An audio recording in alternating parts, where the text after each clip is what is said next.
Thank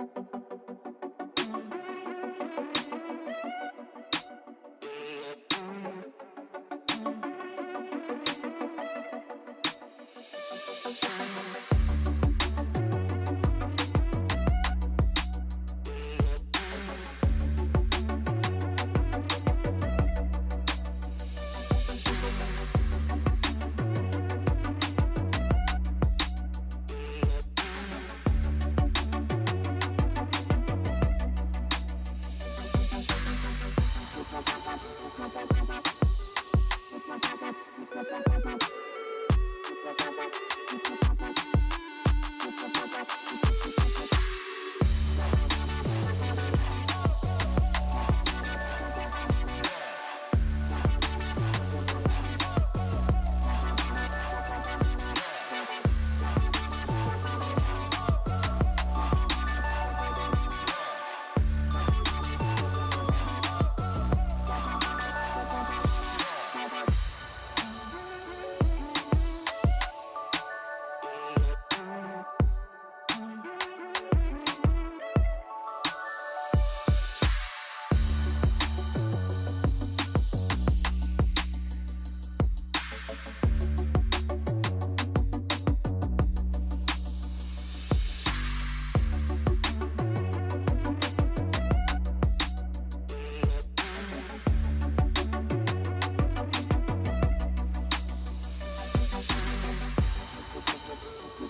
Welcome everyone to the Kia Tilt Proof Challenge.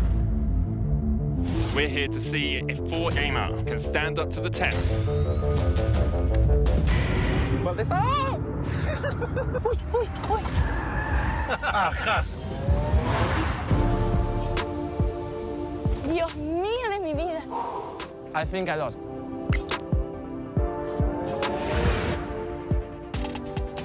I'm so happy that I didn't eat before.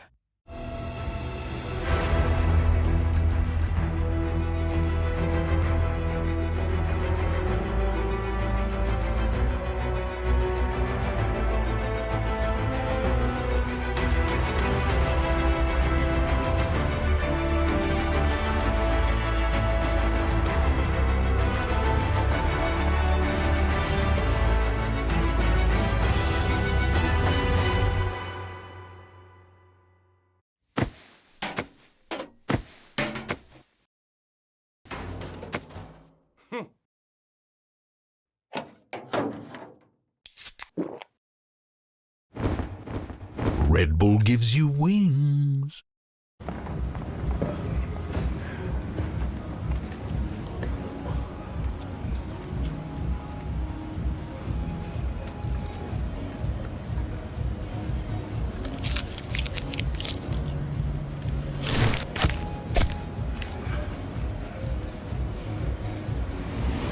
Even the biggest champ needs a break. Did anybody see Becca's Kit Kat?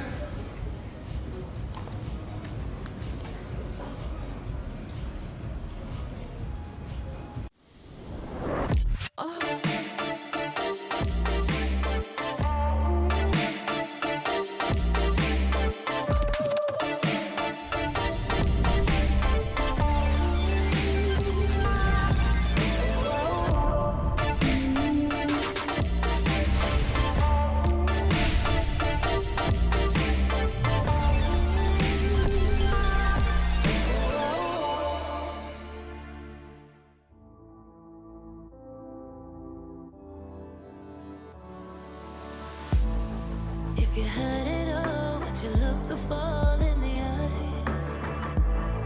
Could you walk away this time? Will you realize, recognize it's never over? And the flame that once had died, awaken. Will you rise above the days to come? Will you be enough? Will you walk away this time? Look to your left, to your right, leave the pain behind. 'Cause we all face the fires, and we stray from the light. Go and leave the pain behind.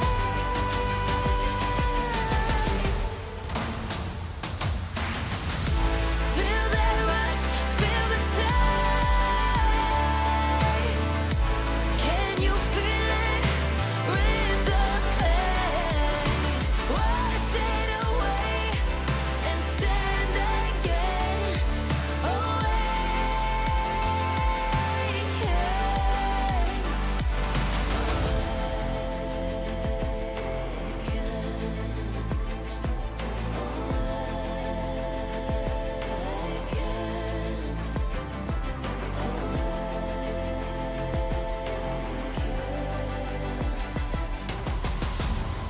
Will you turn and run from what's to come? Will you face it all?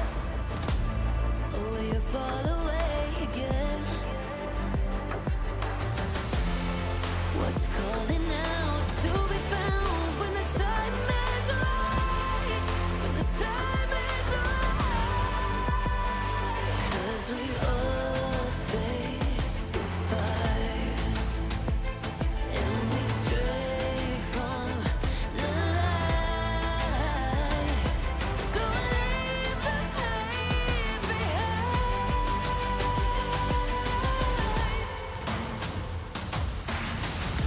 Feel that rush, feel the taste. Can you feel it? Rid the pain. Wash it away and stand again.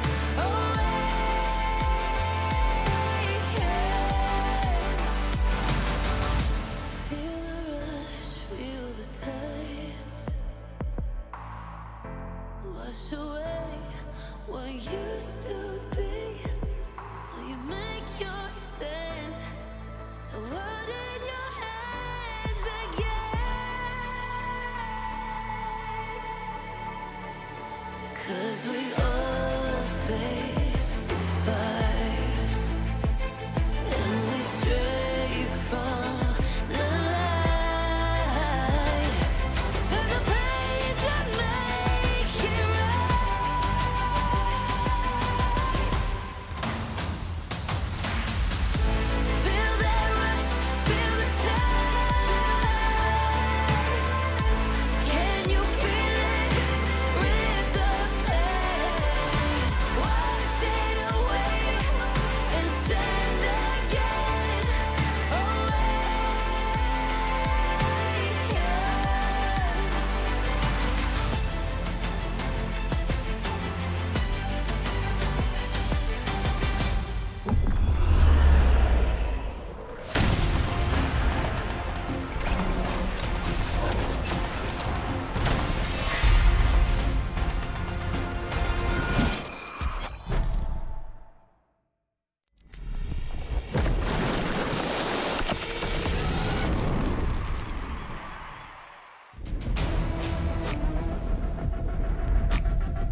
on to the final day of week 1 here in the LEC 2024 Winter Split. Hello, Pat. Nice to see you. It's pretty cold out there, so I think they'll be very excited to get inside.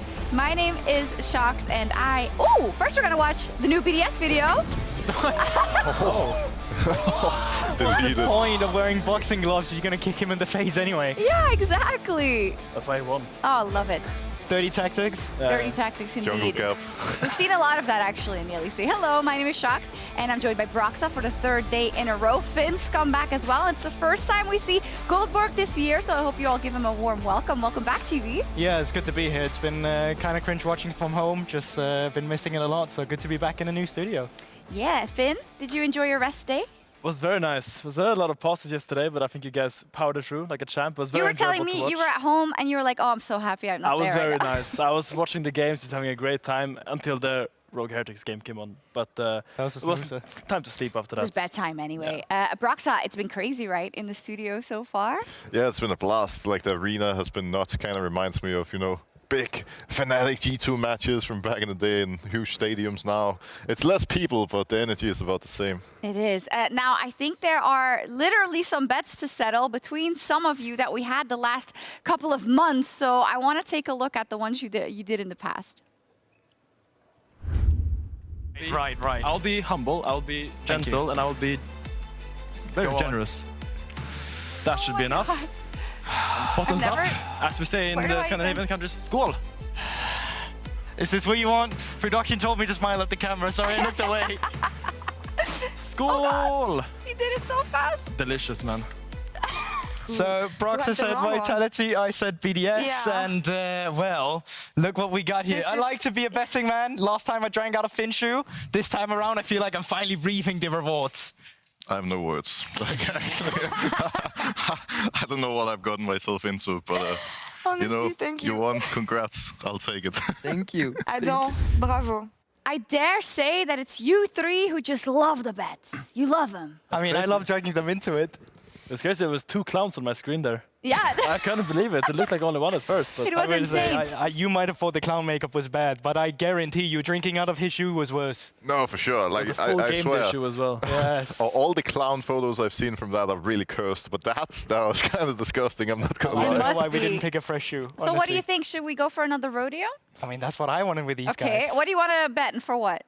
So basically this time around, I didn't really know what we could bet around. Last time I made a bet, That's for I was just predictions, sitting right? Yeah, so this time we're just doing prediction. Last time I was in a bar with Finn chilling, and that was kind of what happened. Now it's the follow-up where we're just doing predictions going into today. And luckily, we all have different predictions in at least one aspect going into today. Okay, what's the tiebreaker if there's like only like one person makes one wrong prediction or the other makes... We'll figure it out, but we How do about need your you help. pick? I'll pick. You already know you lost. Anyways, at home, can you send us in your suggestions for what the stakes should be here? You can send them over on X, and we'll choose... We wanted to say the one that's most liked, but I think we'll I'm just not choose going the one bold. that's... You don't want to lose your The hair most today. savory. Okay, that makes sense. Let's take a look. But ahead of the split start, we've also asked our pros about their opinions on the new patch and the new meta. Let's take a look. Yeah, I mean, I believe there's a lot of new picks that are coming back compared to last year where the meta was kind of the same the entire year, so it was a bit boring. But now, like, the new meta changes, like, you can see some new champions as well, like, for example, Hui, with like a completely different kit than what League players are used to. And especially the map changes as well. A lot of new changes that bring, some kind of new to the league. Well, with the addition of grabs and the map changes, I think it's going to change a little bit. Top lane meta is changing with the fact that Herald is not there at 8 minutes. Grabs being there at 5 minutes, maybe 9 minutes, and then Herald at 14. And the map changes, I feel like, will encourage more team fighting around neutral objectives because, for example, at the Drake, the river is a lot more narrow than before. There's a lot more entry points in river where you can flank from. And before, I felt like there was this meta where if the enemy team is there first and they're starting the objective, it's almost impossible to retake as the contesting team. But right now I feel like with how narrow the corridor is around Drake, if you're the team that starts the objective, I feel like you're the one at a disadvantage. It's a lot easier for the contesting team to retake the area and look for flanks. So it might be an interesting shake-up. And from scrims, I think games are way more explosive, but that could also just be scrims and the people just try stuff. I just hope that the meta isn't boring one with like Corki, Azir, like full scaling again. I just hope that this new meta makes room for like, I don't know, the Graves jungle, the Galliuments and whatnot, like the diving, because I think diving is easier on some sides of the map. And I think the Void Grubs help for the snowballing effect as well. So I think early game will be way more important than before, yeah. I mean, I think it's going to be a bit more Fiesta because every team hasn't gotten used to the map. Like, there's going to be a lot of small little things that players won't have gotten used to with the new map. And for me, the meta, like pro players have tried to figure out the meta by themselves for like a month now, playing like in houses and on the tournament realm. But the thing is, pro players don't really experiment a lot, and it's impossible to test out all the builds. So I think once the meta hits like solo queue servers, there's going to be some random OTP that figures out a new build that's completely OP on this champion, and it might change the whole meta. So I think the meta will be very, very open, and there will be a lot of like new random picks coming in that the pros just haven't figured out yet is good. I think the meta stays kind of similar with the champs. It doesn't change that much because the champions are just too good, but there will be a lot of macro changes in the game. New objectives to play for. Oh, he looks stressed. He's like, what am I going to play? Hopefully not Lucian, right, Goldberg? Okay, so I just want to say I got kind of thrown under the bus by Marcus in production because he's like, GB's so triggered. At least that's what it says in the That's what it says. But so you're saying you don't have your opinions, people give them to you? I do have him, but he likes to over-exaggerate them. Okay. That's kind of where I'm going at. But I also feel like there probably is good reason to over-exaggerate Lucian right now, because I think a lot of people's quite already tired of seeing it. It's the old EU Lucian back at it again, where we keep picking it, and it never works. You can even see it from the stats here, and it's not always just stats. You also take a look at it in-game. It does not leave the impact that you want out of an AD carry that you might have gotten from Avarice or Felius that we have seen. But we have two pro players here. So when you hear us say, and when you see that, you know, this happens very often with top laners as well, with junglers not so often actually, but like, why do they keep picking this? They keep losing with this, but you still do. What's the philosophy behind it? I just feel like Lucian as a champion requires a lot more smart drafting than other AD carries, because when you pick Lucian, you always opt into a range support, which is a Nami or Emilio. And when you have range support, your comp becomes a bit harder to play, because suddenly your support just can't brute force his way into any area and just engage. So you really have to make sure when you draft these Lucian lanes, you have more support from the jungle and top to actually be able to phase check these areas, which I don't think people are always as crisp on. That makes sense. Is it the same for Kalista? Yeah, I think Kalista is really the same story as Lucian. And the funny part is that they've both been picked 5 times. Kalista has also been banned 5, has presence in every single game we've seen so far. And even though a lot of the teams seem to think she's really strong, every time she's locked in, she's about as useful as a hardstock silver player locking in Yasuo. I don't know what's happening. They definitely need to figure out how to snowball, how to progress the early game if this is the meta we're going to continue playing. Okay, I like the graphic also. I almost disagree there because I feel like Kalista as a champion, she's always been this high execution, high reward champion. So whenever teams like G2 with Hansama or historically like really strong AD carries picked it and fought around it, it would be very, very good. But when the lower teams picked it, it would always be a disaster because they would mess up the early game and then she would have no scaling to rely on. And with the new season coming in, it's very chaotic and people aren't as crisp in their plays anymore. So I feel like when you pick Kalista, you really need to have that discipline and good game understanding to close out the game. So I don't think we're seeing that right now from the teams. One last reply. Which is exactly my point. High execution, hard to play. Look at the gameplay we've seen so far. Look at a team like G2, who has also made a lot of mistakes, but they realize they're not on point. They're not that great compared to where they were last year, so they just lock in Aphelios, Renata, scale for late game, and just play the easy stuff. And I think, sure, maybe later in the year we're going to reach this level, but now we're just not there. Okay, I love it. I hope we see this dynamic the whole day. But now to prepare us for the opening game of the day, Laura standing by with Vitality's Pat. Thank you so much, Shox and Pad. Thank you so much for joining me for the first interview of the season. There's a lot we need to talk about, especially the off-season you had. You, Mac, leaving Mad Lions, leaving a project that represented both of you, honestly. And I'm happy that you stayed as a pair, joining another coaching staff. But tell me about the off-season, because we heard in a documentary from Casey that you might have joined them, but you went to Vitality instead. Yeah, I mean, honestly, this was probably the wildest off-season I've ever had, because we got thrown into the mix after most teams were settled, because we we were let know, I think, 2 days after our Worlds run ended. So by that time, we got back and we were like, hey, does anyone need like coaches maybe? And initially it was literally only K-Corp, and then potentially there was some interest from BDS, but we didn't actually have any follow-up with BDS. So yeah, we were talking with K-Corp initially. And it was important that you stay with Mac, and why? So I think for me it was so important for me to stay with Mac because he just had his firstborn, and we have been a coaching duo now for 3 years, going into the 4th, and I couldn't imagine myself leaving him with a newborn and no team or in a different environment without me having his back or him having mine. And you're a duo in the end. Congratulations to him once again, and looking forward to having back in the studio soon, of course. But I want to talk about the Vitality project. What did you think it made sense for you guys? And tell me about the bunch of players that you have, because bot lane being really explosive, VTO, we know that there's potential. We're still waiting for him to exploit it. Douglas is quite new. There's some members thing from last year as well. Tell me about the whole thing. So I think choosing the Vitality once they jumped into the race, because they were sort of out initially, like we didn't actually know, like they weren't actually initially looking until we came on the market. But what really spoke out to us was like just the values of Vitality and having our initial meetings with Neo, because I think all of the teams we talked to in the off-season, their first question was, is the baby going to be a problem? Except Vitality, because Neo is a dad, he has a kid, and he was like, you know what, don't worry about it, you're having your firstborn, even though it's late in the off-season, we will make this work.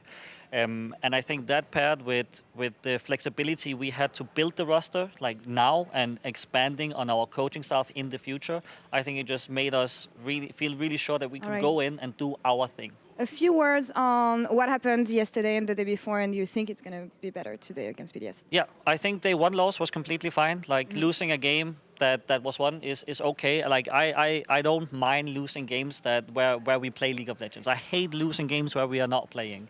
And I think yesterday Fnatic just outmaneuvered us. They played the map a lot better. And losing like that is a valuable lesson in macro. So we'll take that and we'll show off today. We'll see if you guys can end the week on a W. Pat, thank you so much for the interview and all these insights. And Shox, back to you. Thank you so much. Oh, what a wonderful human all around, but a lot of good insight into Vitality as well. Finn, Vitality is left wanting so far in this season. What is it? It doesn't really feel like they have found themselves as a team yet. I mean, for me, what I've seen watching Vitality's games is that usually there's a lot of action on the bot lane early game, and I feel like at least these last 2 games, they haven't really come out on top. There was the dive against Bive GX, and then yesterday against Fnatic, there was just action. And I felt like the trio of Karsi, Zaglas, and Hylissang has not been working as well as they should. I think this trio really needs to gel, because I think that's going to be Vitality's main weapon moving forward, this Karsi-Hylissang duo that's worked so well in the past. And we're really going to need to see the communication improve there, so they think the same way. Okay, and GB, talk to me about BDS then. I feel like even though they did get 1 win and there was like some hero play from Adam as well, it wasn't perfect yet from them either. No, absolutely not. But I think BDS has actually surprised me positively going into this in the beginning. I think against G2, they could have won it if they didn't overload bot side and lost that Baron. And even their game yesterday, which they of course won, they still showed good signs despite having a draft that was maybe hard to play into the team comp of GX, but they made it work. So I've been impressed with them so far. Okay, let's see what happens. Quick prediction, Vitality or BDS? I put BDS. Vitality. Okay, nice. The predictions, they're already going. Let's head over to our casters. Division on the desk. Is there anywhere safe from drama in this modern era of the LEC? Do me and Vetty have to fight now too? What words across multiple languages must be exchanged so we can maintain that level of anticipation? Actually, I love it. Unfortunately, we both share English, so it wouldn't be as spicy. I know. Google translating tweets to see how spicy the flame is. I could message you in Welsh, and you could message me back in Magic of the Gathering, and then we definitely wouldn't understand each other. I really appreciate that you think that's its own language, and it kind of is. It is. Yeah. I don't know what a token is. What are you talking about? Okay, I'm not... All right, whatever. Walkouts happening soon. Game on the way. Music cue. Hitting like it's never hit before, because now players get to walk through a tunnel. Moves perfectly synced. I hope as the weeks go by and they get more and more confident, we'll start to see I want some bounce. Let me see the bounce, boys. I'm hoping we get like the boaster effect. Let me see the swagger. Yeah. A little bit more style, a little bit more creativity with what these players will come up with. For now, we're keeping it cool, keeping it clean with the fist bumps. But it is Vitality versus BDS to start off the day. Vitality, a bit of a rough start to the LEC Winter split. 0-2 on the board, whereas BDS were able to find their first win largely thanks to Garen's Adam having a huge impact in the late game team fights. Garen's Adam, I agree. That is the appropriate attribution there. Adam does not play Garen. Garen plays Adam. It's true. They are synonymous with one another. It's like how the Avatar has all those different versions from the past. Adam just has all these champions inside his psyche. He's not Adam when he plays Garen. He is Garen. That's his secret. That's why no one else can replicate it. But as you highlighted, Vitality, it's been a struggle, and I'm going to be honest, a lot of that is starting very early in the game, and it's starting around the bottom side of the map. Carzzy and Hylissang falling down to Patrick's Draven day one, able to fight back, able to kill a Draven that was super fed. While that was impressive, concerning that was the case at all, and yesterday against Fnatic, again, they had nice responses to some of Fnatic's early dives, but also a point that has just been focused on again and again by the opposition so far. So we'll see if BDS try to replicate a similar strategy. All right, let's see what the priority is. Immediate ban of the Darius. Okay, so respect being shown towards Adam. I wonder if this suggests that Photon is looking to go towards that Jax once again. He has had a high priority on it so far in the first week of the LEC. The LeBlanc naturally going to be taken off the board. Ashe, no surprise either. Let's see what else will join the board, because there are a lot of high priority picks. We've seen AD carries kind of moving away from the priority list as others have risen in priority. Gwen is a champion that with Jax gone, I wonder if Photon will look to prioritize that. But things like the Kalista, Varus, both up and available for both sides right now. Caitlyn was something we thought would be very high priority coming into the new season, but honestly has kind of fallen to the wayside in favor of things like, oh my word, the Rumble has actually made it through. I mean, that has to be the first pick for Vitality, but that does suggest that Adam must have some kind of answer. They chose to ban away the Kalista instead. If anyone has an answer, it will be Adam, but this is a champion that has been permabanned, incredibly oppressive with the new itemization. Turns out, taking mana out of Leandry is really good for a champion without mana, but now... a very fast response. Xin Zhao plus Karma. Is this a Karma top? And that's immediately what I thought. Because Karma Xin Zhao, it's no Master Yi Kale from years past, but you want some fast elo. This duo, topside jungle combo, very oppressive. Yeah, I mean, do you remember when we were with the pros and this conversation happened about Karma into Rumble as being as a potential answer? And I swear the conversation they said was, I'm not convinced that Karma is a good answer into Rumble. But pros are rarely convinced by anything any other European pro does. That's true, that's true. Well, we're still yet to see where this Karma will go. It could, of course, go into the bot lane, but the Vara is going to be picked up Vitality. That's 3 power picks on the side of Vitality. You imagine with no jungle lock-in, that's now going to be the priority as BDS ran out their first half with the Azir. Yeah, and if this is Rumble into a potential melee matchup, pretty easy for Rumble to get prio there. You expect Varus to get priority bot lane, again, depending on what the matchup looks like. And you have an incredibly powerful team fight built already. Really like the composition that Vitality has put together thus far. Obviously, some good scaling responses on the side of BDS. Again, pending where the Karma goes, but Azir, a fantastic fallback on the patch. We saw Humanoid absolutely pop off on it yesterday. We've seen what the heights of this pick can look like. Lucian will be banned away. I think everyone in Europe can't play that champion, so I don't know why you'd waste a ban on it, but I respect the theory that you'd want to take it away, and you know, some Hexblade abusers taken away as well, the Vi and the Nocturne off the board. Nocturne is a good ban, especially with the Orianna already locked in for VTO. So what direction will they go in now? Things like the Lee Sin are still available for Douglas.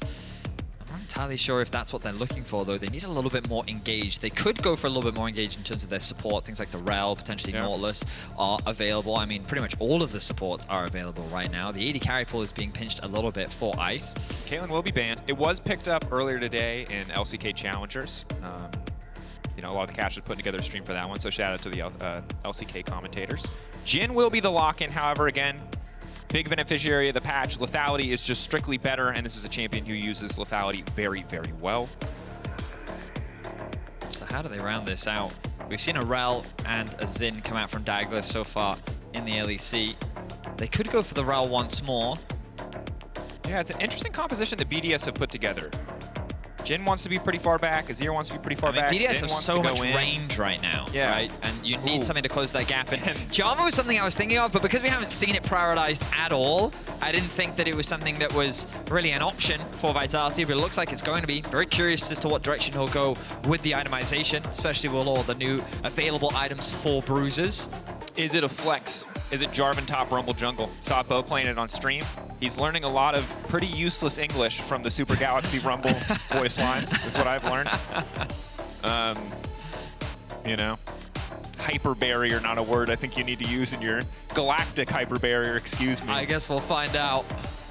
But Photon and Douglas, what are the options going to be for their potential options? Rel, you know, it's sweet, it's simple, it's strictly better than Alistar. It's modern era Alistar, I feel like, so gives you a lot of that value, a lot of that tankiness, the engage that BDS were thus far lacking. But instead, that's another way you can handle the Rumble. You can accept crushing defeat on the top side and just scale for the team fight angle. Now, to my recollection, we haven't seen a Sion in the LEC so far. Have not. But Adam was a big advocate for this coming into the LEC. He was talking to us a lot about how he feels that with the new itemization, it's so easy to just become this monolith of a monster because of how much HP he is able to stack. And remember the last time that Sion was really popular for us in the LEC domestically, it was when the crazy Sion level 1 strats were popular and you would just dive towers with your Sion, TP back to the top side, try to get these huge pressure advantages on bot side as well. It's obviously a completely new map, completely different patch, but I'm curious if the power of this Sion in the early levels is going to lead BDS to some more creative level 1 maneuvering. Here's what I will say, a lot of team fighting from both sides. BDS have a very clear range advantage with a traditional front to back. Jin and Azir like to play from that distance, and they can use this front line of Sion and Xin to act as a wall to protect them, whereas you just have a big wombo combo on the side of Vitality. Orianna, Varus, Rumble, so much potential threat with the Varus engaging as well. I'm excited to see how these two teams match up. Both desperately looking for that win. Vitality find themselves at 0-2, BDS at 1-1. They're looking to try and pick up wins where they can, especially with how close we expect the middle of the pack to be. Absolutely. Waiting for a drop on that one.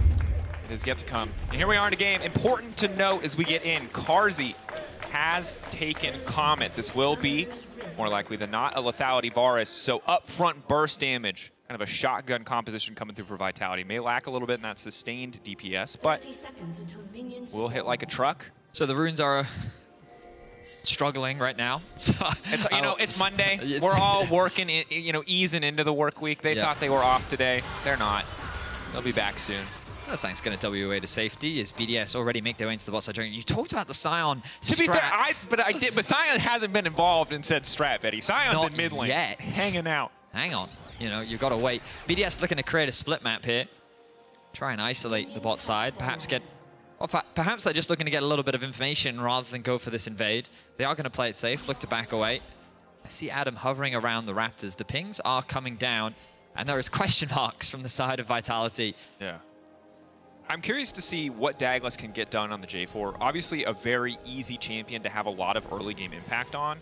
But when you're staring at a Xin Zhao on the opposite side, it's a bit tricky because I feel like Xin has been hands down the strongest jungler that we've seen on the patch so far. So many incredible performances. Elyoya and Razork both on day one busting out the pick and making it look. Isma as well. Isma, incredibly oppressive champion on the patch. Yeah, I think that once you especially get that that Titanic, it becomes a very scary champion to deal with. Douglas now with the level 2 is actually going to meet Sheo. Ooh. Nice. Thumbs up. That's for us at home. That was for us, for the audience. Sheo can't see that, but we can. Okay, so now the question is how do they respond? Because Vito is yet to move. I mean, if Sheo burns his spells on the blue buff and you get the angle right, it won't be too bad, but Flash. Guys, all of J4's damage is mitigated there. Here comes VTO. But the health advantage very much in favor of Douglas thus far. When the combo comes back up, he should be good. That's Conqueror. Proc Sheo now going to be in trouble, getting burned down slowly but surely. Auto's coming through, but not enough to seal the deal. Excellent patience from Douglas. The lethal tempo Jarvan doing some serious work in that fight. I mean, when it just came down to auto attacks, Douglas had the advantage. VTO made his way over, but you'll see he didn't get himself an assist. Douglas just found the straight up 1v1. Great start for Vitality's jungler. Yeah, great advantage. Even flashing away from some of the initial burst damage, I thought maybe he could try to turn it with the innate sustain of Xin Zhao, but you highlighted it. Lethal tempo. Massive difference maker in that exchange. And you know, just because we lost Malrang doesn't mean we can't think of him fondly sometimes when we see Jarvan take every single random keystone under the sun. But I like the adaptation here into the Xin matchup specifically. Yeah, Nice to see, especially after Douglas. He didn't have the strongest day one performance. We definitely saw him bounce back a little bit more yesterday, but finding first blood like that has to give the young player a lot of confidence. Well, let's see what he can do with it now, because he is pathing towards the bot side of the map. Photon looking for a bit of a trade against Adam. There you go. Adam with the early push, but Photon running the first strike. Naturally, you want to try and abuse that into a melee matchup. It's going to be difficult for Adam to trade back. The wave is in a bit of an awkward spot for Adam, but he's relying on his tankiness to weather the storm and pick up as much farm as he can. And new tank itemization is going to be fantastic for Adam here. Being able to go for the AP Sunfire Cape, which whenever you get a kill, does a little bit of burst. And on top of that, Rumble has no hard CC. He cannot stop you from charging your Q, from clearing the wave, from pushing out. Eventually, he will do enough damage that's a bit of concern, but for now, things are going to be okay. It is triple tonic for the Rumble here, so keep in mind, he's going to get 3 pots over the course of the first few levels. One will eventually give him an extra skill point. That's the important one. The first one, he's actually just used it, the Elixir of Avarice, giving you a bit of extra on-hit to minions in lane. Just helps with that wave clear just a little bit, gives it for about a minute's time. So he's going to pop that one. Sheo now hovering around still. Only level 3, but very close to level 4, covering mid lane right now, because Vito's been taking some very nice trades here in the mid lane. But Nuke not going to be too concerned about that as he looks to go back to base, can TP back into lane. And now I draw my attention to the minimap once more, looking at Douglas moving into the river. Knowing that he has the pressure in mid, I thought that he may try and contest those early Raptors, but instead just choosing to take the crab and play it safe for now. So overall, 4.5 minutes into the game, nothing too chaotic. Remember that both these teams are very much scaling towards the team fights. One item spikes is very much where I expect to see a lot more of the action around these early dragons. Grub's going to be spawning in about 10 seconds time. Let's see which team chooses to prioritize them. Ice, not going to be able to connect there. Deadly Flourish, Carzy quick there to body block. We'll call out immediately Doran's Blade itemization early on for Douglas. So I kind of like it. A little bit extra sustain, a little bit extra dueling power. Xin notoriously stronger in the early game outside of the upfront burst of Jarvan and the CC that Jarvan can provide. So maybe just hoping to be stronger in those early skirmishes. Give him an angle to take the Void Grubs. Taken one so far. No notification for BDS yet. You have to imagine that they assume this one is happening already. Really in trouble, potentially. There you are. 3 Grubs to the side of Vitality. Hoping to get to that 5 point. Surprised that Hilly would just try to force the issue in that bot lane, 2 versus 2. Carzy has to spend the heal there to get his support to safety, but the poke from Labrov is relentless. The CS difference isn't too dramatic. Pretty much the same across the entire rift. Labrov forcing Hylissang back once again. If BDS keep up this pressure, they should be able to secure a plate for themselves. And look at the minimap right now. Nuke and Sheo already making their way down. Douglas here to offer assistance. The Vision should spot this out. Labrov, Ignite now ticking, a bit more follow-up. Ice gonna get caught up by the knock-up here. Ignite now ticking down as well. Good burst damage back just to potentially disincentivize the dive. Nuke throwing down the shoulder. Sheo in the area. A lot of pressure on Douglas to try to help them survive, but they're just lambs to the slaughter. Caught behind the tower. No room to maneuver, no room to sidestep, simply cut down. Douglas flagging and dragging out to safety, but Sheo on the hunt looking for a bit of revenge. Health bar low though, doesn't see Vito in the darkness, and that could be critical. Shield slow, coming out, knock up there. Shockwave, pull back the kill, and a clean turn from Vito. So the second half of the dive doesn't quite work out the way BDS wanted, but the initial damage was done. They're able to find kills onto both Carzy and Hylissang, and it's just great play from the BDS bot lane. Relentlessly chipping them down, Nuke getting a good push in mid-wave, giving them the ability to roam down bot. And this initial execution was very well done. Douglas trying to offer resistance by threatening an attack onto Nuke and Sheo, but they don't care. The damage from Nuke is massive. The crit coming out from Ice to secure the kill onto Carzy. But it's this second dive that doesn't really pan out. It's Nuke that gets the initial aggro, so a lot of that damage suddenly disappears. Ice isn't in range to assist, which basically leaves Sheo isolated. He then flashes in to try and secure the kill.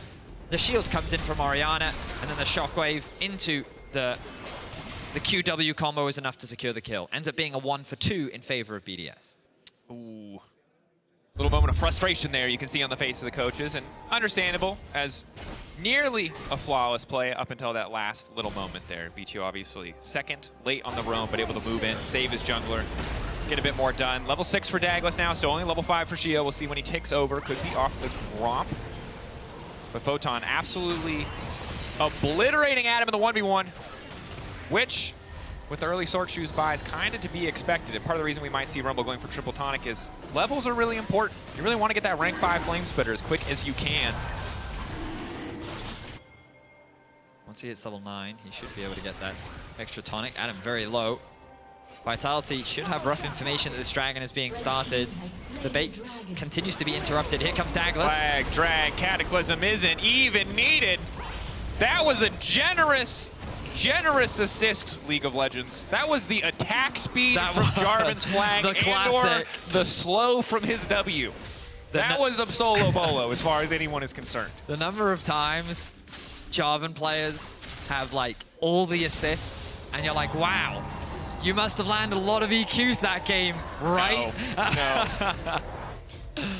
No. Yeah, the Aegis passively picking up assists, bit of extra gold for Douglas, but as you rightly said, Photon earning himself pretty much a solo kill. Adam going to use his ultimate to get back into lane. Maybe he can get a plate back for himself before Photon can get there. Yeah. Sheo now hovering on the bot side, steals away the red buff. What is going to be the play here for Sheo? Again, diligence and vision from the Vitality bot side. They know they're the center of attention. They've been the center of attention all weekend long. But Douglas is here to cover. I have to imagine the BDS will try to call off the play, but with Jhin there, the potential for the ultimate, there are definitely some angles to get work done.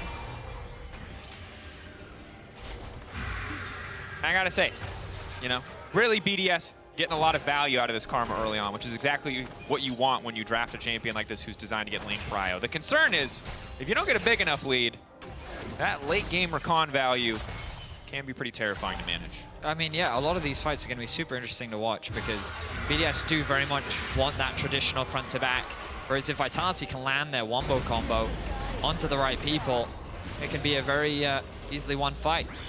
I think BDS do have the kind of advantage in a long, drawn-out fight, largely because of Azir. Yep. But again, these team fights are going to be very interesting to keep our eyes on. Now, Hylissang has made his way out onto the map. They know that they have the Grubs advantage already, securing the first 3, so they want to try and get themselves these 3 as well. Vizio with the push in mid, and Hylissang here to cover, along with the prio that they have in top lane, means it's going to be difficult for BDS to really contest this one. And with Share on the bot side of the map, too seems late. Unlikely to happen. And this is nice. 6 Grub buff. The push is going to be that much more threatening. This is going to be a nightmare for Adam on the top side. And obviously, credit to Vitality really taking control here. Douglas again, generating so much early advantage by just slowing down Sheo, punishing Sheo for getting over-aggressive on the invade. But yeah, now I got 6 Grubs. Hit the 5 guys buff easy. I think something that Vitality could have considered is actually moving their bot lane to the top side after securing the Krebs and actually putting some threat onto that tower. But I guess that they want to just keep the pressure of Photon in that lane. It's kind of tough because Photon is absolutely just free laning, free stacking first strike. For sure. But you could, in theory, get a lot more pressure on top side, maybe take some more plates there, and get yourself out of this pretty miserable lane against Ice and That's LeBron. the thing, because the great advantage of Rumble is thanks to his ultimate, he can very easily clear at least one of the waves. Yep. But for now, they're going to keep things the way that they are. Notice, if you kind of look at the minimap, you'll notice that there is a lot of vision on the bot side of the map, heavily invested from BDS, and this is their further commitment to trying to control this bot side. They know they have a big advantage there, and they want to try and keep playing through it. Sheo is just mainly here to cover. With the Dragon spawning in about a minute and a half, this becomes the next major objective that both these teams are playing for. So, information now garnered. You can see Douglas on the minimap being spotted by this vision. Nice. Ulti coming out. Good damage. Is the follow-up going to be there? Ice now trying to make a safety flash out. Heal for the extra movement. Steve's there, but Carzzy's still going to find the kill. LeBron now running.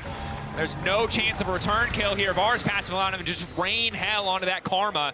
But only a single kill thus far, but the bait waiting in the darkness. Oh, Sheo's been here before!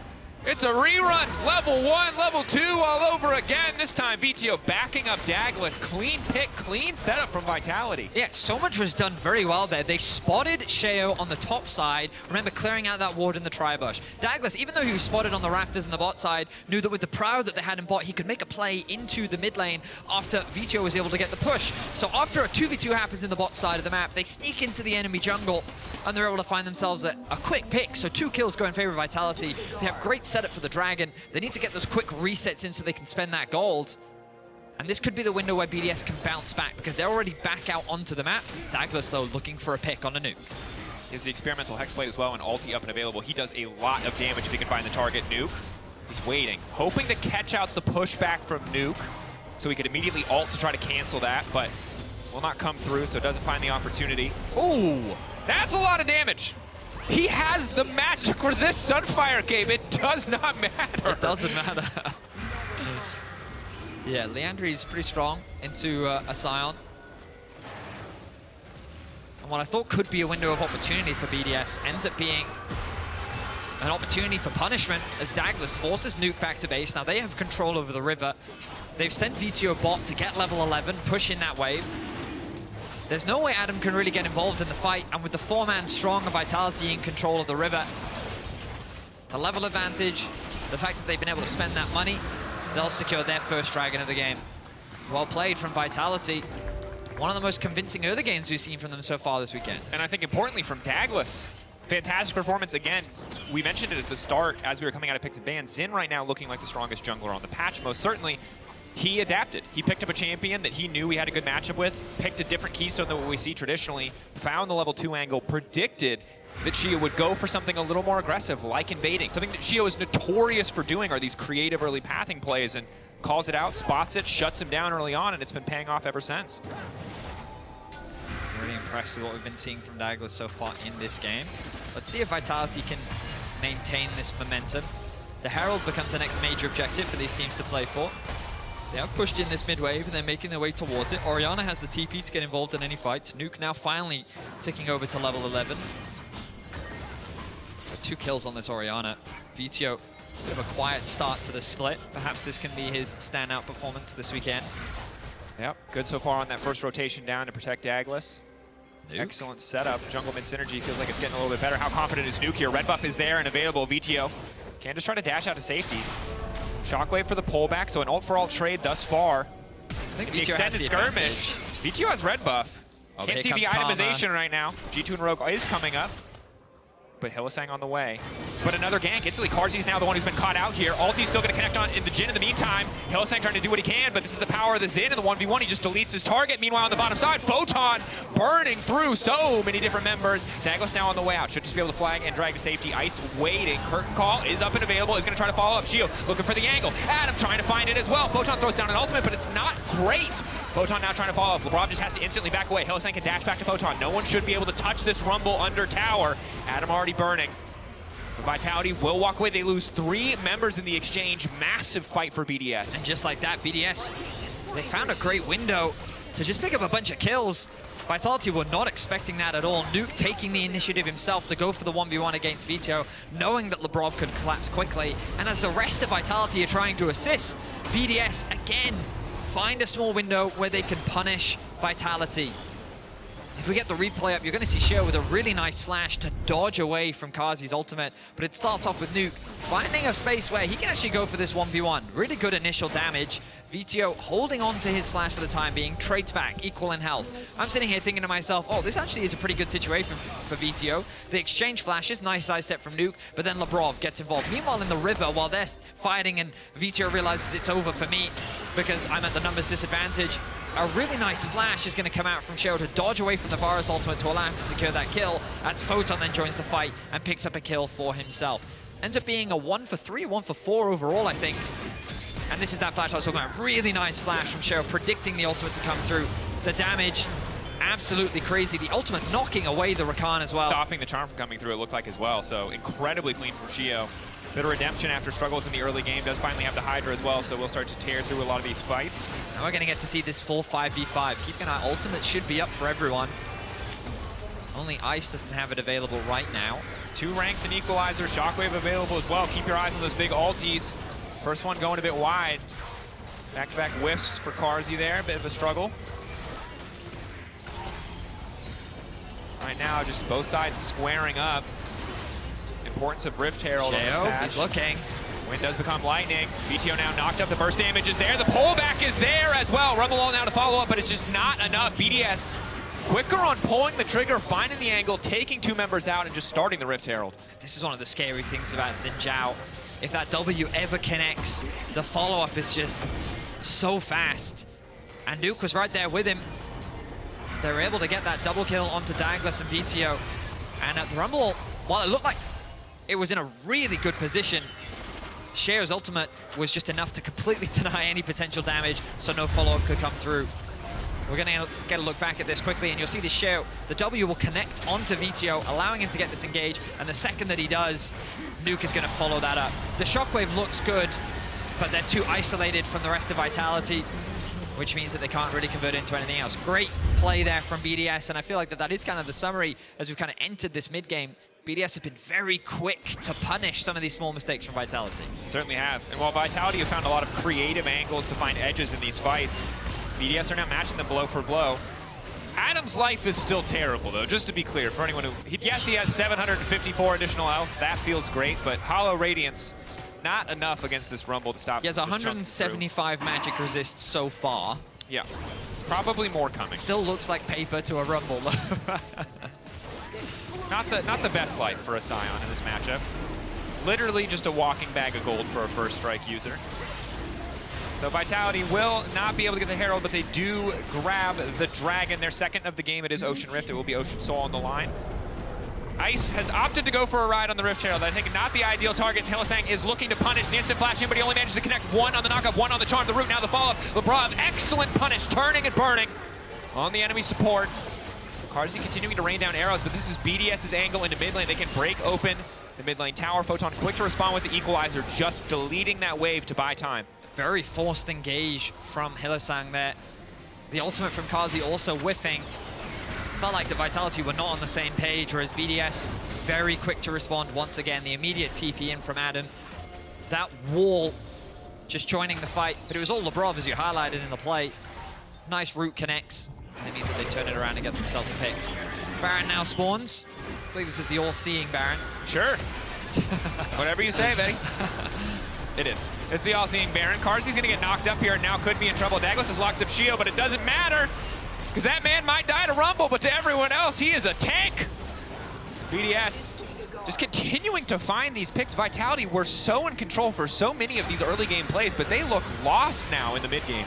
I mean, the range from BDS is just crazy. The fact that Ice basically killed Carzzy from a mile away and there was nothing they could do to save him. Or shot. Hilly. I don't know what's happening. Rinse and repeat on this play as well. The Shockwave this time going to hit multiple flag and drag right into the middle. Photon now looking to fall, but he's about to overheat. He can't cast any more spells. Has to wait for the heat to go down. Douglas running, getting chipped away. Shio now flashing in, looking for Wind to become lightning so he can get the extended dash range. Has marked him, will hit him. Shio on a killing spree. And BDS are obliterating Vitality. Yeah, I thought that could have been a Baron angle, but they don't want to risk it. They're just going to take the kills and look to base. Dude, don't want to overstay here, buddy. He needs to go home, spend that gold, get back out onto the map as quickly as possible. But yeah, just questionable plays coming out from Vitality. I was optimistic after seeing their early game, but look back at this. They're determined to defend this tower. Hilly goes in, gets completely wiped out by the damage from Nuke and Sheo. Sheo catches an isolated video. Great shockwave. Lands on the 3, but there's no equalizer. If there was an equalizer here, this could have been a one fight for Vitality, but it was unavailable. And so it just ends up being the cleanup crew from the side of BDS. Yeah. And the story of this game has just been BDS punishing the mistakes of Vitality. Absolutely, and it's, you look at Vitality's composition, you have to think that if they are the ones to start the fight with any multi-man form of CC, and they have a ton, they should just instantly win. They have so much upfront damage, but BDS are consistently the ones pulling the trigger, finding the angle, or punishing. And I gotta say, this is a great game to play Xin, because as much as Shio has struggled at some points, as Douglas has been able to contest him, that ultimate is so broken against Rumble and Orianna. If you are not on top of him, you're not doing damage. Nuke, though, trying to dash out to safety, will get interrupted. It's just going to burn down in the Cataclysm.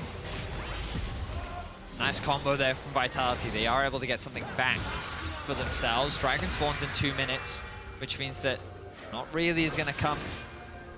Not much is going to be benefited. Perhaps they can get that bot tier 1, but aside from that, you see Adam pushing in the top tier 1 anyway.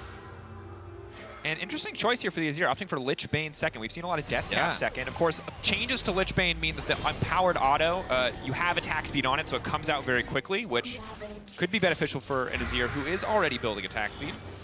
LeBron has found Photon. Photon marked up there, Shio on the way in. Photon should just drop here. Adam walking forward to make sure that he can tank. Lebrov just gets to walk away. Hilly's in the midst of everyone, but he's just giving himself to the infinite CC of Shio and Adam. The damage is absolutely crazy from this Xin Zhao. Adam going to get involved, get himself a couple of kill participation points, and they're going to look to secure this tier 1 tower. So even though they did lose Nuke, ultimately they get more off the back of it. They stuck around a little too long. And again, BDS punish. A minute now until the Dragon. Vitality lead on that front, but I imagine BDS is looking to change that very soon. Yeah. We can take a look back at how exactly this initial play unfolded, but Photon just overcommitting a bit here, and Lebrov has been everywhere. Karma not always considered a high-impact support, and certainly not in our region, but Lebrov has been finding these angles so consistently. I'm gonna, like, one of the new support items, Zazak's Realm Spike. I just call it Zaza's Realm Spike that's and also hope that fine. Mark laughs on his co-stream, and it's pandering. I'm pandering. Yeah, here. you are pandering. I respect it. It's done 1,200 damage to champions so far this game. That's sick. How much does that item cost? 400 gold, folks. Wait for next week when you get to meet Bloodsong Neela. What? Anyway. Infinity Edge now done for Ice. I wonder if this also tells me...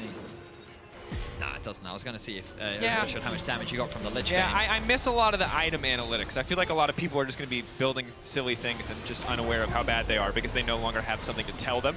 But here we are with the setup in the mid lane. Dagless, flag drag forward. It's a bit of a slow fight. They do not want to engage onto Adam. The counter engage could be bad, but there's the Cataclysm finally coming out. The flash out to safety. Decimating Smash not going to connect, but Vitality, they use a lot of cooldowns. To ultimately no effect. Even the follow-up poke from Carzzy not going to connect, so BDS kind of just get to laugh their way to the Drake, knowing that there is no Jarvanal in the equation. No experimental Hexplate passive either. So this is where the positioning of BDS is really important. They need Adam and Shio to act as that front line to protect Nuke and Ice. You can see how they're kind of partnering up. Nuke playing with Adam. Time for a 50-50. Dagless in the back of the pit. Dragon getting lower, but Shio wins those. Curtain call coming out, 2 extra kills on top of that. Carzzy running for his life. Lebrov continuing to run forward. Var's ulti should lock down enough members that Carzzy will be safe. But right now, Vitality are getting quite simply choked out of this game. It is 2 for 2, the Drake score overall. I mean, without that ultimate from Jarvan, their initiation just becomes so lackluster. But it's always BDS that are starting off the fights. They're looking for another one. Another knockup. Shio off to the side, flashes out to safety when becomes lightning. Dagless is getting turned into mincemeat. At what point is it bullying? They're not looking for fights. They're just looking to beat Vitality while they're down. The cooldowns, went back to grab a quick snack before he goes into kill. I gotta say, for a man who got killed by a Jarvan on the blue buff, Shio's turned this game around very nicely. Now you have to imagine that Yordle and Robot beats man with spear, and it is true. That it does. Does a lot of damage there. But there's no junglers available, which means that it's completely up to the elements, even though it's very favored for BDS. Just got hit by the Baron for a bunch of damage. Oh, y'all seeing Baron saw that one coming. BDS grabbing the Baron. Last little sequence of play, a little bit goofy as there was no junglers involved, but here we are, BDS. Nigh insurmountable gold lead, 7K, 26 minutes into the game. Pretty tough to manage. Again, the shotgun-style composition of Vitality could, if they find the perfect angle, make it work, but it is much easier said than done. So let's look back at this fight. We talked about how the initiation and the positioning is really important. Adam says, screw that, I'm going in. The damage from Ice from the back line, along with Adam as the front line, these carries are completely untouched. These fights are never being determined by Vitality. They're constantly getting rolled over by the initiation of BDS, and props to them, BDS are doing a great job. Yeah. And again, Vitality so keen to step up here, but don't really have the vision to do so. And looking a little bit inexperienced when it comes to the threat range of BDS's composition, either overestimating their own abilities or underestimating those of their opponents. But getting caught out a lot. I mean, it's compared to the early game, right? There was this one fight where they punished Vitality a little bit, and it's just been nothing but a slaughter. Vitality looking for something back. Lebrov has finally stepped too far. Equalizer laid down across multiple members, but again, no follow-up. Pillisang, he's there. He's ulted. The ult is over. Nothing happened. So it will be a quick pick, but it's simply a 1-for-1 jungler for support. So despite Vitality pulling the trigger, the trade still favors BDS. They're going to choose to reset, play it safe. But this is Vitality getting desperate now. They're looking for anything. trying to get something back. A 1-for-1 in this position, I guess, and buying a little bit of time. You could argue, not the worst case scenario. You look at the Baron power play, only about 800 gold, nearly 1,000 in favor of BDS. So they're trying to weather the storm as much as they can. The ultimate doesn't quite connect from Kazi, but the damage, the damage from the Rumble ultimate is the first thing to notice. Like, you just saw the Storm Surge from the Rumble just proccing onto Ice there, bringing him down to about 40% HP. But the damage from Nuke is equally as disgusting. Like, this Azir build is crazy. Yeah, it's transitioned really smoothly. I'm actually impressed with how well this has functioned. Kind of like the Lich Bane second in Death Cap. It is a single game sample size, but it'll be interesting to see how the build paths develop as we go on. Bit of Magic Pen now coming through Revitio. Maybe finally he'll be able to chunk through Adam's health bar with a Kanik Rooker in there. I don't think so. Big old Galio shield makes things tricky. Here comes Adam.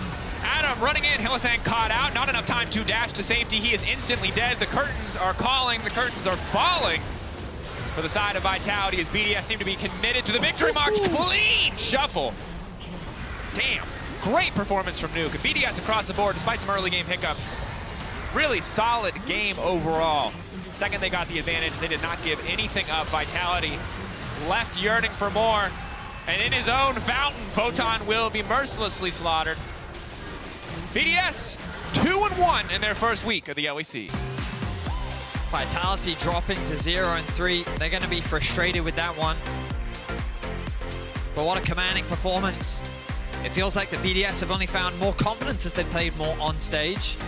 I was a little bit concerned for them after that early game, but they very quickly bounced back. And, you know, we said it earlier, this game was very much about punishing the mistakes of Vitality. And Vitality made a fair share of mistakes, and BDS was very quick to capitalize on every single one of them. And while there were some positive things for Vitality that you could look at as, you know, indicators that there's more to come in the following weeks, for now, BDS looking like a much stronger team. Been able to have a solid week thus far, only losing a game to G2, where they were pretty scrappy, you know, where they kept it close at so many different points. So very positive start to the season. Ice fitting in very well with the team, and still seeing a lot of the same BDS flair that we got to see in previous seasons. For now, though, we're going to head to a quick break. When we return, an interview with the victorious Shio. Don't go anywhere.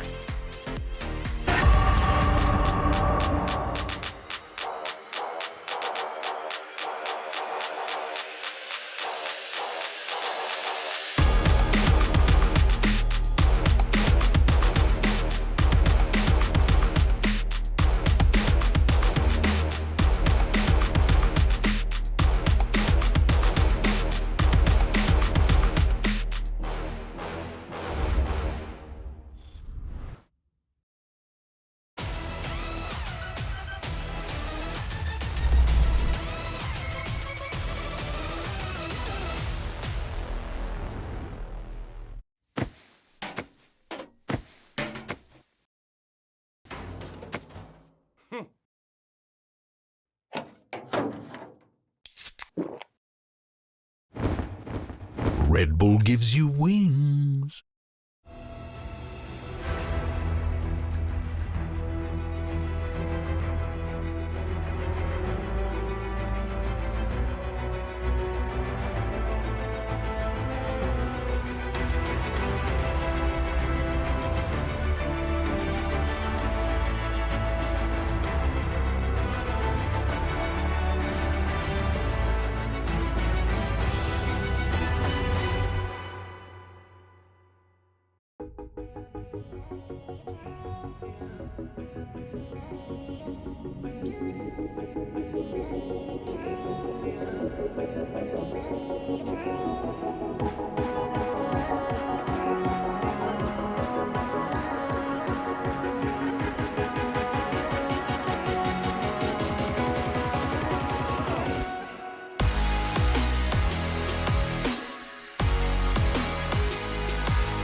down, looking for a bit of revenge. Health bar low, though, doesn't see VGO in the darkness, and that could be critical. Shield slow, coming out, knock up there. Shockwave, pull back the kill! Full kill thus far, but the bait waiting in the darkness. Oh, Shio's been here before! It's a rerun, level 1, level 2, all over again. I can do German after finish together. We're winning this.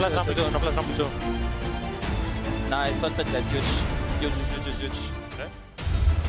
And welcome back to the LEC as BDS finishes the first week 2-1 here in Winter, and I have Shio with me to talk about the week as a whole and this amazing victory. Hello. Hello. How are you doing? I'm good, thank you. Fantastic. Yeah, are you happy about the week? First things Yeah, I'm pretty happy. We did 2-1, so yeah. I think it's a good result. Yeah, getting back to work and just go, I guess it's a good result to start with. I want to talk about the draft for a bit because Rumble was permabanned so far and you left it open today. And when I saw the draft and the fact that you picked Karma, I was like, it must be a good answer against Rumble, but Karma doesn't strike me as an add-on champion per se. You guys went for Sion in the end, but how did you identify that Rumble was not going to be an issue given the fact that no team took the risk of leaving it open so far? I will say Adam is pretty confident to play tanks against Rumble. Yeah. So if the team just goes for like Rumble, Oriana, Javan, full team fights, and you have two front lane like Sion, Xin, I think you are kind of chilling in the game. All right, and if you have answers against Rumble, I feel like that's going to be interesting following BDS and the way you guys can draft. Yesterday I had Adam and I wanted to ask about the bot lane, but we didn't have time, so the question is going to be for you. Bringing in a Korean AD carry, we've talked about the fact that maybe when you look at Crowny and what he could bring in the team last year was more centered around team fight, late game and stuff like this, and I feel like bringing in the bot lane, in the bot lane like this is going to bring more stability maybe in the early game and the laning phase. How has it been working with him so far? And what was the reasoning behind bringing this player in with the team? I mean, with Ice, it's going really good, I think. He brings more like stability, like you say. Yeah. Really good mechanically player. And just like can play low-key anything. And we can play really more aggro early game, just like we did yesterday, for example. And we have more space in com as well, I would say. How is he integrating with the rest of the team? Because I know that BDS has a crazy side with the intros you do and everything. Is he blending in well so far? Yeah, he's doing good. He's doing good. Awesome. Perfect. I want to finish the interview with a game that we played with a lot of players this weekend. I want to make sure that you did your homework and that you worked on the patch. So I'm going to show you an item. And the game is Spot the Imposter. So basically in the path build of the item, there's going to be something wrong. You can see it behind you, but I have also on my tablet as well if you want to check. What is the wrong components when you look at the item like this? Well, I have the name in French, but... what is the name in French? Sceptre vampirique. Yeah, very scepter, okay. It's not good, no? Yeah, that's the one. It's not good. Item opportunity, of course. You can show, the right answer, production. And you got it right. I know. You did your homework, Shio. Congratulations. I read you the can patch. keep your job. You read the patch. And you're free to go for another week. Thank you so much, Shio, for the interview. Good luck on week 2 of the LEC, and Shox, back to you. Merci beaucoup. He got it right indeed. Thank you so much. Great first week for BDS, I would say. But we're heading into G2 versus Rogue up next. And something insane is happening if you're watching, because G2 is 2-0, but still my analysts have criticism for them. And you know, all they do is say, oh, G2's so good, G2's so amazing, G2's sick. We're so biased all the time, yeah, but now we can't because I'm so disappointed with the way they've been playing the early games actually so far. I think the only one who's been reliable from the laning phase and forward has been Caps that's been outperforming them. But I think from the bot lane's perspective, from BP, they've not been able to get the same leads that we used to see from G2. They would usually be smash early game, we're so much better than everyone else, and then we take over the game. But you have a look at the stats right now from the Winter is on the left and Seasons Finals on the right. So far in Winter, you can actually see from the early game, they're behind, and even the games they've been having so far, the game against BDS, they had to punish on BDS overloading the bot side. In the game yesterday as well, they had to punish on the mid lane. It's just the fact that they're not creating their own openings, they're punishing the mistakes of their enemy to come back into the game. Yeah, no, I see the point, and I see that G2 has been a bit behind in the early game, but I do think, as Mickey said on PGL this Saturday, is that they're practicing a lot of new concepts. they're practicing their map rotations especially and making sure they're very crisp. So that's when the time comes, they feel very good practicing against like higher level opponents. And I think that's where they're a bit more loose right now in their gameplay. Yeah, I guess the ideal world would be where, you know, the lanes are stable, plus the mid game is so entirely clean that you never give the opponent the chance to come back. On the other hand, though, it shouldn't be an excuse for, I guess, your lane not going the way you want. Yeah, right? because I completely agree. You can still go for the concepts you're going for, but laning phase is the fundamental of the early game coming out of it, and we've seen better for them as well. Obviously, I don't think this defines them as a team whatsoever. I still think they're at the top of the league individually and their playstyle moving forward, but I just think I had higher expectations of how fast they would come out the gate from the start of the season. This kind of comes from draft often. Like we would see in the game one, especially like Broken they pick Gwen into Renekton, which is like it's a very tough matchup to put yourself into willingly, and I think that might be why they're having these rough early games. It's actually from draft mostly. Some of the choices that they're making, of course, they want us to hold them to a very high standard because of the goals, the lofty goals they have, and the way they speak about that. So I only think that's fair. One person, though, that hasn't dropped the ball at all, I feel, is Yike once again. Finn, I mean, the guy is an absolute prodigy. And he's also Swedish. He's also Swedish. Yeah. Is that why, actually? That might be why. Okay. He's playing out of his mind. I saw the Viego yesterday. They were fighting 3v4 bot lane against K-Corp, and his mechanical knowledge of the champion actually turned around that fight and gave them a huge advantage in the K-Corp game, and I think is just so impressive. No, I completely agree. And I also think just going into the mid game, it's nice to have that from a jungler if you're not taking a charge from the lanes where he can still be supported. It's not necessarily happening through lane priority into counter jungling, but the skirmish is then where you have the trust of then him coming out ahead and leading into the mid game, especially with Void Grubs and Rift Herald being so contested as it is right now. Having your jungler ahead, having Yike with the champion pool that he currently has is a big strength to your team. Yeah, so a few pointers for G2, but overall, I think G2 fans can be happy. On the other side, though, Rogue.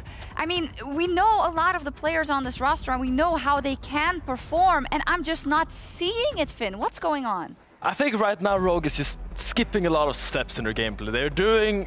They know what they want to do, but they don't really take the correct path to do it. Like, I think they had a Herald, I think it was yesterday against Heretics. We might even get it on the screen soon. Yeah. Pretty much that. So there's two waves crashing in mid and top. Larsen is contesting mid and Shigena is contesting top.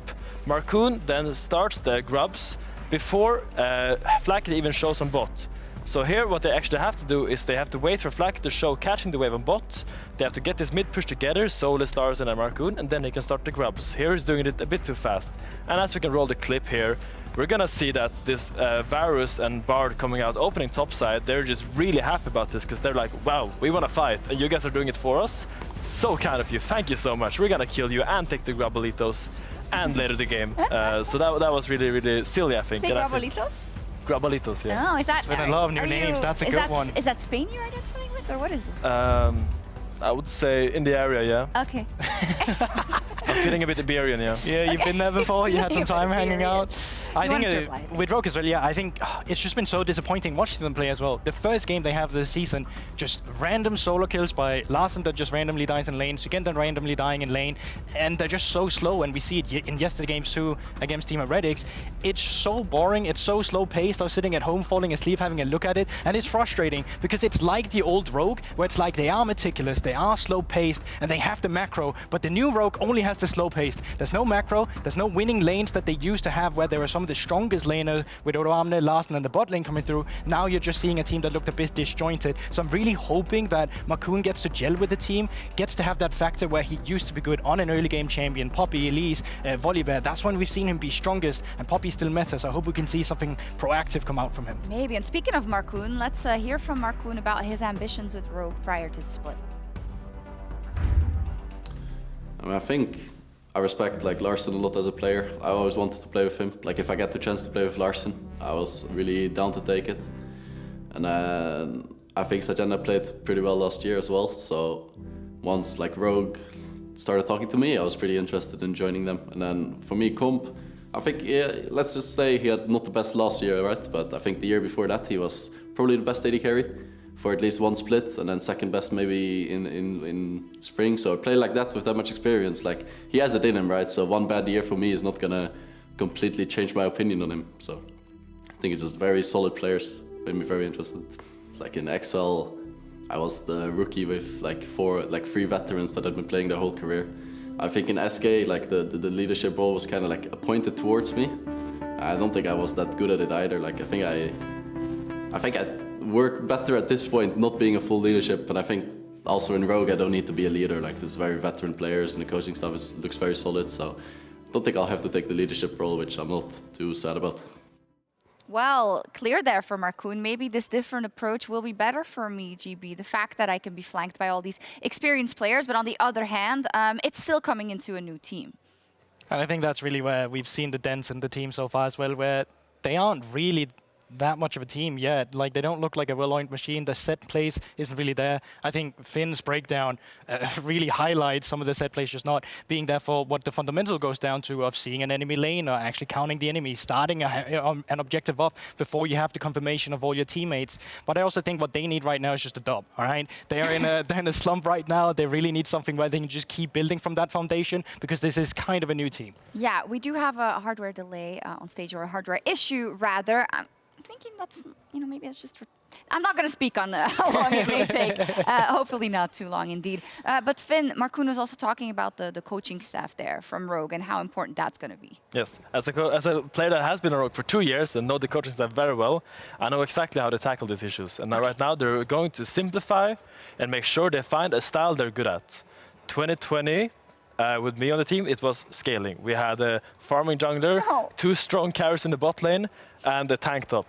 2022, when they were at their best, it was strong lanes, push lanes, push, fight, good, get leads. I think they have to find something that works and really specialize on this. Maybe intensify the champion pool a bit. Don't play more than 2-3 champions at a time, and just make sure you find something that works and then build upon that. Yeah, because you can clearly see also, just not to say anything bad about Markoen, but the impact that Malrang maybe has left, because even if you had stale laners, Malrang could flip plays before where he would force someone to go for a play and actually be proactive on the map, where we haven't seen the same proactivity from them so far. I don't think there's necessarily an issue going down to Markoen. The sample size way too low to even make a guess from that estimate, but I also just think that I want to see Markoen in more comfort. I was very surprised to see him on the Maokai yesterday, also as one of the only teams having brought it out so far. So yeah, I want to see him narrow that champion pool down to aggression, because that's where I think we've seen him be best.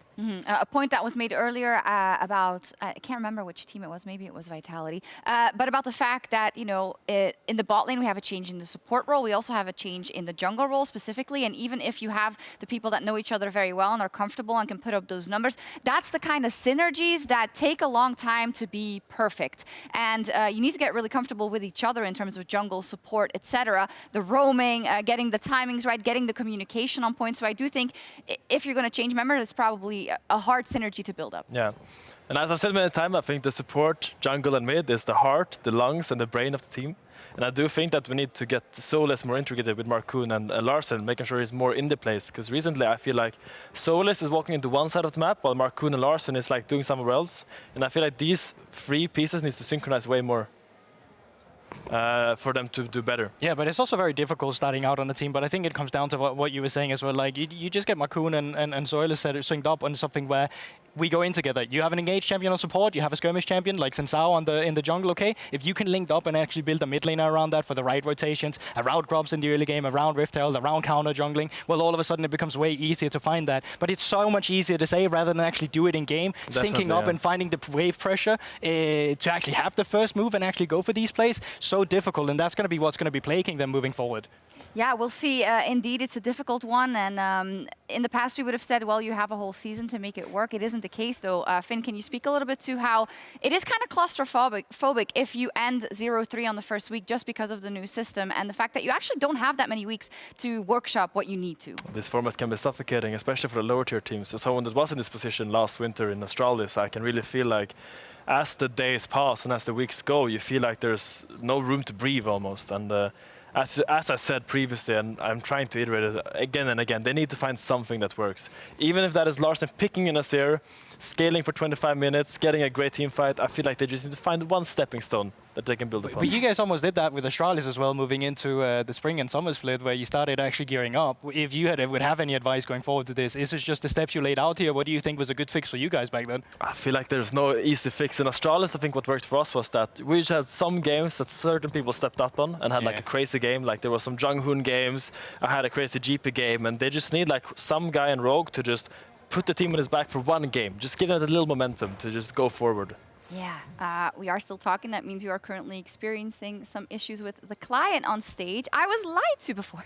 League officials are investigating. But yesterday we were able to make it work in terms of what we got going in the pause. And we actually had a really beautiful moment with some of the Portuguese audience members. Let's take a look back. If I get to be on a desk with you in the LEC, we have. I don't know. Together. I know. Pinch me. Pinch me. We start together. You know what? Do you want to? I don't know if we can do it with the cameras, but you know we can go right there. You know we could just sit on the desk. We do have SK going up against Mad Lion's Core. All right. So, what is your expert opinion on what's going to happen? Oh wow. Wanna go ahead? I can take this one. Okay. So I'm sorry, the teams are ready. So, we're going to hear later. It's fine. All right. Go ahead. Do your thing. Look who I have, Tibi and Omega. We brought them back because it was just such a cool moment. It actually wasn't planned as much. I did want to talk to you, but we have a pause again. Maybe it's you. Maybe we are actually hacking the system Yeah. just so we have some hair time. Maybe that's the stuff. Maybe. Just maybe. Or Just Omega maybe. Mon tripped on some cables, so That's also possible. That's very That's possible. the most possible way. Yeah. Hey, talk to me about yesterday. It was so random, but I watched back the clip, and the audience was actually cheering for you because I think you came with the G2 fan club, right? Look behind you. They're all over There there. they are. Oh my God. Yeah. There they are. There they are. They are I can't friends. read the signs though. Yeah, it's a bit annoying. Yeah, that's true. We came with the G2 guys. Like, I've been, for example, in other events as well, and I was a fan of G2 before anything else.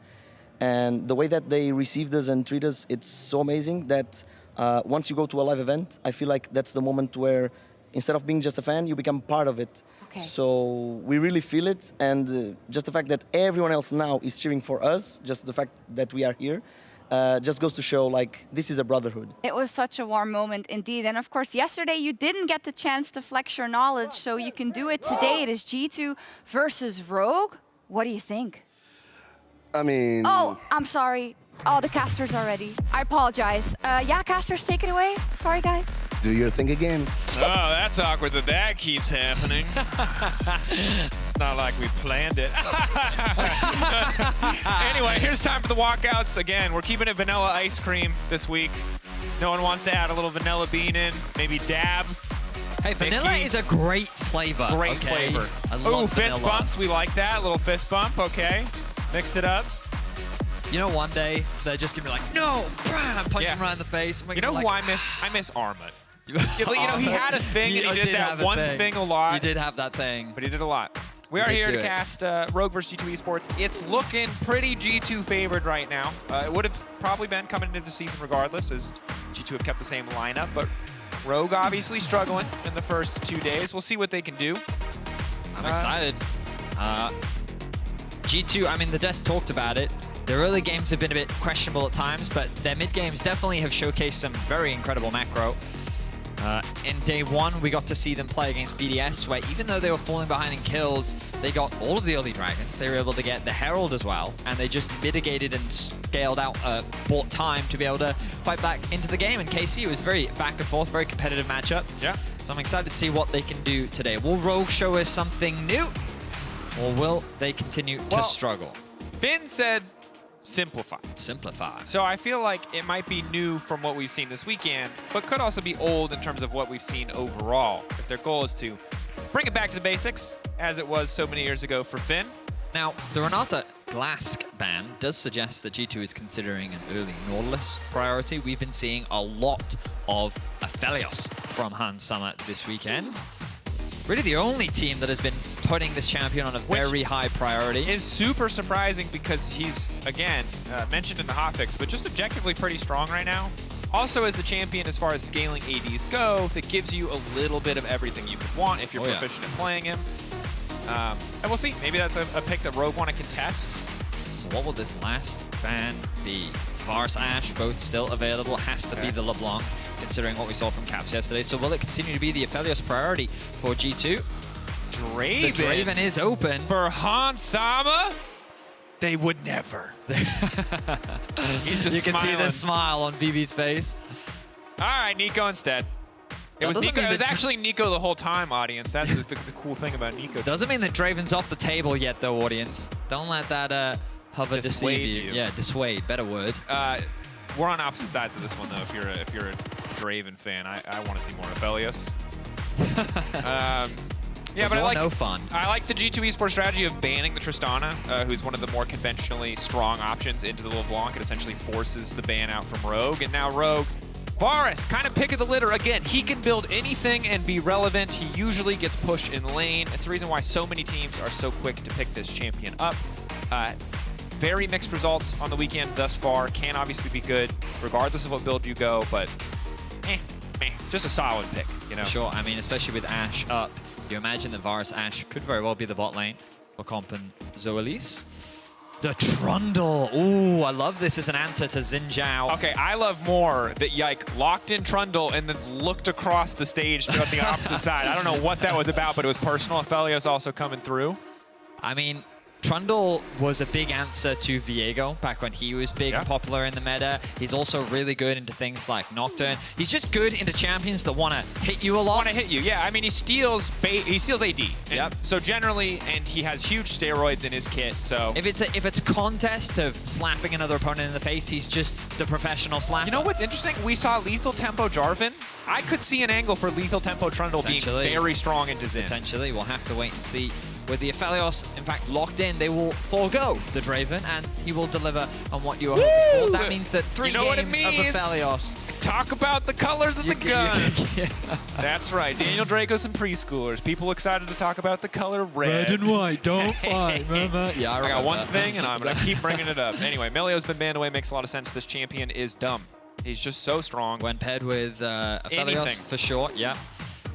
I don't know, the Melio Lucians have not impressed me. Okay, but that's Lucian's fault. No one in our region can play Lucian. I'm telling you now, it just doesn't work. I would love to be proven wrong, however. That said, Melio taking off the board, Heimer as well. Imagine Ashe quick to follow. Yeah, a lot of these high priority early bot laners. Varus already should be expected to get the push early on, despite the range discrepancy between the green gun and Varus, but what are they going to pair with? Are they going to fight more for push, or are they willing to pick in some of these more aggressive options? Taking away Mickey's Nautilus does make some sense. It does increase the prio on things like the Rel. Can't say that I love Rel Aphelios as a bot lane duo. I liked the Karma that we saw in the previous game. I wonder if we see more of the Karma. Will also call out there is always a world where it's a Trundle flex. Oh, can it? Trundle very good into a mobile carries, generally.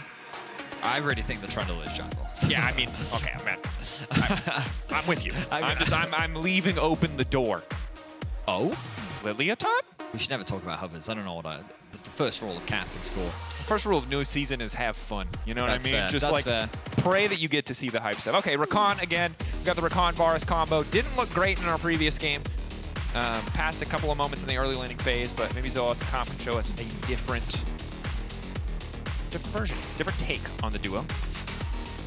The Jax lock in for Broken Blade, something that he did have a lot of great performances on last year. Are we gonna get to see Mickey Swain? Stop, I should.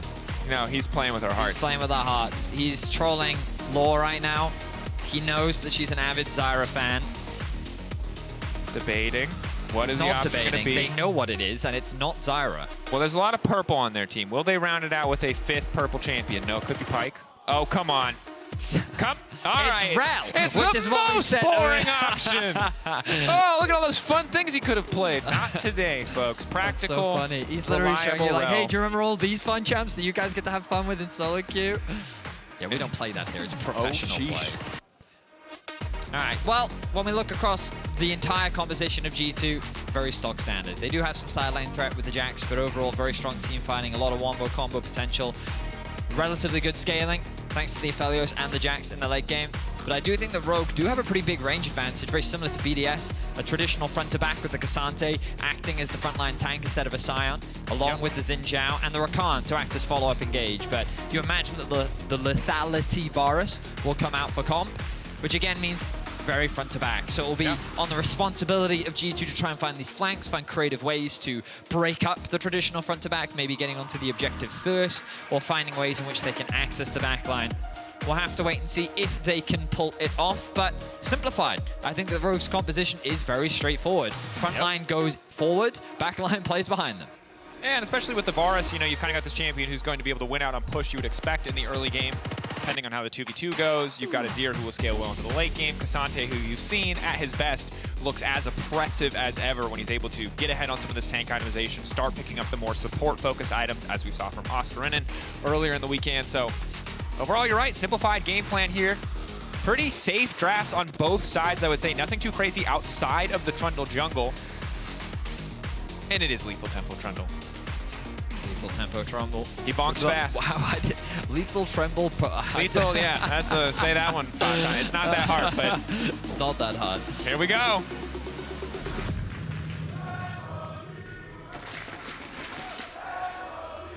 See, you know, what Marcoon can do in this jungle matchup. In the words of Zanzara, you know, Trundle walks up and bonks you. What do you do? What do you do about it? Nothing.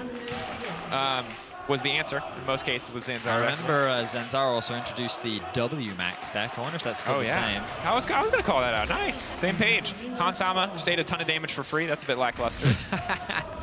You think like, oh, is there some sort of clever tech here? Nope. Just going to lose his life. Cool. Just wanted to give over a mana flow band stack. Here's what I will say. Rogue didn't see the rest of G2, meaning that they didn't have full information as to where G2 was, meaning no topside vision likely invested from Rogue. If they did reveal themselves, then the first thing Marcoon would have done is wandered over to blue buff, dropped a little ward down, and said, haha, I know where you are, Yike. What are you going to do about it? Connecting the dots, Betty. Very Pepe Sylvia of you. I respect it. It's kind of what I have to do, and I love it when I say these things, and then you ask the pro later, and they're like, nah, Hansama just we did checked. that. Yeah. Infamously, we spent like 2 days building this segment about Odoamne and Schalke taking Drakes, and we finally asked Odo what his team was doing, and he's like, oh yeah, we didn't think about any of that. We just said, let's go Drake. Yeah. The classic the conundrum. mind of a pro. Sometimes you think it's on a higher level. Once you're convinced that they're geniuses, you just attribute everything to genius. Yeah, it's true. But they are just people, and they too sometimes make mistakes. But so far, nothing egregious. Oh, W will connect onto Dolise. Bit of a trade back there. Gleaming Quill start for an extra bit of sustain. Of course, nice thing about these Aphelios guns is they're the perfect guns for the early levels. They give you sustain, they give you range. You can sit relatively comfortably. So even laning phase thus far. Had a good weekend. Yeah, man. I mean, I'm living for this. Yeah. It's just, I kind of know what to expect in this early game. Yeah? I mean, is the answer nothing? It's unlikely to be very volatile. I had what apparently you would describe as a cult meeting this morning, which means I went bouldering. Did someone just cheer for a cult meeting? All right, we're going to talk about that later, but... How did it go? Great. Yeah. I feel weak. Did you get another one to also get a tattoo? No. That's not the point. We just climb fake rocks. It's weirder when you say it out like that, though, I will say. Did you then play Magic afterwards? No. None of but that. did you make plans to make? Yes, I did. Yeah, exactly. You were there when that happened. You knew it happened. I was backed into a corner. I'm not going to lie to the people at home. So to update people, what happened is Yike has Prow in bot lane. So he knows that he wins trades 1v1 against Marcoon. So he said, you know what, I'll use my Prow and I'll invade on the bot side. Fortunately for Marcoon, he didn't lose too much off the back of it. So it's not the end of the world. Yike's going to walk in here.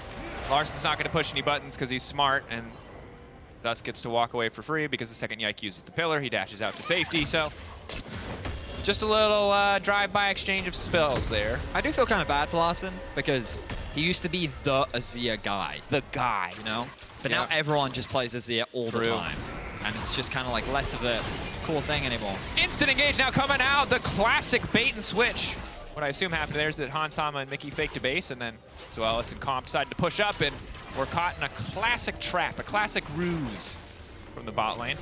It's going to force Zoelis back. It's going to force Comp off the wave as well. Well, timed follow-up means that Comp is going to have to back off here, maybe lose a little bit of XP. But not going to hurt too much as he's able to stay in the area. Just frustrating for the back timings there. But we look at Zoelis on the mini-map, and you can see he's making his way towards mid. Keep my eye on Yike as well. He wants to try and contest those Raptors respawns. But I don't know if he's going to have assistance. Broken Blade looking for a fight. Walking in, looking for the stun. Just barely able to get the edge on there. That's a kill. Rasp proc. Unstoppable. Ooh. Okay. Great patience being shown there from Jigenda. I'm sure Broken Blade really expected the flash. Jigenda not going to give him that satisfaction. Certainly not.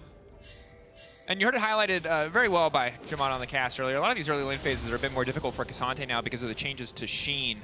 Normally in a lot of these matchups, because you're pursuing Iceborne Gauntlet, you get an early Sheen for 700 gold on your back. Instead, now you get double Ruby Crystal, which, you know, while nice for an extended laning phase, not as good for some of these short trades. Well, it's great that you mentioned that too, because I was actually having a conversation with Finn this morning about this matchup specifically, and he was telling me about how you go for the Magic Resist Sunfire into Frozen Heart, and it's very cheap, but basically once you get that itemization, Jax can't do anything anymore. And he basically just neutralizes the lane completely. We even saw the Cassante yesterday. I forget who built it, but I think it was Oscar Renan. Yeah, we saw Oscar Renan doing it, and he was starting to actually win out on the trades, which back before with the Divine Thunder and stuff, you wouldn't have been able to do. And the crazy thing is it's very cheap. Frozen Heart now is only 2,200 gold. Yeah. It's now actually recommended as like a support item. Frozen Heart is incredibly strong against any champion who relies on attack speed, and so much of Jax's damage profile is things like the passive on his ultimate, you know, where you're getting those extra hits in. So keep my eyes on Larson. He does have a whole squad behind him. Larson dash forward, pushback is going to catch Caps, but Mickey is there to punish. Which Caps is real? Well, it looks like they found the right answer, and they will find first blood. In the mid lane, clean setup and play from the side of Rogue. Yeah, very well done from Rogue. Finding a first kill onto Caps. Caps' dad has to show a nod of respect towards Rogue, securing that first blood. A bit of proactivity, as they will secure themselves a very early gold lead. Yep. Balanced out and tempered potentially by the 3 grub buff here on the side of G2, but until they can leverage some of that pushing power, does not matter too much. And here you see the clean setup from Larson. Yeah, the second he hits level 6, knows that he's going to get it before Caps can. And he's able to find a quick kill thanks to Markoon and Zoelise being there right behind him. Really nice setup, really great engage. And we saw there's some first blood.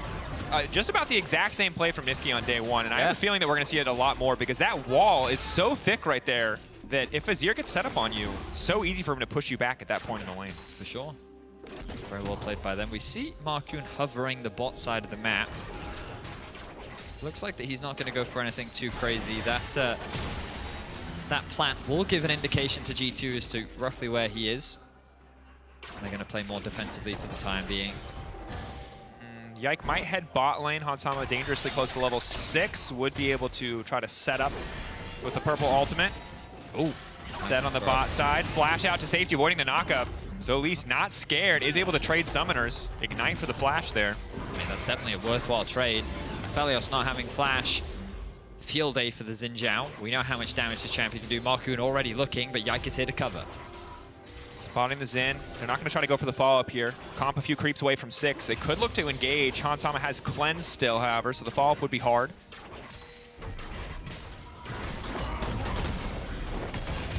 Early Dragon is available, and that is going to be the objective that Rogue start off. But the push in mid, Larson could be exposed. His flash just came back up. Yike now coming in, looking for the knock. The pushback is there, but still, they manage to connect, forcing the flash out of Larson. But so many resources used there on the side of G2. He's just the Nico ultimate for now. Trading ults, getting the flash out positive, but again, not any greater advantage. Broken Blade with a bit of a health advantage. For now, he is winning out on these early trades.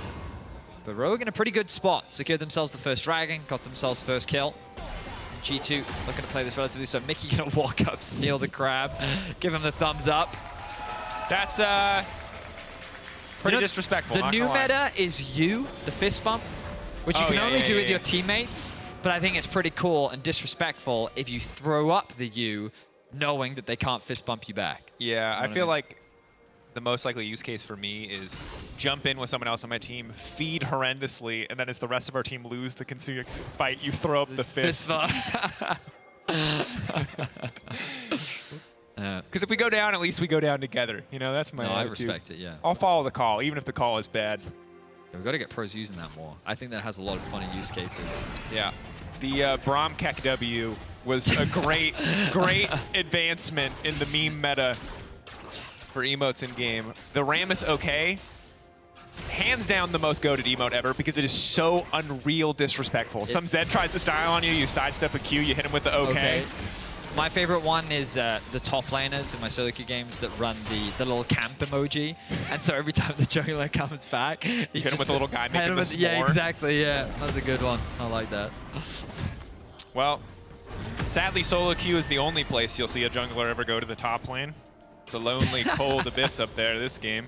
And in most games, although we did see some presence in the previous game. You know, back in the day, you know, K-Drillers used to tell us, like, oh, you know, like, jungle presence is always about the dives and stuff, but usually still, it's difficult to convince your jungler to come top. Now, anytime you ask for a top, the jungler's going to be like, ah, bro, there's a wall there now. Yeah, Ryan literally built a wall here What for do you want me to do, What do you want me to bro? do? I got to walk around that side. I got to go through immigration to get up into this top lane. I don't have my passport It's going to take on me, 30 man. minutes.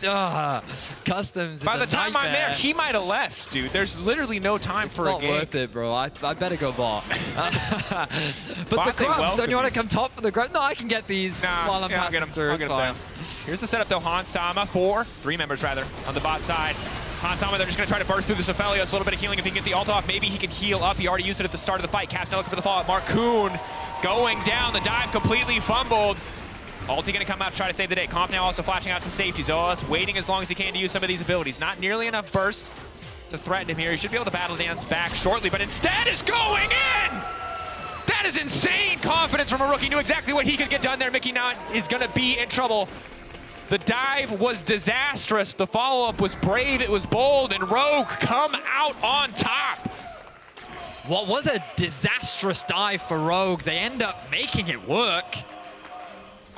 The overextension, the over-aggression from G2 ends up getting punished by Comp and Zoalise. And they're able to turn it into a 2 to 3 kill advantage. Now Hans making his way to mid. Walking forward, green gun, if he manages to hit this one, it's going to do fat damage. Tower's hitting a minion instead of Larson. Not ideal, but Larson just going to get chomped down on. Hansama grabbing the kill. He was trying to push in that wave, but nice lane assignment there from Hans. Let's look back at this dive, though. Hansama and Mickey, the TP comes out relatively quickly from Caps to try and mitigate it, but it's Marcoon to take the initial aggro.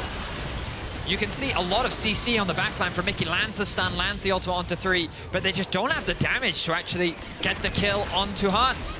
Means he can actually go back to base, and it's this overextension here. Great damage coming out from Comp consistently as they're trying to get this chase, and then Zoalise making the smart choice to not escape, but actually go in with the charged up Q from Comp. That's enough to get the kill, but then Mickey saying, you know what, I think I can actually get a kill myself here. And it's great how he utilizes the fog, stays in darkness. Comp quickly shuts that down with an arrow to the knee. Big ol' hitbox. You're riding a horse. Hit the girl and hit the horse. Easy.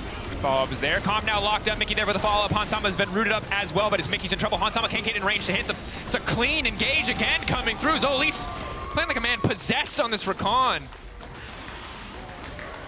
Now Yike and Caps have made their way down. Cap's gonna be in trouble here. Larson ready to come over the wall. Eyes on Larson. No ultimate up and available. Knock up onto 1. Comp grabbing the kill. Rogue getting a ton of work done on the bottom side of the map. Almost 1K in their favor as well as the Drake. A really big overextension from G2. The Rogue is more than happy to take advantage of. That minion wave in the bot lane was massive. And Mickey's trying to force this fight. And look at how much damage all these minions are doing to Hansama. He feels trapped. It's very difficult for him to follow up. Look at all this damage that he's taking on the backline from the minions. He's hesitant to commit to this play. Mickey then gets rooted up. The Q also connects onto Hans.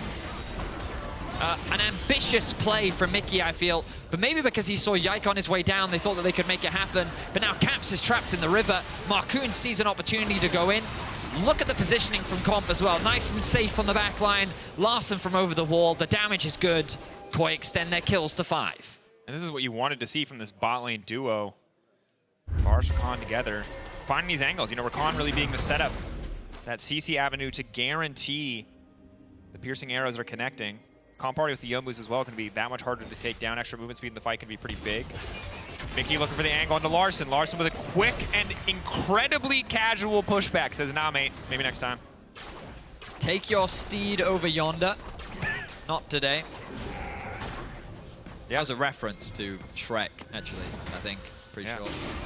I'm not sure. I'm a Shrek 2 guy, not a generic Shrek guy. There's one film and one film only for me. Rogue grabbing another Drake. 2 Drakes. You know, small plate advantage for G2. Hansama also going to tread through the top tower, courtesy of those grubs. As G2 have been uncontested on that angle. But Rogue keeping it close. And I'm liking today's version of Rogue a lot more than yesterday's version of Rogue. I mean, I do like that comp. I like long-range comps in the current meta. I definitely think that them simplifying it is going to do them some some wonders as we get closer and closer to the late game. Comp with 3-0-1 scoreline. The Yomu's Ghostblade already completed. He's in a fantastic position. Caps is the one having a difficult game. Been the victim of a few ganks, been caught out of position. Bit of over-aggression in the bot lane as well. Yeah. And now the pressure's only going to continue to mount because after securing this Herald, you expect Rogue to use this mid, unlock that tower, and then gain so much more access into the enemy jungle, start getting that deeper vision down. So at least looking at Hans. A comp with range like this loves having that proactive vision control as Mickey is 1v1ing Larson. But Larson, again, not into horses, man. No. Jigenda gonna TP in. Rogue is keen to fight here, but a great pillar gonna shut that one down. Perfectly placed. Wow, that fits nice and snug in that little gap. Cute little trundle pillar. Yep, yes. Fits good, Betty. Anyway, comp is going to continue to just be very frustrating for G2 to deal with. He's always going to get prio first. Hansama's never going to be able to walk up and contest him. And that's just is going to be what it's going to be. I kind of did expect them to just drop the Herald mid, to be honest. They had 4 members of G2 in the bot side river. There was a big window for them to push to the Herald, maybe even get a second charge into the tower. But instead, they kind of prioritized those kills, committed the TP. Doesn't end up really converting into much of what they wanted. And the next objective is not for another 3 minutes now. Dragon in 3 minutes, Baron in 4. First items now finished for Caps. Second items being worked on for the side of Rogue. So we're going to enter what is a pretty slow next 2 minutes. There could be a window where they have Larson push in top, have him then come down into mid, use their numbers to then threaten this mid tier 1. G2 don't have the strongest wave clear without Caps. But outside of that, there's not really a lot of options for these teams to really threaten any objective. And Caps, as you mentioned before, struggling a little bit. Has the Protobelt competed, but a significantly cheaper item than the Nashor Tooth. The additional Blasting Wand as well. Hopefully he can have a bigger impact in these fights. Hasn't really been able to find the multi-man ultimates, either getting pushed away by Larson's ult or having people flash out or dash out as well. So we've seen a lot of great Nico performances this weekend. Notably a lot from Jackie's. See if Caps can match that and have some of these really high impact ultimates. But Vedius, you talked about this earlier. Jax into Cassante. You were talking to Finn.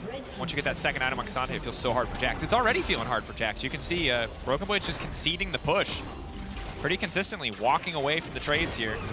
Although now he's going to fight for the wave, knowing that he has Mickey behind him. Pullback is there. Stun not going to connect. I feel like the loss of Divine Sunderer hurts Jax so much, it does. Man. It was just free sustain for any champion who wanted it. And now you've just got Grasp. Yep. It's a good summary. And now you kind of also build Titanic Hydra, which is great for push. Not so good for the trading. Yeah. It's definitely not the worst, of course. You can still see him, for now, getting the trade advantages against Jigenda. There are 3 people with the item in the game. It's obviously a pretty strong item still. Oh, yeah. Yeah, I guess it does make a lot of sense on Trundle, actually, now that I think about it. It just kind of gives you all the stats that you want, really, doesn't it? I mean, just name a jungler who doesn't love damaging health. A Tiamat in their kit to clear, basically, Raptors, right? Here comes Yike. Mayor of Troll Town. Troll Judge, execute Troll. Well, unfortunately, the 3-minute timer that we mentioned earlier nearly over. Dragon spawning in about 45 seconds, but G2 have set their eyes on this tier 2 top, but I think Rogue can respond. I think they're late to the play. They don't have the resources up here to match. They are, yeah. G2 with the massive Void buff. I mean, credit to G2. They saw an opportunity there. Rogue were caught with their pants down a little bit. You see all this vision invested on the bot side of the map. There are all these wards already invested from Rogue. We're getting ready to contest this Dragon. I mean, Markoon also on that side of the map. And then G2 said, okay, we'll just take a tier 2 top. So nice advantage game for G2 there. Yeah, Mickey X just posturing on the side to stop Rogue from walking forward and hitting the tower, giving Hansama enough time to walk up and clear the wave.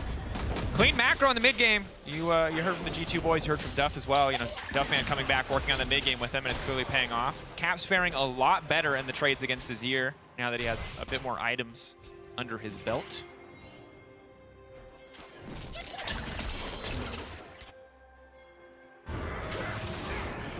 Dragon now started off by Rogue. They're in a much better position than G2, who are continuing to invest their people up towards the top side. Bear in mind, Rogue now at Soul Point. G2 seem to be completely fine with that. And we saw this yesterday versus KC as well. I believe KC got the first 3 Jakes and got to Soul Point. And it was G2 who had to fight so hard to get in the way. G2 very willing to play topside and concede Drakes. But it might cost them. I mean, it is a TP top as well. TP top. Larson. And Emperor. Hunted. Trying to dash away. Broken Blade. There's nowhere to go. Yes, there is! Woo! This man's dynasty not going to be ended today. Emperor standing strong. Yeah, nice flash into Glide. Flashes away from the stun of Broken Blade. And Caps couldn't really get involved in the play. Now Rogue see a window. Mickey, can he interrupt? No, he cannot. Can't do much there. Might's going to keep running. Herald will not get remounted. Mickey's going to make sure that Hansama there to clear it out. But fantastic escape from Larson. Getting the flash could matter in the fights to come, most certainly. G2 didn't really burn a lot of resources outside of BB's TP to make that play happen. But, I mean, that's a double TP advantage now for Rogue. Things like Baron become a lot scarier Caps for did as G2. well. Excuse me, Caps just burned his TP. Yeah, because That's Broken big. Blade committed his CP to that top lane play, as you highlighted, right? So, G2, they went for an ambitious play. If they found that pick onto Larson, then a Baron threat becomes a possibility. But they couldn't find it. Larson gets away. So instead, they lost their mid-tier 1. They took a lot of damage on the tier 2 bot. Caps is now trapped here. And I wouldn't be surprised, Rogue could try and force a Baron hit. Because they know they have the numbers advantage. It's not necessarily about getting the Baron, it's about trying to force a fight with the numbers advantage. So I would love to see Jigenda trying to interrupt Caps, trying to keep him here in the bot lane. If nothing else, keeping pressure onto that bot tower. Leverage the fact that you have a TP advantage to force G2 into an awkward position. Yeah, I want to see Rogue really struggling to find proactive angles yesterday. Maybe they can find them today as Marcoon just continues to poke away at Mickey. Larson on the top side as well. Top lane tier 1. Feels like they could have tried to force that a little bit more, but Broken Blade giving access to jump in. I mean, they know counter-strike Caps the is wave. bot right now. This is a perfect opportunity. Like, I think you can just have Jigenda TP and just start threatening the Baron. So at least recalling. G2's going in. Marcoon isolated.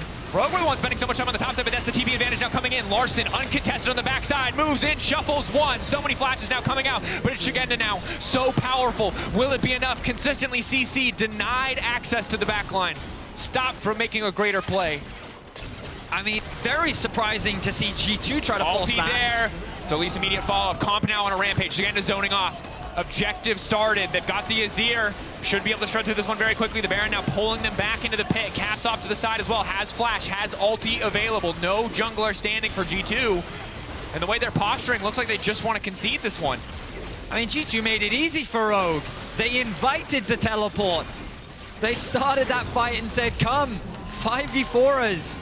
The fight was disjointed, and Rogue was very quick to tear G2 apart. You'll see the engage come through from G2 here. They think they've caught Marcoon isolated, but look at the positioning of Larson. A great ultimate from Marcoon, splits up the G2 team. Hansama is trapped behind the wall with the TP coming in. He can't get involved. Yike then in a 1v4, loses life, and only now does Caps arrive, but it's too little too late.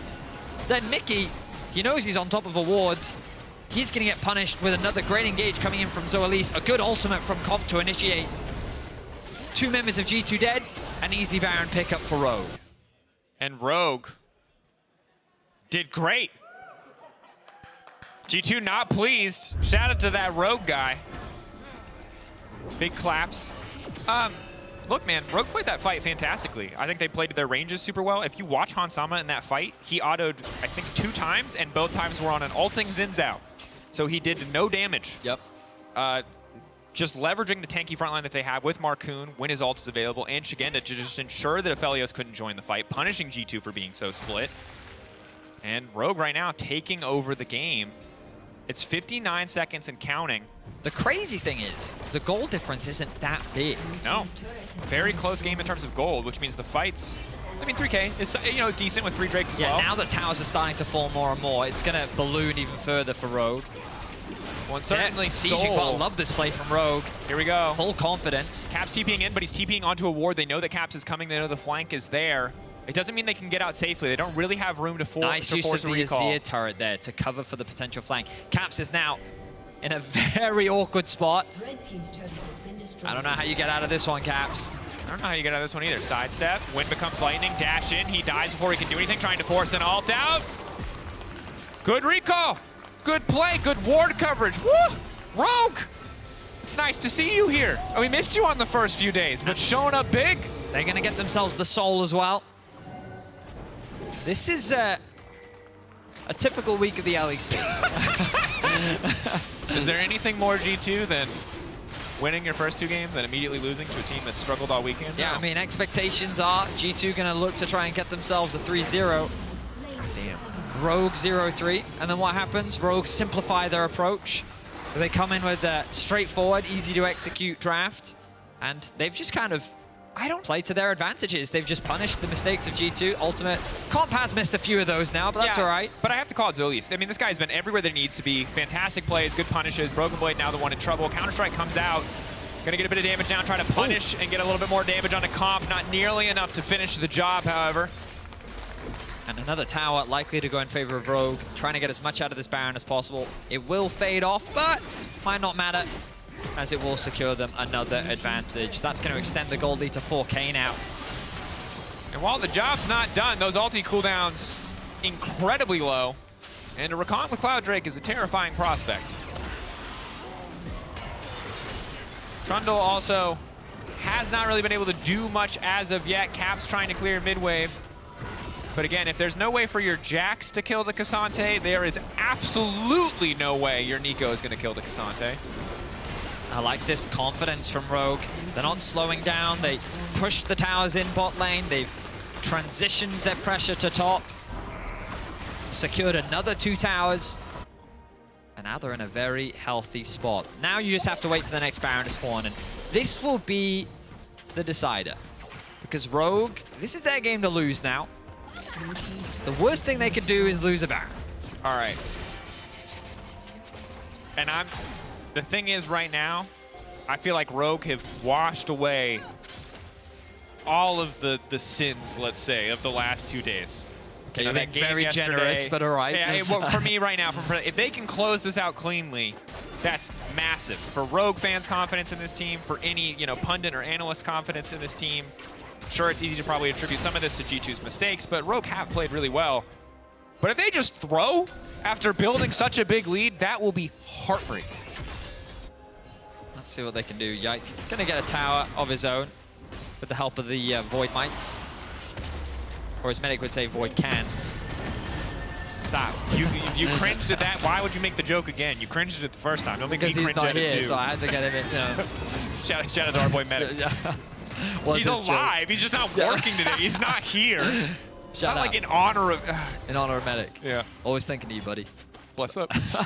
Miss you every day. Medic's fine. He's at home. Just again, to be clear. Completely fine. He's completely, totally fine. All right, the crowd rallying the support. They've been pretty quiet this game. Well, understandably. Yeah, but they realize, rallying. they've got to bring the energy back. They know the Baron's spawning in 40 seconds, and this is going to be the moment. Can Hans get his 3rd item before the objective? Quick look at his gold. I think he's close. I mean, I forget exactly. I'm assuming he's building a Bloodthirster, but I forget. I think a Bloodthirster is 1,500 from the components, but it might be less. Yeah, usually I have the crit cloak and not the vamp. And we'll see. Sure. But he does have it. All right, he's got it. Great. This is a really big deal. There's a ton of extra AD and lifesteal, so will matter a lot in these close potential fights. But I don't know if he's going to get the opportunity to get into range. That's the big thing about this Rogue composition is if they have first access to any objective, they can set up, they can poke as G2 come to check. Oh, yeah. They really get to decide the pace of this game. Well, here we go. Now the fight over the mid-wave begins. Rogue already have good push on the top side of the map. It's being started. Larson is just melting through this objective.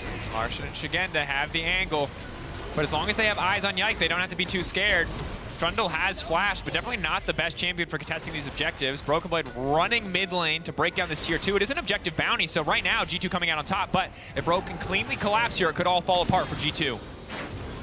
Broken Blade forced to ward hop over the wall. Coming out, flash out, away. Dash away from Larson. So Broken Blade's flash no longer available. So Rogue have pushed G2 out of that tower. No objective gain for them. They push in the mid-wave. Now they move back towards the Baron. They haven't spotted out that one ward, though, which gives G2 a lot of information as to what is happening around the Baron. Our observers highlighting it for us now. Awkwardly, it's giving them not a lot of information. That's it the ultimate didn't cover from the entrance Zoelis. to the pit. But that's the TP now coming in. Objective bounty claim. Tier 2 down. The engage. Yike stepping forward. As long as he has the ability to ult Shigenda, he should be just fine.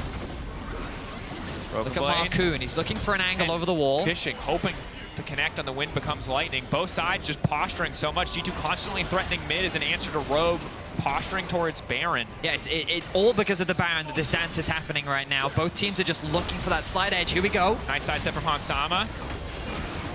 Hansama just clearing the way. Hang There's on. focus! What game are they playing? They're just refusing to fight. They're just breaking the base. What is it going to cost them? Hansama still untouched on the backside. Raccoon ulti already down. Keep your eyes on Hans in the fight to come out. Larson now trying to push back. Flashback from Hansama, but it is simply not enough. The lifesteal will not save him. Jagenda still strong. G2 getting tricky. Barrow will not fall for the trap. They lose an inhibitor, but they take the fight. That's the TP coming out from Jagenda and Larson with 4 members dead on G2. They have a wave from the bot lane and they're looking to end things right here, right now. What a crazy series of events. G2 got themselves an inhibitor, but Rogue's collapse was better and they're able to find the fight. No arm guard on Caps. Just now coming back, ulti up and available.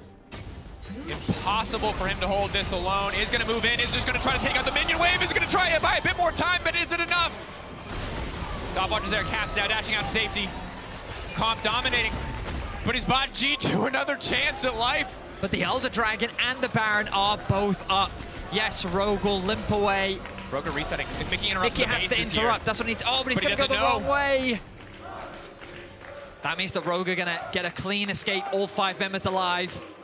Opportunity now picked up for Comp. G2 have to win a 4v5 or find a way to force them off the objective without giving up too much. Hansama's ult might be available. No flash, making the steal that much harder. Rogue in a great position. Are they just going to try to trade it for Baron?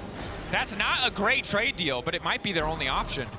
But Rogue don't have to take the trade. They just see where G2 goes and punish. They have the man advantage. They know they do. G2 can't just try to buy time for Caps. 10 seconds and counting on the respawn timer, but no TP for Caps available. Rogue can just burn this objective down and look to contest G2 at the Baron. Because Rogue want the fight. Once they've got the Elder, a fight is all they care about. So G2 have got to be as quick as possible, and they've got to get away. Here's Jagenda. Part 1, get the Baron achieved. Get the hell out is part 2, and they might not be able to find it. Yike now knocked up. Comp coming in. Ulti goes in. Yike trying to buy a bit more time, but it's just not strong enough to stand in the face of that Elder Dragon buff. So the weird thing is that G2 actually have push in top, push in mid. Caps is going to go catch bot wave, and so this Baron may have been enough to stall. Because the thing about the Baron is with the added strength of the minion waves, it's just going to allow G2 to buy time and avoid the fight. They're going to get themselves another opportunity to find a way back into the game. That's why Rogue have to force. Yeah. They need to find a way to leverage this Elder, because in a 5v5, or right now a 5v4, naturally they're just going to win out. Yeah. And proactivity was such a struggle for Rogue yesterday, but if they can get aggressive here, if they can find the engage angle in the duration, in the next minute and 30 seconds of this Elder Drake, they can find the win. But if G2 just get to keep stalling, we're going to be on much more even footing as we get later into the game. Only the Cloud I like Soul. this push top. I think it makes a lot of sense. But here we are. This is the annoyance of the minion waves. It just buys a little bit more time. They also do more damage to the opposing minions, so those are going to be slowly thinned out. Caps is going to look to thin this wave out as much as he can. Hansama's going to catch mid. 1 minute left. Rogue have to find something. Importantly, Larson has Seekers, the new stopwatch passive, so can try to be a playmaker in the fight to come. G2 just clearing the waves as best as they can, trying to stop minions from getting to their tower. Rogue doing the right thing, playing with 51 confidence. seconds. They know they're stronger. They've secured themselves another inhibitor, but they can't relent on the pressure. They now make their way towards mid. 40 seconds and counting. G2 just trying to hold on. Remember, even if the Elder falls away, Rogue are still heavily favored in the fight. They have massive advantages. But there's no way, absolutely no way G2 can win a fight with Elder backing up Rogue. 28 seconds. Rogue just moving forward, taking their time. They have the waves in their favor finally. We'll break down another inhibitor. All 3 inhibitors down. They're doing this tutorial style. And here we go, a few minions. 15 seconds left on the Elder. Nice dash back. Yike needs to clear the wave here. Supers on the bottom side will eventually come in. Rogue can just keep playing this controlled, collected. They don't need to rush anything at this point. While the Elder will fall away, double supers in every single wave means it feels like an inevitability that G2 will lose this game. Slowly but surely, the minions are beginning to mount. If G2 can get Caps' flash back up, maybe there's an angle. But it's just so hard. Rogue are taking their time. They're playing it safe. It's G2 that have to pull the trigger now. Pullback won't connect on the Q3 from Shigenda. Pillar to buy a bit more space. VP and Shigenda trading, not a lot going to come from it. Ulti going in from Comp, first major cooldown used. Caps now a melee creep, that much harder to hit, even if Rogue are aware of it. And now the Baron's gone. Means the siege is much easier for Rogue. Just chipping away at the HP. Comp forcing Broken Blade back, but he's going to be able to heal up very quickly. Double supers here. Caps going forward, flash in, but everyone's immediately going to flash out. Marcoon steps forward to punish, but he might be a little bit too eager because Broken Blade is right there. Zoas on the backside, but Hansama still standing. Keep your eyes on Hans. He has to be the difference maker. Mickey creating so much space. Yike stepping forward. 80 carry untouched. G2, can they find the fight? Larson still on the backside. The Emperor still throwing down soldiers, laying down damage, but Hansama lives. A perfect transition to Severum to stay standing with the minions might just end the game. G2 barely holding on, barely taking the Larson fight. has TP, he's gonna go back to base and rejoin the fray. Comp using his range, just has to play away from Hans. The ultimate lands. Can't follow up, there's too much lifesteal on Hansama between the BT and Severum. It's hard to deal with. Might not be! So much damage. Almost all of his health gone. Hansama needs to sidestep, and he'll do it just in time. Here Bot comes lane Larson. inhibitor is back. Double creep wave slowed down. They need to get on top of Larson, but they don't have the range. Hansama does now, however. There are no summoners anywhere. The Dragon and the Baron are going to be spawning in 2 minutes' time, but miraculously, G2 hold the line. A sigh of relief from the coaching staff of G2. If they could have killed Comp and Larson, that could have been the end of the game for G2. But look at this initiation. Caps makes the play. The flash away from Comp, but it stuns up Marcoon. He goes into a little too early, loses so much of his HP. The engage from Mickey on the backline was incredible because Zoelis then gets isolated. Then look at this damage from Hansama here. Shreds the backline, forces Rogue on the retreat. But the second Larson gets this tower up, Shigenda acting as a wall, gets onto Hansama and forces the fight to be split up for G2. Once Larson and Comp could regroup, that was when they were able to stave off G2 and not make the fight any worse. 3 for 2 in favor of G2. But now the Elder spawns in 45 seconds. G2 have found a way out of their base, but it is in tatters. Pillar there to buy a bit more space. Caps now needs to retreat, getting completely shredded by Larson.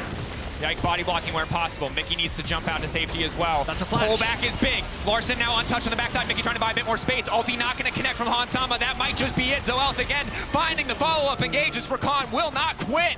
Rogue marching down mid lane. This should just be their victory. One final fight win to close things out. Marcoon zoning away. Shigenda eyes on the prize. He is not messing around anymore. Knock up there, but again, Shigenda's just too damn tanky. The shutdown onto Hansama. Rogue have done it. Their first win, and a win against G2. A fantastic way to end week 1. A chaotic end to the game, but they got a much-needed victory. 11-0-8 for Comp. His positioning fantastic throughout the game. Bot lane doing work for Rogue in this game, and you can see the embrace there on stage. A lot of emotion. Difficult game, to be sure. G2 a hard team to count out until you've knocked down that Nexus, but knocked down the Nexus, Rogue certainly did. Of course, player of the game, Marcoon, Comp, Zoelis. You can let us know. Zoelis. I'm gonna keep butchering that one, sorry. Great recon game, though. I would argue it's probably him. Could also be Comp. You can take your pick. I mean, it was a super exciting game. Credits to Rogue. They really did punish a lot of the mistakes that G2 did. And I still want to see a little bit more proactivity from them. I think that there were windows where they could have pushed their advantage. This is a huge step in the right direction. And that's definitely exactly that, step in the right direction for sure. They can take their first bow of winter. They are finally on the board, and they will avoid the 0-3 week here in the LEC Winter Split. Deny 3-0 from G2 as well. Hope as you head into week 2 of scrims, most certainly. See if they can take that momentum forward into week 2. We are moments away from interviewing the victorious Rogue. Do you know what game? And they're ready now. Whoa, just interrupting you, just like you're a Portuguese guy. Anyway, here we go, on stage with Lord. Yeah, I'm ready with Zoelis. Now you know how to pronounce it. And thank you guys for the support and congrats on winning your very first LEC game, Zoelis. against G2 on top of that. How was it? Tell me about navigating through this chaos, because this is usually what G2 is going to throw at you. Yeah, we knew kind of how they play, how they like to play, and I think we are pretty good against them because we don't really play the game, you know. Like last 2 games was really bad from us. We didn't play, so they kind of force us to play, and when we play, we are not bad. So I'm really happy about this win. It was kind of a slow start for you guys, but of course it's just the first week. People getting used to playing together. You also getting used to playing on this amazing stage. Tell me about this week and bouncing back today, and how important it was for you leading to week 2. Yeah, it was important to like start with a good week because you know it's snowball with the confidence and stuff. So. Yeah, first game I was like a bit stressed, second game as well, and now we are just like we talked yesterday, and we just need to play the game and don't care about the result, you know, just play and we see what happened. And today was really good. And how about you? Your experience playing in the LEC? I'm extra proud, of course, whenever we have new LFL players joining the league. Congratulations! Thank you. Welcome to the LEC, of course. Tell me about the off-season. Did you expect to join the league? I think you were on the list of prospects that we expected to see in the league this year. But how was it for you? And joining Rogue as well. I kind of knew Rogue like me since like spring split, but after the disaster summer and like the last place in the NFL, I was like, maybe I will not join LEC, but they kind of like me, so I'm really thankful for that, and I hope we'll do a good season. And thinking about you, your style, and the amazing supports we have in the league alongside you, how do you want to stand out? What is Zoelis going to be about? What is going to be your trademark? I think we kind of want to change a bit the Rogue, you know, like playing slow. I want to like bring back like a good bot lane, play really aggressive with comp, and we work a lot on this. So yeah, I hope we'll play more aggressive later. Some words about the bot lane synergy with comp, because you talked about aggressive. I think that's what we're going to see with you guys playing together. Yeah, we practice a lot because we are not really on the same page at start, and now we joke a lot, play a lot together, so we start to get better and better, and we'll still get better, I think. Well, Zoelis, I'm happy you can finish the week 1 on a good note. Bienvenue en LEC. Thank you Merci. for the interview, and good luck on week 2. And after the break, we'll preview Team Heretics versus Giant X with a special tribute of Yonkers 600 game in the LEC. Do not go anywhere.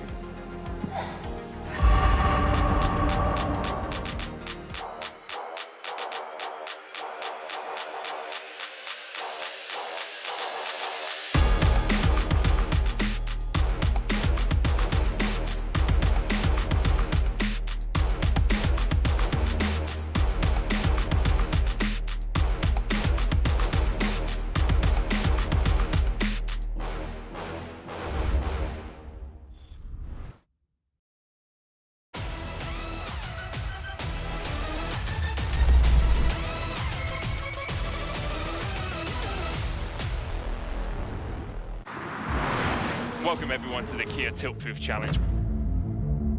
We're here to see if 4 gamers can stand up to the test. ¿Dónde está? Uy, uy, uy. Ajas. Dios mío de mi vida.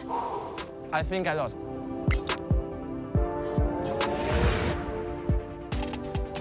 I'm so happy that I didn't eat before.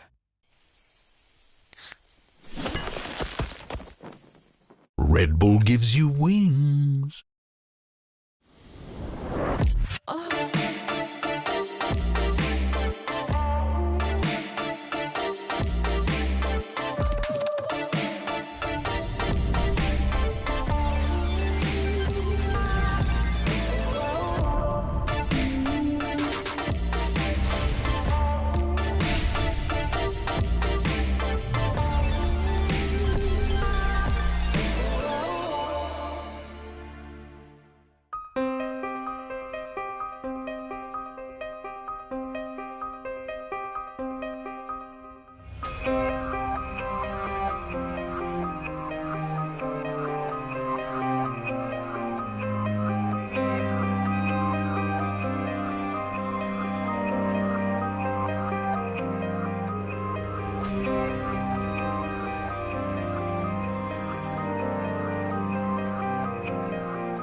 back to the LEC, where we're about to see Team Heretics take on Giant X. Now, yesterday we had Jankos as a guest in PGL because it was his 10-year anniversary of playing right here in Europe. And today, in fact, is his 600th game on the Rift in EU.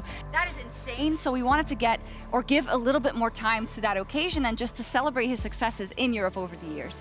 Yeah, I think it's really impressive, and obviously at the very start in Rocket he had a bit of a slow start really, but eventually picked it up. And I mean, already when I joined the league when he was in H2K, he was a veteran, he was like the guy you wanted to beat, and once you beat him, when you had that individual trophy, you knew that you were the real deal, that you could actually battle for the trophy. He was, so to say, the benchmark for junglers coming into the league and wanting to prove, like, if you could beat him, you were probably good, but the problem is you didn't really beat him that often, right? Well, unfortunately, I was in the league for 3 years.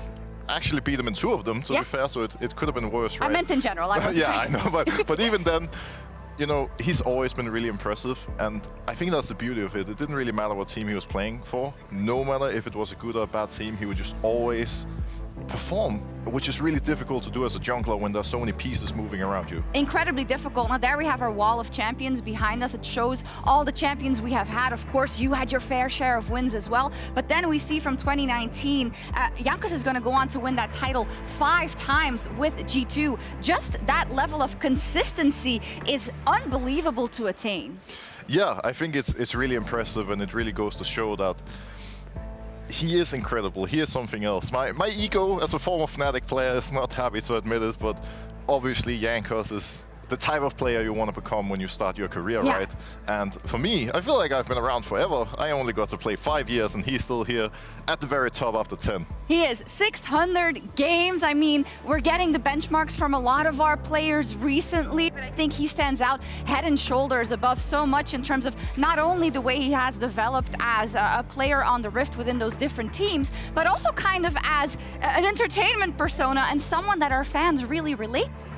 Yeah, definitely. Obviously, coming to a stream is always a fun time. There's going to be laughs and jokes. And I think from a player point of view, being someone who came into the league, having to fight against him, it's kind of interesting to look at all the different junglers that he's battled against, going up against the years. There was the OG junglers back in the day, like Snoopy, Cyanide. Eventually, I joined with others. Now, all of a sudden, he's fighting the likes of Aljoya, but no matter which generation of junglers we're talking about, he's always there, he's always at the top, and he's always difficult to take down. He always is, and a word maybe about Team Heretics that he's in now, you know. Last year we already said he made something happen, even though it wasn't the easiest situation, it wasn't the best team to be functional in, but he still was unbelievable. You as a jungler know how difficult that is. Yeah, I think it showed that it doesn't really matter what situation you put him in, he is always going to be impressive, he's always going to be incredible.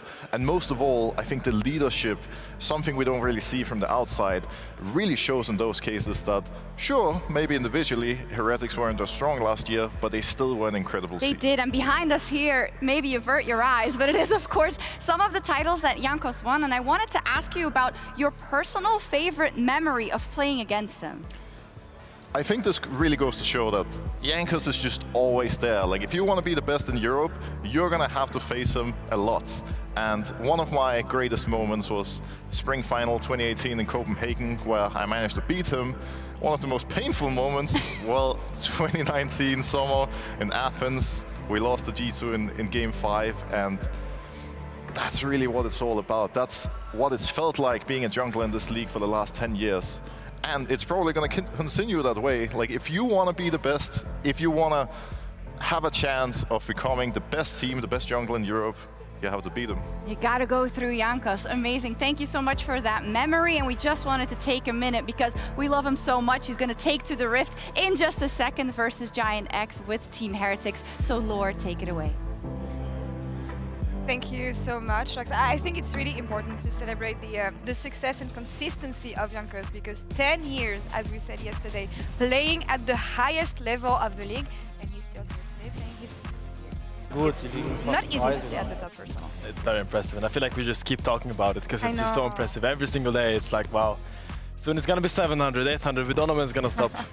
He stayed, yeah. I was just 14 when he started, and I was watching that as well, right? So, you know, it's been growing up with him at the top, even back in the Rocket days with Overpower as well. So, yeah, truly a legend of the league. And he stayed true to himself and true to his style, and that's something we can also say about the opposition on the other side of the rift. If we turn to Giant X right now, especially on the bot lane, I was really happy to see Ignar coming back to Europe, but I'm especially happy to see him staying true to his aggressive style, the one we knew from the time he was in Europe. I'm thinking about the Fervor Leona, opening with Blitzcrank on day one, with Patrick alongside Draven. I think it's the smart choice for a support like this, Finn. Don't blind pick Milio against Ignar, please. You will let him do this to you over and over. I have such a strong memory of Ignar playing Blitzcrank against Tahm Kench, and as he hooked the Tahm Kench, he ate his ally and he got a double whammy at the same time. Like, this guy, his hooks don't miss, and he is such a playmaker in the champion. It's so impressive to see him still do this. And that's the thing, like, he just brings the energy. It's the aggression from the get-go. It's something you really need together with Patrick as well, because we saw them try and replicate it with Limit, but it was always a situation where you scaled into the mid to late game with Patrick. Now it's Patrick on a Draven, on a Kalista, and it's been facilitated by Ignar, who's such a chat with some of the support picks he's going for, where it's just about getting the lane ahead. And it's funny because it's not the champions that he's prioritizing right now are not the champions that the rest of the league is prioritizing, being more in the enchanters and enabling the AD carry. Do you think he's going to be able to innovate and stay true to his style with the champions that he can propose? Innovate, Ignar? Yeah. You know what to do 2017 Worlds? Like, it's this guy. I mean, he will find a way to make engage supports meta. That is what we've known from Ignar. Make it full Ardent meta, the whole world is playing Ardent, he's engaging. Like, he will find a way to make it work, I promise you that. And I do appreciate what Giant X brought to the table with the team that they had. I know that on the mid lane, Jackie's was a bit gamble. We don't actually hear a lot about this player. We saw a good side of him, a lot of bad sides as well, but I think it's going to take time for him to Yeah, obviously, he's an incredibly young player, and I think he's had some good signs, he's had some bad signs as well. This one being one of the better ones on Nico, where I was just thinking to myself, incredible scouting, because this guy has only gone through EMEA Masters play-ins. This is something where you actually try out the different players and you give it a shout. But then this is on day 2 instead, where you start to see some of the cracks, some of the dents. He's over-pushing on a side lane. It's causing a lot of tempo loss for the team because suddenly you have to wait for respawn timers. It's difficult to fight for the map state. And specifically this game as well, where he was trying so hard to try and find the winning Nico, because you're playing into 3 AD carries and Orianna. If you find that game-winning Nico play, you will of course win the game. But it was so difficult for him to fight, and I think that's where the experience also comes into play, where he's not at that level yet, but he's already in the first week of the league showed an incredible amount of potential. I mean, and he's very raw. You have to see, you can see it in his playstyle and some of the plays he goes for. I think it was game 1 against Vitality, his bot lane is stomping.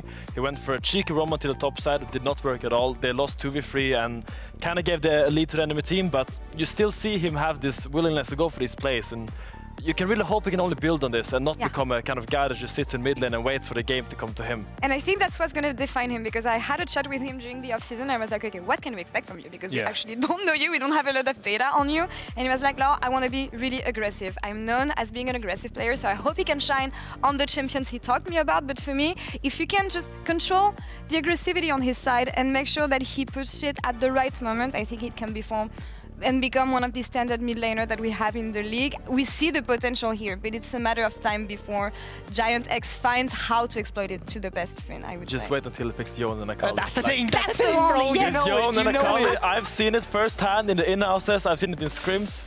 Like, not leaking anything, because everyone knows he plays the champions. It's like his bread and butter. It's like a Seka from Czech. He's just like Seka completely from crazy on this champion. That's a good nickname. I'm I hoping like the sticks if it comes analogy. out. Yeah, Cheka. Cheka. Not bad, not bad. Well, that's just Staying crazy. focused on the draft a bit, because we're going to have the draft at the desk, of course. We talked about mid lane champions. What can we expect on the side of Giant X today, considering what they played so far? I feel like the draft they had within their hands yesterday lacked a bit of engage, maybe. What do you want to see them refine today, Finn? You'll come after that, GB. And any insights on what you want them to play, to see them play today against Heretics? Well, what I've seen working for Giant X is their bot lane. I think both games their bot lane got really, really big leads. And I think Peach has been kind of noticing this and been playing towards them. That's why Jackie's and Odo has been left at their own. I mean, Odo's used to it, obviously. But I think Jackie's has to also like accept that if his bot lane is doing so good, let them come to you. Don't like stress it. And I want to see them draft these strong bot laners like Aphelios, Draven, Kalista that I know Patrick is extremely proficient at. I think it's just about being less stressed as well with it, because even in their game yesterday, they were so stressed to find the right TP flank, the right play with it. I think they want to step to simplicity as well. Something like the Nico obviously works because it's easy in a team fight. I'm curious to see what else he will look good on when it's not the Yona Akali, but also a champion like Asir, who's been so prominent on this patch. It's crazy and actually weird to plan what we can expect from these two teams, because when you look Heretics on day 1 and on day 2, it's two completely different teams. I feel like Giants maybe didn't have everything they needed to perform yesterday. On the side of Heretics, Finn, any expectations? We're gonna have to try. I want to see Kaiser stay in form, because yesterday Kaiser had an immense showing on the Bard. He locked it in, I think it was a last pick as well, a Bard where he just had his lane control all the time and it was everywhere on the map. Every single play he had the initiative on. So I want to keep seeing this from Kaiser, because this is the Kaiser we knew from 2020, 2021. It was the roaming Kaiser, the smart Kaiser, the innovative Kaiser, the Wukong's flanks, the Bard portals, everything like this. I want to keep seeing more of it. And that's what he said yesterday, and I think that's the tricky part of this Heretics lineup, the fact that they all have a strong voice, they know exactly how they want the game to be played and what they want to draft to their advantage. How do you combine all these voices, GB? I mean, it didn't look like there was too many voices yesterday. If anything, it felt like everyone was on standby chilling. They know they had the game going from a macro perspective against Rogue. But I am curious going about to that bot side you're talking about, Finn, because going up against the Giant X bot lane, you really need that X factor down there to make sure that you can actually contain Igna, not just in the 2v2, but also when he starts roaming around on a pick like Blitzcrank, for example.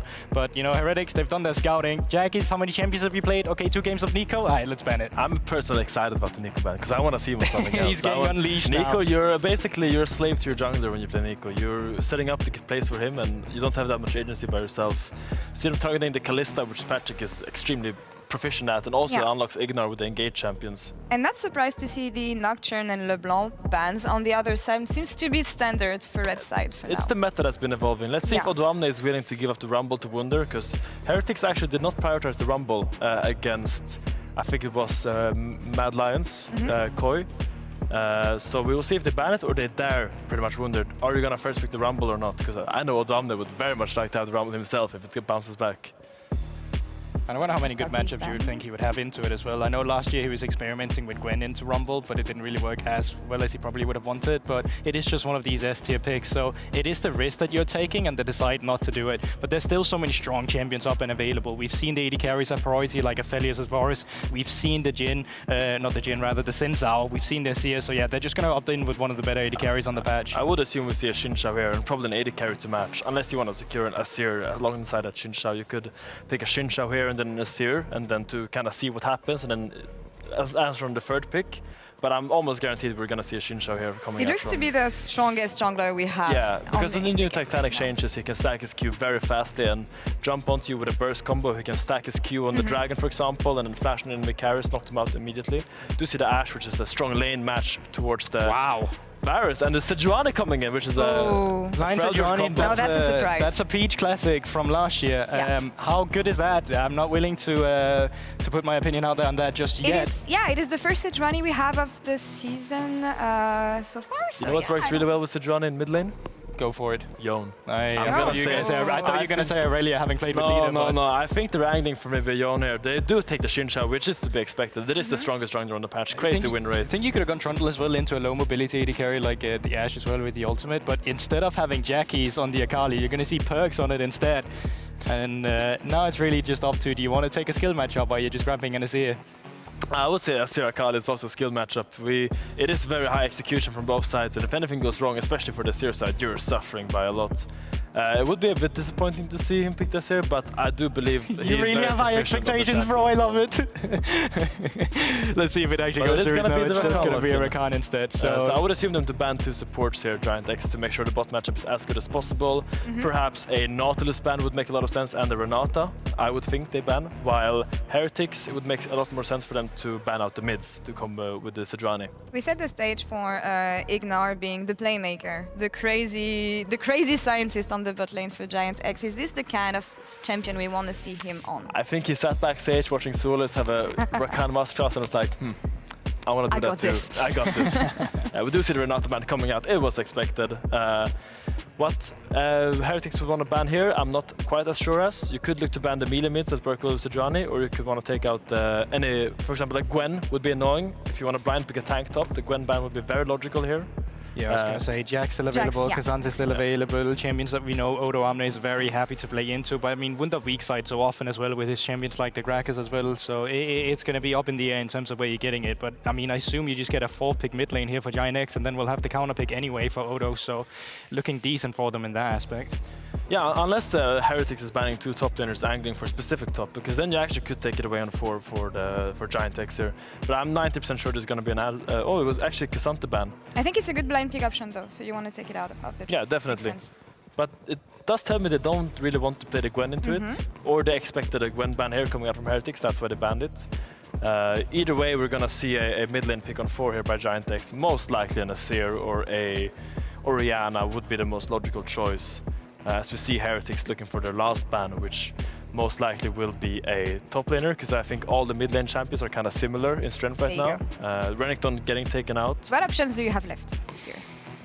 Well, I think Aatrox is a very common blind pick in these kinds of scenarios, because the Jax can be annoying. Renekton with the Sejuani can easily lock you down. As we do see the Azir probably getting picked up here by Giant X. I know I shouldn't talk about hovers, but it has been talked about for so much. I do think we're going to see it getting locked in. With the amount of counter game, okay, let's say that Wunder goes for Aatrox right here instead, since the blind pick's kind of available and applicable. If that goes through, what's the response then for Giant X? Or is there a different champion you're looking at here, Finn, to be the blind pick for Wunder? We will see. I mean, I do lean towards the Aatrox blind here is the most logical, or like maybe a Gnar, but then the Renekton ban doesn't make a lot of sense. I do think we're going to be seeing either the Gnar coming in there. Probably going to see maybe a range support to combo with the Wunder here, because with the Varus, if you go poke Varus, you get a really strong laning phase with like a Bard or a Heimerdinger. Yeah.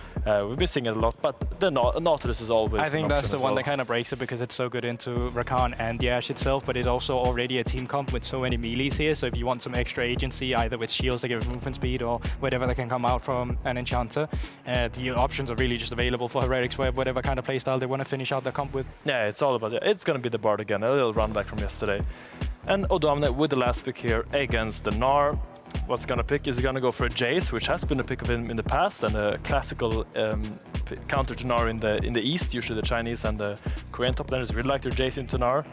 Here in Europe, Kennen is pretty common, but I think it's hard to pick Kennen with a Sejuani and a Azir, because you're really going into that heavy MR top side. So it is going to be the Aatrox Odo Amne, which is exciting. This is a really fun matchup that I've played many years, many times, and it's all about can Gnar dodge the Aatrox Qs. It's really just like that. If you dodge the Qs, you win. If you get hit, you lose. We haven't found so much success. Very fun so far, but I'm happy to see Gnar coming back, because it has been one of the best blind pickable options, I feel like, on the top lane. For me, it makes sense that we see the champion again. How do you think these both drafts are going to play into each other, and who do you think will win this one, guys? Well, I'm curious, because I think the bot side from Heretics can get pushed, at least with Bard and Varus in the early game, down towards the bottom side, and maybe you can start looking into some invades on the red side. It's some of the things we've discussed where a lot of people thought red side was going to have a harder time, because it's so easy to have an invade into that area. We haven't really seen that yet, but you have some potential for it, at least when you have a Sensao that's so good to skirmish in the early game.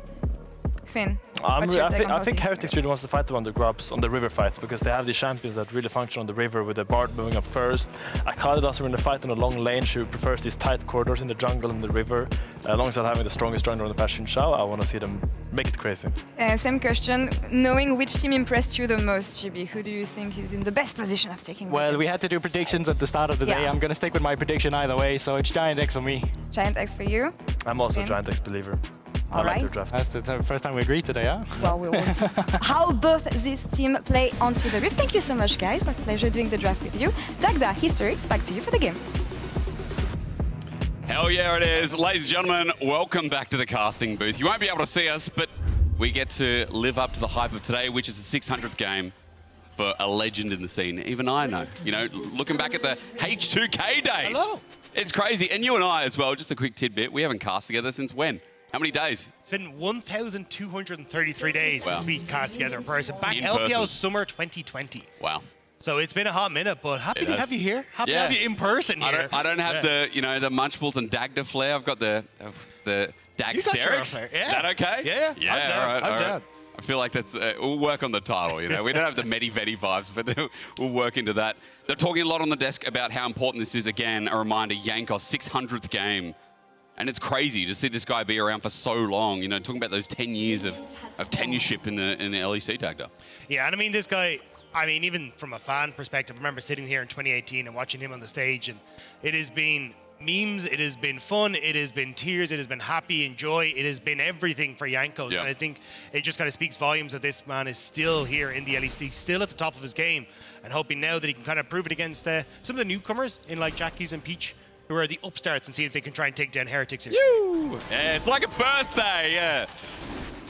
And it's a huge one at that. Going up against Peach, as you said, bit of a newcomer. 36 games individually I counted on the back end as well. So complete opposite spectrum as Jankos starts on the bottom side here to open up their game. Now, Team Heretics and GX, we've got similarities here, Dagda, where it's been a bit back and forth. I think strong early game yesterday out of Giant X. Team Heretics we saw against Rogue, punishing the inactivity from that team too. So it is good to see them both coming off some strong points as we run into today to look for that second win, which gives you a bit of a boost up, really the halfway point that we've been talking about that'll lead you into the full magic number Vedius was giving yesterday. Yeah, I think GX are going to be a little bit upset, though, with their last performance yesterday, because honestly, I think they should have that game in their hands. And you heard the desk talk about it as well, like little mistakes that came back to bite them. But a huge portion of that was Peach playing heavily around that bottom side, trying to get Patrick and Ignar into a position where they could kind of recover from the early stages. And he did a fantastic job of doing that. And I think we'll probably see something very similar here. I mean, Ash, Sejuani, double Frail, Yord, double slows is such a pain for someone like Flacket trying to escape that if you can get that engage going. Some lockdown is just not going to be averted. There's a bit of information gathered. Hawkshot going to see Jankos moving up towards Wolves here. Just on the side of the screen moments ago, you're also seeing Perks really out-trading Jackies here on the Azir, doing it yet again. It's experience versus a newcomer once more that we have to talk about as Perks makes this matchup look a little bit easier. Yeah, I definitely think this has been something that we've seen a lot in LEC is this matchup where the Akali stepping up, getting a ton of damage off in the early stages, being able to proc those Qs. It's something that, like, over in the LPL, I've seen a lot of with, like, Fofo, where he's able to get a little bit more of a trade down. But it feels like more in LEC, it looks like the Akalis are just able to get a bit more forward, get a bit heavier of a trade-off, and make it so you're not getting that initial push. But look at the mid lane and bot, it's going as well. Ignites down, Ignar flashes away, the damage through. Flacket and Kai'Sa looking clean in the 2v2. Yeah, and also in the mid lane, there was a gank going towards Jackies. Jankos started to wrap around there, but didn't actually end up burning anything. Just had the sliding glide to get Jackies out of there. So you can already see action galore, but it is Flacket and Kai'Sa who strike first. I heard you there. Look at the mid bot. Where are we looking? It's everywhere. But Peach trying to do the same thing as well, right? Just helping get the push here as Perks just going to react. And Jackies again needs a bit of pressure here with the way the trading's been going. And I think a lot of this game is going to be for GX trying to track exactly where Jankos is. Because what we've seen a lot of the last couple of days is, hey, when we get this ins out, we want to look for engages, we want to look for invades, we want to try and skirmish early. And I think that's why we got that early hawk shot to try and spot him out. But on this bot side, just see Flacket stepping, or Ignar going for the engage onto Flacket. Great stun coming through from Kai'Sa, and Ignar just doesn't have that tankiness in him to try and knock that one out. So great job by Kai'Sa to land that stun and set them up perfectly. I love the reaction from some of the bards. You know, looking at DOS the other day as well as we opened up LEC. It was a pretty good bard game, and it's been a reactionary pick here in the league so far. Nice to see a bit of versatility down on the bottom side, where I know some people are complaining about what the meta is in 14.1 and some of the repetitive picks that we're getting through. But again, good to see the bard, especially now as Kai'Sa makes his roam, but Jackie's out with a shifting stance. Yeah, just going to make sure that Perks is able to actually set himself up here. You can see all the hot chocolates going down to make sure Perks is going to be fine, and just make it as uncomfortable as possible. Jackie's hadn't actually gone for the reset yet, so he's going to go back and do that now, TP into lane, and you can see the Bard is going to start to move down because that wave in bot lane had crashed, so Kai'Sa definitely wants to be there to make sure he can try and support Flacket in getting the majority of that CS. And look at what the wave's doing, slowly pushing against. Perks is still in a great position here as he goes up and trades, zones out. Jankos hovers around while Peach is getting frisky in the enemy jungle. He's got a level advantage here, Dagda. Let's see if it means anything. No, I think at the moment he's just trying to, again, spot out where Jankos is and keep tracks and Wonder. Starting to roam down, we'll spot out the Peach is here, but they're just going to back away. In a 2v2 scenario where you can actually get Odo Omni across and you can start to proc the passive from the Sejuani, yes, you can do some damage in the 2v2, but if it's just going to be a scenario where it's Jankos versus Peach, that's where it's going to be a bit more of a difficult one. Jankos now starting up the Void Grubs, though. Yeah, like here, takes one with the smite. Peach zoned away yet again. I'm more concerned about what is happening on mid because it depends on who can move first.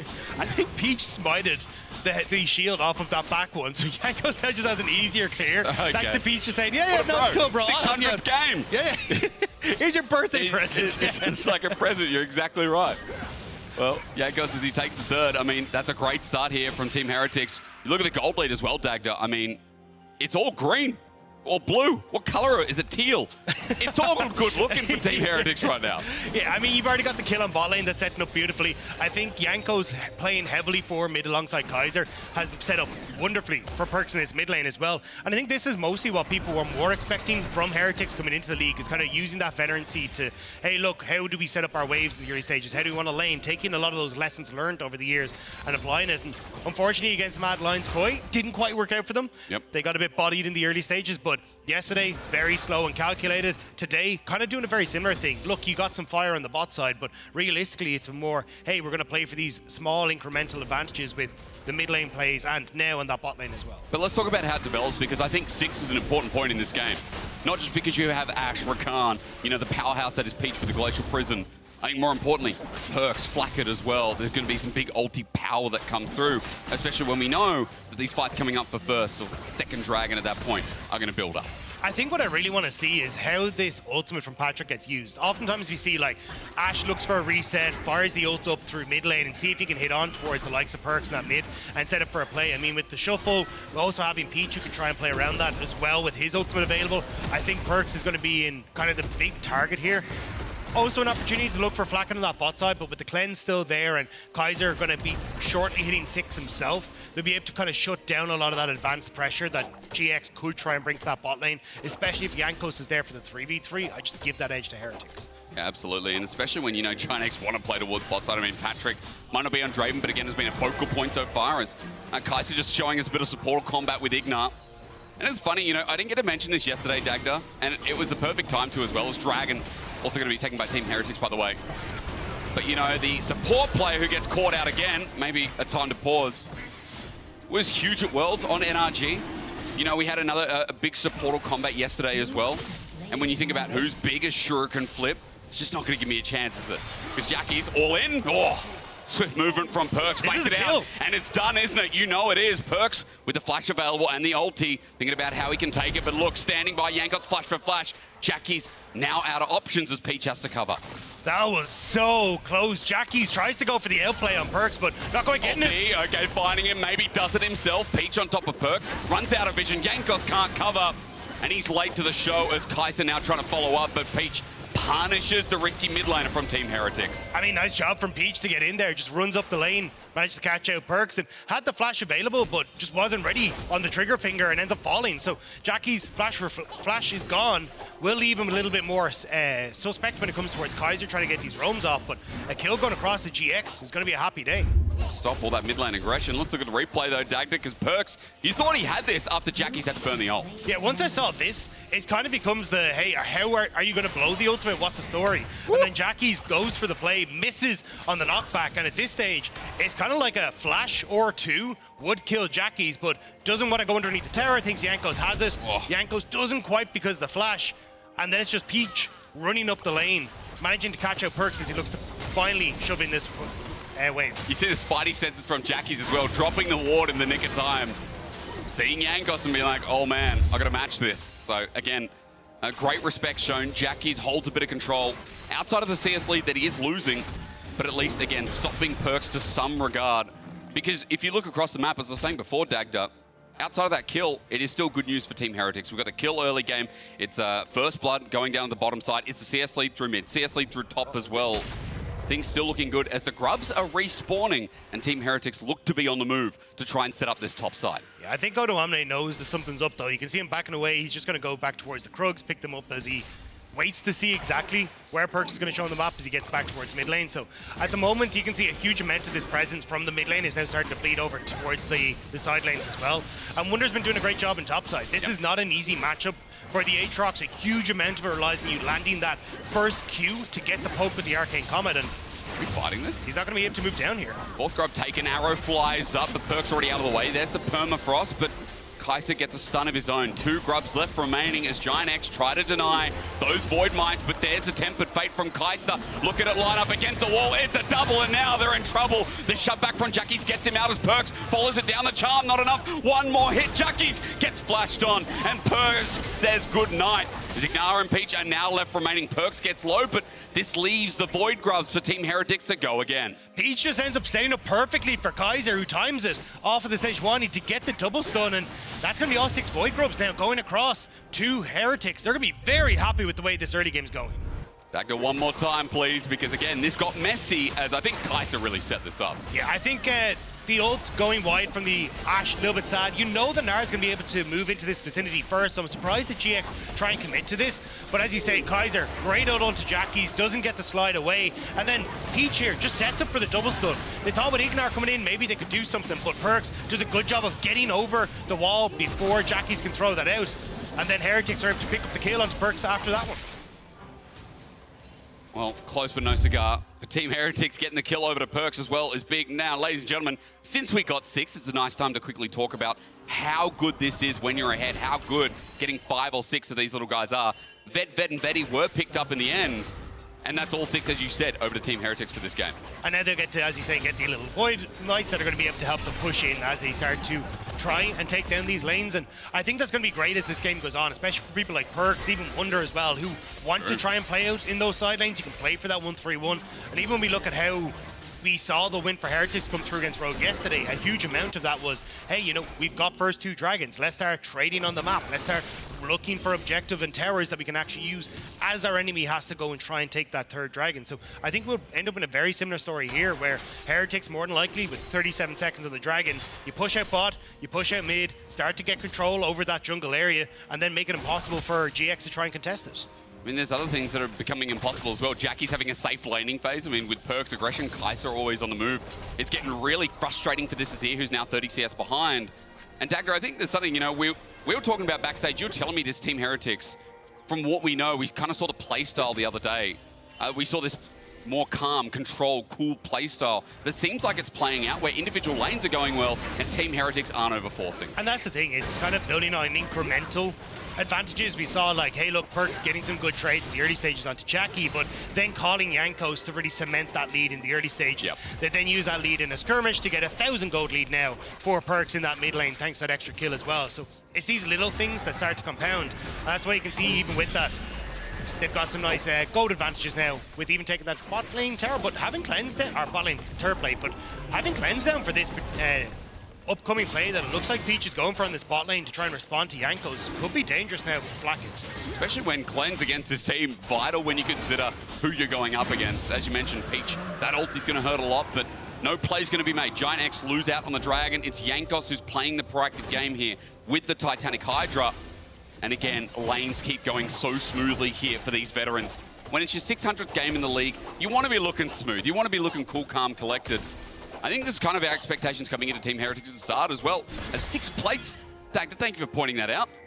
A good early game for Team Heretics. You can see now they want to try and swap into basically what they did yesterday as well, which is going to start putting Blackening towards the mid lane, which unlocks Kaiser. And Odo's not happy about it. Oh, not at all. I mean, he's just hit level 11. Will it matter? Wonder's going to be given the kill nice and easy. Kaiser so far making a good bet for MVP if they win. Yeah, he has been everywhere in these early stages, but I feel like the game is only getting started. Storm Surge now completed on towards the Akali. You're going to see Perks really start to fire on all cylinders, especially if you can get the 1v1 versus Jackies. And I think that's why you're kind of seeing a lot of GX being pulled down to this bottom side to try and protect Jackies as he looks to trade the top tower for the bot lane turret. But the second that they disappear, Perks is going to start walking up. You can even see Kaiser starting to lean down towards this bottom side. They want to try and flush out a lot of that vision that GX just established on this bot lane and see if they can then respond to that last tower that's in the bottom side of the map. Well, I mean, first Heart Blood, regardless, goes to Team Heretics. It's a 4K gold lead. But Giant X, at least matching that, as you were talking about, would be great because they've got objective bounties. It's only 15 minutes in the game. Objective bounties for this team that has only dropped 3 kills. Again, talks about what we've been mentioning all game long. GX trying to make a play towards bot side, make a movement. There's the arrow out. To Narnia it goes. We'll find that next time. All right, Perks doesn't even need to dodge, just watches it. and now they know that's down for another 40-something seconds. And you can't really contest this as GX. This is what we're talking about. Heretics flushing out this village vision. They're going to start to establish that now in this topside jungle as well.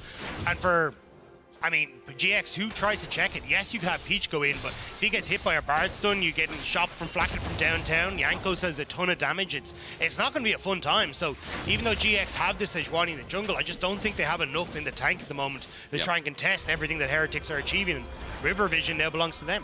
Absolutely, has for a while as well. You can see Giant before the play, or at least before these last couple of minutes, had some deep vision, cleared out. Team Heretics doing their due diligence. Now for Giant X, a play on the bot side, still going to be hard. It's an Akali, and you're going to need pretty supply and play from Ignat. As they get pushed up against, Perkz holds well, no play comes through, and we are just chilling here once again. I think it's going to start to become an issue though, because if you look, basically, you can always guarantee push in mid lane because the Varus has this Q, this poke Varus as well. Now you got Shelly coming down as well, and it means that immediately you get to run down to the spot lane if you want to as well. Perkz is going to start to cover on this mid lane play, but the second this mid lane tower goes down, you just shove that in further as Flacket, you start to teeter down towards bot lane, and Jackie's could be in trouble with that as well. I just love, again, the options were there, but Yankos is like, nah. And with 6 as well, you've got a whole family. It's like going to dinner at Christmas. Everyone's joined in. And with the inner turret down, they now make a play. Patrick has a flash away from the Tempered Fate, while meanwhile, bot side, GX are just looking for a response onto Perkz, who has flash, and the perfect execution if need be. There's always a way out. They trade the turret, but it's for 2 in the mid lane, Dagda. I mean, nothing really going wrong there. Yeah, bot tower isn't going to mean much in this game. And Heretics very much know that. Take the second one in the mid side, or mid lane, and now you're going to be fine. I mean, as I said, Flacket is just going to be able to push in mid. You win the 1v1 in the push against the Ashe. You get to establish vision on this bottom side, and you're going to have Dragon up in just in a minute's time as well. So for Heretics, it's nice reset timing, push out bot wave, start to look for that vision, and you've now got Wunder who can TP in behind GX, potentially, especially if he hits Meganar, and that could be just the closeout of the game right there. He either TP's in or he sits in the side lane, right, as we're talking about with the Void Grubs. How easy is it right now for the level 13? And I have buttons to press. Look at this one. XP bars. Boom. That is production value right there.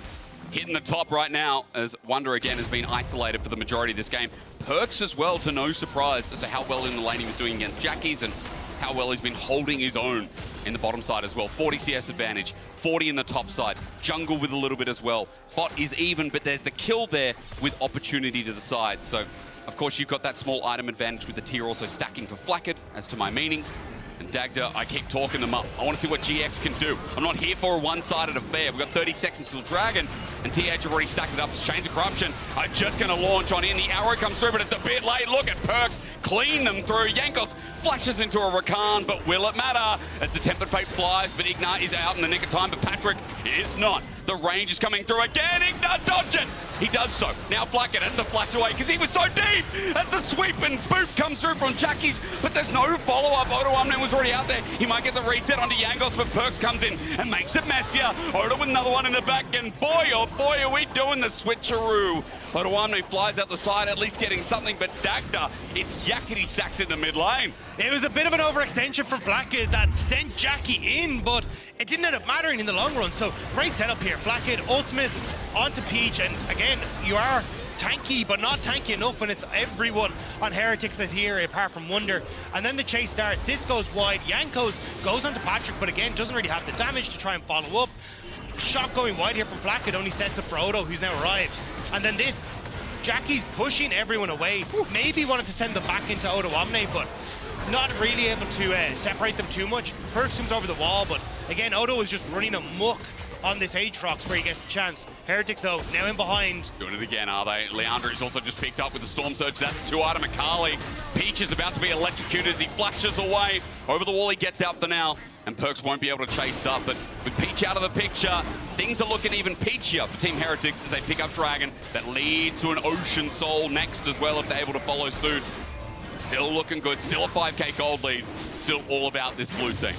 Yeah, and I think as well, the fact that you have a lot of summoner spells burnt as well just opens up Kaiser to try and go for more of these plays as well. So if you end up in a situation where maybe Perkz looking at the side lane tries to go for a bit of spice, but Ignat can respond to this. Look, Perkz just doesn't care though. That's the problem. He just doesn't care, Dagda.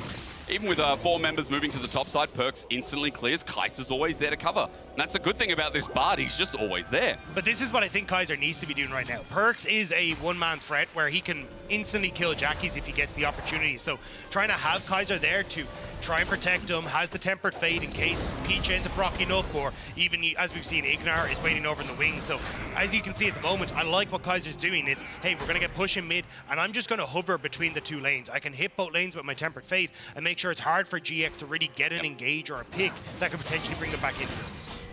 Jankos heads towards the bottom side. I mean, again, it's always been about how they get back into this. Now, a quick side note, people have been getting used to the item stagger, so Storm Surge is definitely one of them that needs to be mentioned here. The burst damage coming through from Perks, even on the likes of someone like Peach, with the Leandra's picked up that no longer has any mana, but has so much burn capabilities with the fact that Storm Surge has this burst. I mean, Perks is huge. He won out the laning phase, and on this Akali yet again, we are seeing a big deal on the blue side. Still might be looking at Perks though, despite this. He is on his own. They saw a lot of members of Heretics on that bottom side of the map, but looks like they're not fully confident to try and go for this. And instead, Heretics now shove in mid, and they're the ones that once more are going to just try and establish vision in this Baron area. I have a feeling they don't feel confident enough to just immediately go for Baron, because when you look at their damage composition, it's Poke, Varus, Akali. They're not great at taking Baron very, very quickly. So I think it's more of a case of, hey, can we try and bait GX into the vision that we've established on this top side? Like, look for a pick with Flakkid, with Kaiser, or else just continue to farm and look for that Ocean Soul in 3 minutes. And again, it's just so simple, isn't it? And I want to note, Wonder's damage to turrets is insane with just a Black Cleaver and Trinity Force. Like, this guy's not rocking the new Hullbreaker. We're just seeing a Nah, who again is so far ahead of the curve in EXP, they're just sticking to the side lanes for now. I mean, it's showing the class of Wonder again, why he's so hyped up on Fnatic for the fill-in position, and more importantly now on Team Heretics, while they're hyping him up yet again. Yeah, he's going to be able to walk away from this. But again, I think it's just, this is the style we'll see from Heretics. They play 1-3-1 so incredibly well.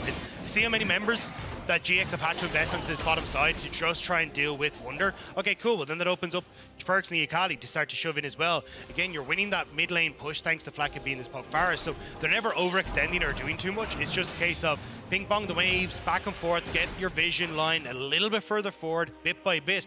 And the second you just don't know where they are, that's where you're in danger zone for GX. Again, you're investing 3 members onto the bottom side because they just don't know what Heretics are going to do. And cleaning out vision on the other side while it lands. Patrick with the arrow. Out it goes. Wonder runs into it because he ain't scared of no arrow. But as everyone commits, the Tempered Fate comes through. The ulti jankily still goes off. Wonder flashes over and looks for the escape. He hops, he jumps, he skips. But unfortunately, the follow-up's still there. And GX find the beefed up top laner as Jankos is now isolated. But Titanic Hydra, ladies and gentlemen, be fearful. Ignar flashes out and gets out. It'll still be a pick, but what does it lead to, Dagda? It's a nice pick. It'll slow down the pace of Wonder as well. He's going to have to try and get back out here. 1.5 minutes until Ocean Dragon. The whole plan here for Heretics was to keep up this pressure so then they could establish the control on bot side and then play for that next Dragon. But now the Wonder's been picked, it just eases up that opportunity. Odo Amne can shove out bot. You now have Patrick who's able to contest mid-wave and just give GX an opportunity to actually contest this next Dragon. And to attest to your point as well, I guess also the flash being down on Meganar when you consider that Team Heretics won't shy away from a fight is also impactful. So I like the win there. I like the attitude from GX, and I like the fact that, again, they're still 5,000 gold down, but it's not impossible here as Red Buff distributed nicely just before we get down to that minute timer that's accrued in the Ocean Dragon. Yeah, especially the fact that you have summoner spells on Patrick and Jackies as well for this next fight. This could give GX an opportunity. The biggest downside is you don't have a second item completed here for Jackies. He's sitting on just the needlessly large rod. So I think that's where you're going to be lacking in that damage profile. But if you can find a moment to, well, maybe find a pick onto Perks, but I think get Peach into position, or even Jackie's with a big swoop move that could do something. Good indeed. Ignite goes down early though. Let's pause on this. Wonder, no Meganar, Tempered Fate used as well, but Wonder still accrues damage if he stays in combat. But that is Kaiser's ult down for a little bit, and remember that Dragon's 20 seconds off. Yeah, again, that's going to be a bit of a swing and a miss from Heretics. They are trying to overforce on the top side to help out Perks or try and respond to GX making the pick on Perks before Dragon, but Tempered Fate being down and having no flash of Wonder means you're kind of lacking when it comes to the engage tools here. So GX feeling way more confident to step up, and if you separate here, Patrick's ultimate could be key here to pick off Heretics. Now remember, Jackie's is in the top side. If he joins in, teleport is available. So this Azir can join in if he's able to base, but teleport comes in early instead for the likes of Perkz in base. There's the quickness from Ignar, but against the wall, Wonder says no. Jumping in the back line, Jankos has no fear, and Perkz now on top of Ignar. Look at Giant X, they're separated and relying on big bad Odoamne, but in the grave he'll find himself if he stays in. But Jackie's, the rookie, tries to clean it up, but it's unfortunately too late yet again. It doesn't come together, and Team Heretics have gone fishing. GX couldn't clear out of the wards, and Heretics find a perfect flank for Perkz. As GX are routed, Soul is taken, and Baron might be next. Man, you can see there's moments like before, the swoop and boopers, I believe you coined it, and I think I have to pay you $50 every time I say it, Dagda. Came through late in the last fight, came through then again, hits everyone, but doesn't matter if no one's alive, as now Ignar has to stop and stare. Watch this Baron get hit a few times. I have seen it on Newbie. I can't remember who it was. I think it might have been Crisp, actually, or maybe it was Moore back in the day. A Gleaming Quill has stolen Baron before, but he's walking away. Doubtful this time. Team Heretics will likely put the nail in the coffin from here. This is good. This is a really good look for TH. Yeah, there's no gleaming lining here for GX, but for Heretics, beautiful stuff. TP from the vision they already established off the plays already. Wonder getting onto that front line as well, setting up beautifully. And at this stage, Jankos, Wonder, Perkz decimate the back line. Jackie's was waiting for that Rabadon death cap in base, so he's late to the party. And Flacket getting a ton of these shots off. Yeah. As you say, great engage from Jackie's, but where's the follow-up? You know, everyone on GX has already been taken out of the equation, so Heretics happy for Jackie's to send himself into that one. And you can see it there, Poke Varus with these new lethality items is doing work. Yeah, Flacket is huge, 5.5. I mean, also, seeing another Akali, so far, EU Akalis have been crazy. Like, Humanoid has been called crazy. I think it was Niski yesterday as well. I'm putting Perkz in that list, 5, 1, and 2. Also with new Rabadons, remember that 40% scaling on AP instead of 35. It's absolutely massive to see this Akali now with 3 items, who is going to nuke anyone who comes towards him. And I think this is what we wanted to see from Heretics. Like, this is the veterancy coming in. It's good setup at objectives, understanding how to approach the map. You know, slow and steady. Yes, there's some explosive moments, but it's not a hands diff, it's a brain diff in a lot of these situations. And Perkz will get knocked in the head by that arrow anyway, but able to get out. And I think this is where, again, this is kind of what the people that saw this OG2 lineup reuniting expected to see from this team. And again, with that veterancy, I was going to say old man in the jungle, but I'm pretty sure he's my age. And Vedius already gave me flack yesterday for calling him old at 31. But, I mean, Jankos has been leading, and we know in this game, really solid as well. Throughout the jungle, hasn't picked up the kills, but is definitely such a reliable source on Team Heretics as the rest of the members just calling me out, hitting the top side, that's down. 3 members stay stacked here with Baron. Jankos jumps in, looking for an inner down bot side as well. And you see the split, the 1-3-1 dagger coming through yet again. And I think it's kind of shown the cracks of what GX brought to the table here. Not having that 1v1 potential in the jungle meant that Peach was kind of on the back foot to try and catch up. But Jankos in a lot of these early stages couldn't play as aggressive as he wanted to into that top side or even into the bottom lane as well. And now Heretics kind of reaping the benefit of Jankos having the more explosive early game. Peach want to make it work now. Perkz has taken on 2 people on the backside, but he gets dunked down before anyone can get there, and now Wonder might be caught out, but at least having a bit of tenacity finds his way through. Odoamne's low, but still willing to join in the fight. That's a good pick to stop the aggression with the Baron, and maybe give a bit of breathing room for Giant X. Yeah, it's overextension for Perkz, and nice job there from Peach to shut him down and help out his team. Jackie's getting the tower up will last just a moment longer, but I think the biggest one is now it only blocks Odoamne to try and clear out that top side of the map. You can even see, Patrick starting to clear out bot. So again, Heretics kind of fumbling the ball a little bit on these side lane plays and not respecting the fact that you can have these long-range engages from the Freljordians on GX. They're trying to follow that up again, aren't they? Red buff, I believe, taken down here by Jankos as he looks for someone else. This time it's Ignar. The chase is good, and remember with Ocean Soul, they ain't near dying at all. Team Heretics regroup, a look for the picks. I mean, these are dangerous backing positions. Kites are going to find one. That's onto Peach. Jankos launches in yet again, slows him down. Peach has got 570 games to reach the Mastermind. That is Team Heretics Jankos. Again, showing his veterancy. Team Heretics just getting a nice pick. Immediate TP from Perkz at the bot side as well. They smell blood in the water with this one. Want to try and make sure that they can use as much of this opportunity to get these waves shoved in. Again, like Baron for 2.5, you got Elder in mid of 45. If you can crack open and start getting super creeps in one of these lanes, it's going to be so good for them. Nope, another arrow goes down. Seems easy to do that at this point as well, I might add. Just Wonder chases forward the level 17 now with Jack Cho in his inventory as well. A great frontline as Perks just hits down the bottom side. Top as well. Might be stacking opposite, but that's something that can come a little bit later. As Giant X have to go to and fro. Which lane do you deal with? Neither, because there's not really much you can do. Heretics, again, they crack up in the base. They won't go and overextend for the mid lane tower, or mid lane inhibitor with Peach coming back up, but it's still a good amount of control. They drop the vision on the way out, and GX will now spend, you know, the next 30 seconds trying to re-establish that vision on this bottom side, and then looking for the resets for this Outer Dragon as well. Looks like instead, actually, they're just going to reset now. Not a huge amount of control wards in their back pockets, and try and come back out and see if they can compete for Heretics on this Outer Dragon, but... That sounds hard. It is tough. That's a bit rough. Well, the thing is, do you even have to fully like force this as Heretics? Because if you start to push in mid and you push in bottom, basically do what you have been doing, you can just re-establish the vision on this bottom side and make it impossible for GX to try and commit to this. So I like that we're kind of looking at the slow. You got a big wave on top side. Yep. Heretics are just looking to play the map again. It's clinical. It's what we want to see. Jankos frontlining for the time being, maybe giving hope to Giant X, but is there any hope? I mean, Odo Amne getting shredded. Jankos pops the ulti. He's still fine. Takes down Odo. The flash away from Jackie's. I mean, it's experience for some of the younger rookies in the league. And right now, the old men are winning out. Yeah, apparently, you just have to be the newest players in the league if you want to try and beat Heretics. But, I mean, Heretics looking spry and good at the moment. Dragon going to be set up for them. You can see at least GX are trying to respond by putting some vision down over the Baron, but with Elder Dragon up, Baron's going to be Heretics. You can't even compete for this. And you see Patrick on the camera there. Even he's scratching his beard as to what the hell do we try and do to come back into this? I mean, again, it's not even optimism at this point, Dagda. I think we could be deluded if we say they come through, Pure Elders in deluded. hand. I mean, at what point do you go, this is over, we're just waiting for the finishing bell, you know? Like, at this point in the game, you get the feeling it's Mike Tyson versus me. Now, against Mike Tyson, I'm going to get cleaved. All right, let's be realistic.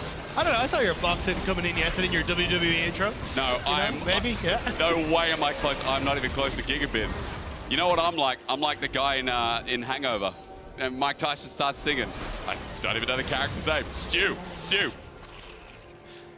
That's the experience right now. Is there Stu? Is that what we're going with? That's it. We're biding our time, because for Giant X, I mean, I will say, you know, it's been better than expected for me. I think at the start of the split, I had mid expectations of this team, considering other rosters leveling up, like, you know, Team Heretics, who didn't perform out of the gate, but definitely are now. But here today, past that early game, I mean, it has been controlled, it has been calm, collected.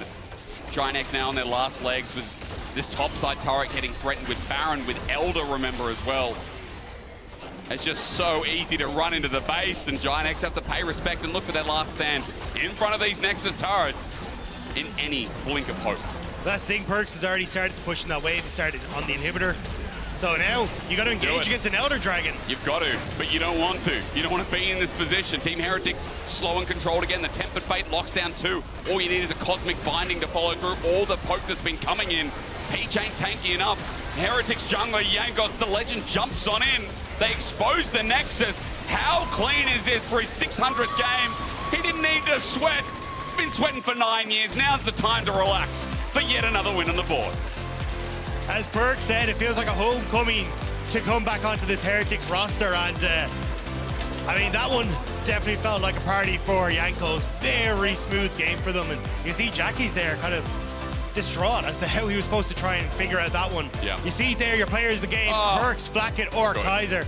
An incredible performance across the board, to be honest. A big congratulations again, but for your player of the game, your key player of the game, excuse me, at LEC on X, you can vote for Perks, Blackett, or Kaiser. It's sad he's not on there. I mean, we should know him on anyway. Come on, an absolute legend. He deserves respect, but ladies and gentlemen, after the break, speaking of respect, we got some rivalries coming through with KC versus MDK right after this.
Even the biggest champ needs a break. Did anybody see Vegas Kit Kat?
No matter which generation of junglers we're talking about, he's always there, he's always at the top, and he's always difficult to take down. Wait, this is us! Oh my god, it's Croatian flag and us. Oh my god, it's us again, guys. Oh my god, it's the MSI trophy, no way! Oh my god, it's Jankos with more hair. Oh, true. But there's no follow-up. Odo Omnin was already out there. He might get the reset onto Yangos, but Perks comes in and makes it messier. Odo with another one in the back, and boy, oh boy, are we doing the switcheroo. They expose the Nexus.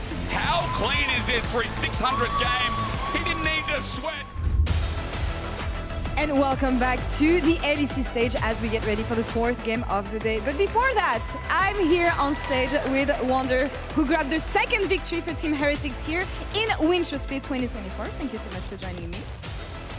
With the mic, I think it's going to Thank you. How was it today compared to yesterday and the progression from the beginning of the week till this game today? How do you reflect on what happened? I mean, obviously, our split started with a really rough game. Yeah. So there was not really much to take away from the game either. We tried something in draft. We got maybe caught a bit off guard, right? And we got punished for it. Mm-hmm.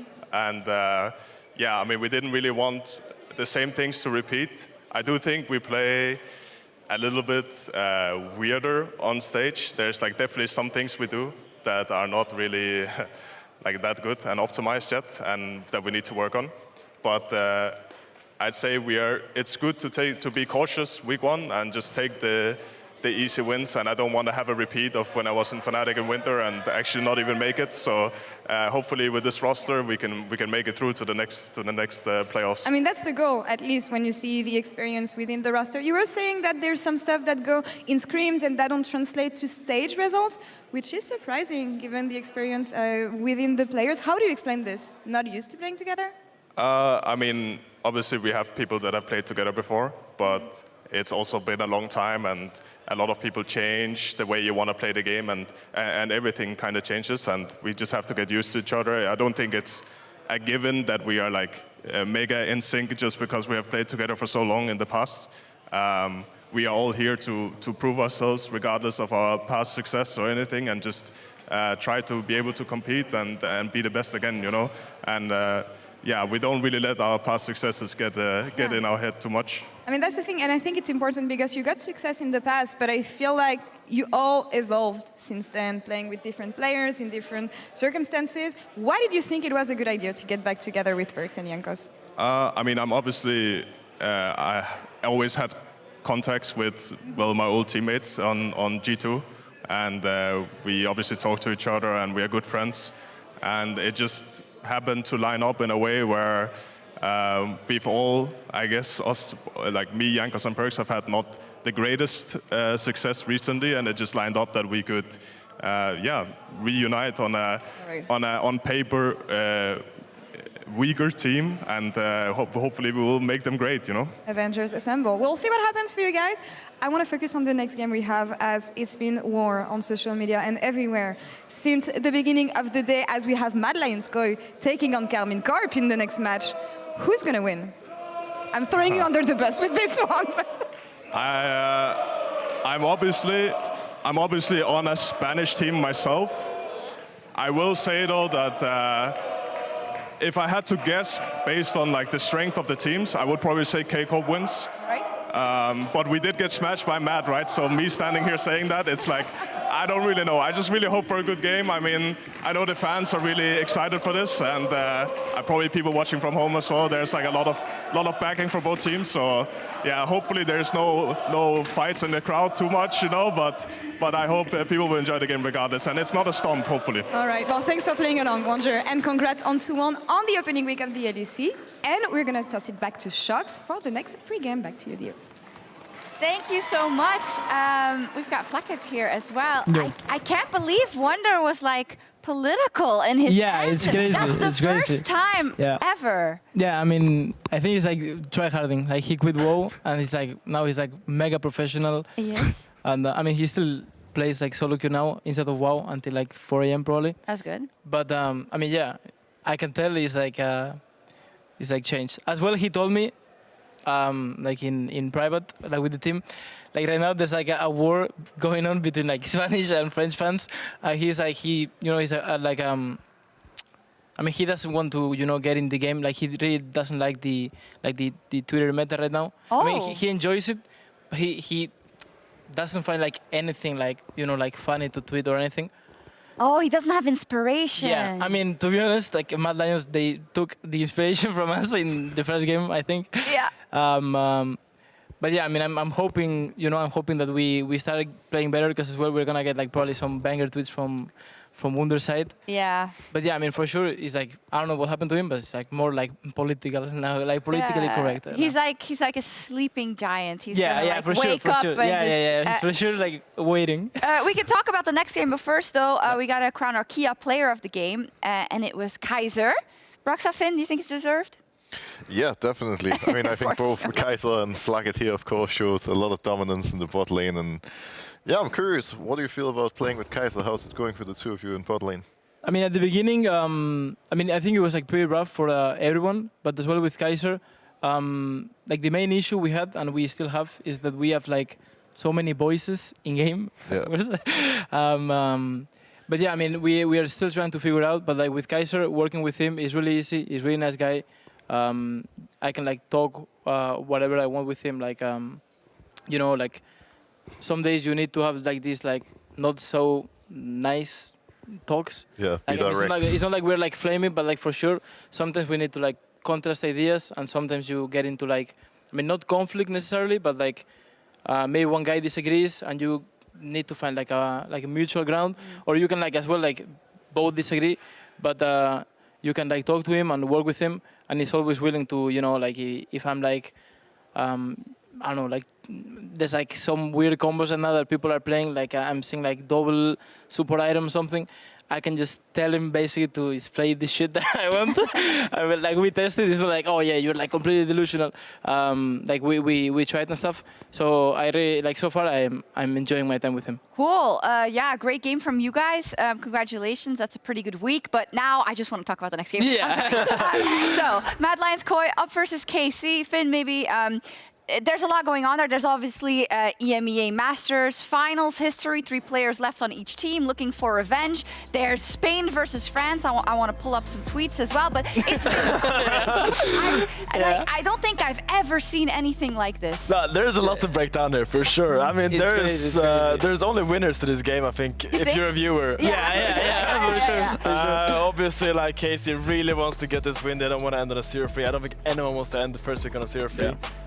Obviously, Mad has a lot of pride to uphold there, so... Yeah, let's pull up some tweets. We had, I think we had like a chain between Niski, Elyoya, Kameto, which was pretty good. But Flakat, have you enjoyed sitting back and just seeing the show? Because you, of course, speak Spanish, so you probably get a little more. I mean, I didn't go much into Twitter, right? Basically, after getting like 116, I don't think I want to check Twitter. I'll explain it to you. Okay, so we had Kameto was like, no, we're so embarrassed, like this really sucks. I don't exactly know what this Niski one means. Go dive bot, they won't cover it. I think it's so. And then Elyoya say, well, if you only played a little bit better at Worlds, maybe we would have won. And then Yamato just saying that they have everything built up for this match versus the Mad Lions. It's super cool, but as you all have experience being a pro player, how much does that fuel you, Broxa, when someone's just absolutely dissing you on social media?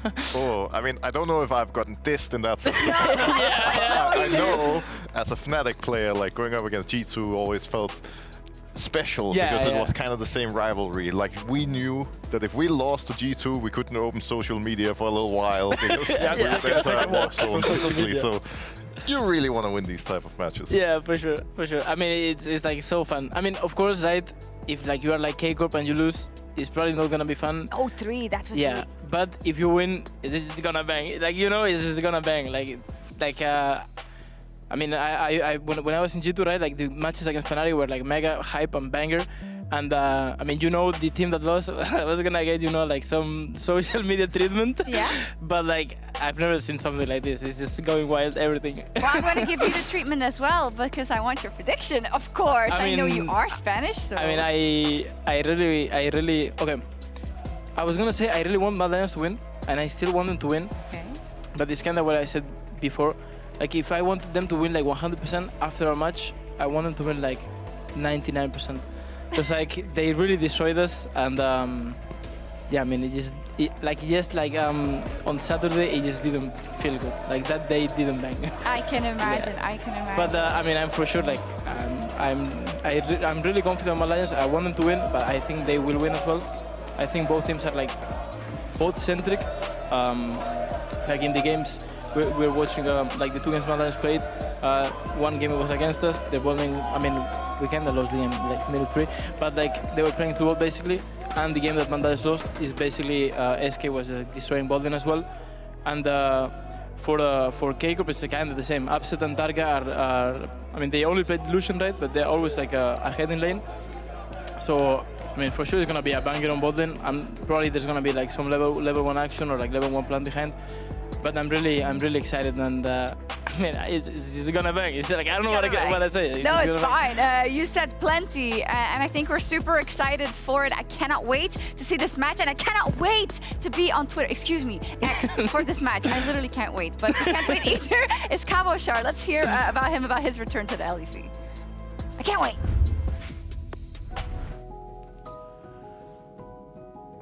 It's just great, to be honest. Like I was working in the studios this morning. Just the memories are coming back. It's very pleasant. Yeah, when I think back, 10 years ago, I was trying to qualify for the LCS back then, And yeah, we've had our time in the EL with Carmine, and we're here to take on the LEC. I mean, this is one of the best parts. The events we're holding, like last year in Bercy or this year in the U Arena, like being able to have such committed fans coming, like 30,000 people watching an event, like it feels very special. For me, it was one of the things that made me want to be a pro player, like playing back then, like in Tenerife, I remember in 2014, or even IEM Katowice, like being in front of this crowd.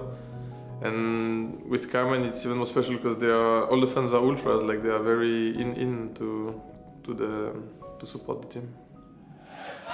It's big stakes coming into today as we return you to the arena for what is going to be an awesome grudge match, a hype match. One between Spain and France, it feels like. I mean, of course, with representatives, the crowd is filled out, and the energy here, Dagda, is beyond bonkers. It does feel like a mini Montpellier where we saw these two teams face off in the EMEA Masters finals. Right. It was, well, not quite Mad Lions Koi, but it was the Movistar Riders, which have still three of those players, Frescowi, Supa and Alvaro. Yep. And then on the opposite side as well, Carmine Corp once more coming back into the LEC. It is going to be an absolute banger. I am so excited to see how these two teams are going to face off against each other. And it's crazy because it's not like a G2 Fnatic in the sense that, you know, you've got top of the table right now, right?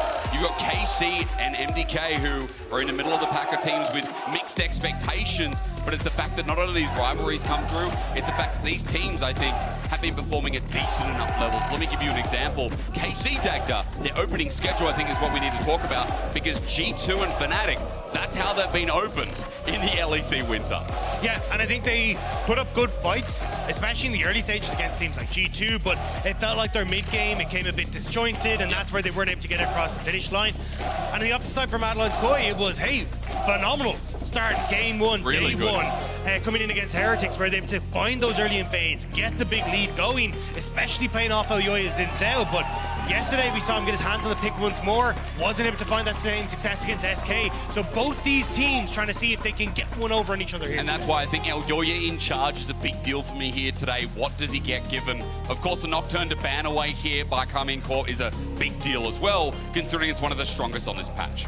Yeah, I think Cabalshard, Seiken and Targamas will be very familiar with the way Mad Lions Koi play, though. Like playing down towards Supa and Alvaro in that bottom side of the map, that's where they want to put a lot of their focus. So I think already you're going to see Carmine Corp going, okay, cool, what are things that can be a nuisance when it comes to that jungle route? Trying to get Nocturne into the bottom side, trying to probably get things like the Zinzao out of the way as well to make sure that you can't get into that bottom side of the map. Well, as we look through the bans, I mean, the Rumble being taken away was let through earlier on, but to no longer. I think when you're looking at Merwin as well, you know his champion ball can be quite crazy. You've all told me exactly that. I'm curious to see what the legend will be left up to today. Is Kalista double 80 carry ban for Mad Lions to kick us off? Yeah, there's the LeBlanc gun as well. So things like the Jax, the Ashe, these are the kind of big power picks that we've seen still come through. Varus rising up as kind of that first pick priority. Yeah. But again, I think Zinzao, especially when I look towards both Bo and Elyoya, these guys who like to get control in that matchup, I think Zinzao could be the higher party with Varus, especially taking off the board. I mean, again, triple 80 carry ban. Dagda hit the nail so nicely, but Zinzao's what you've said. I've heard Zinzao 3 times now already in this pick and ban, and I'm expecting it to be coming through. Bo is someone I am very familiar with as well. You know, casted his debut. I'm not sure if it was you and me.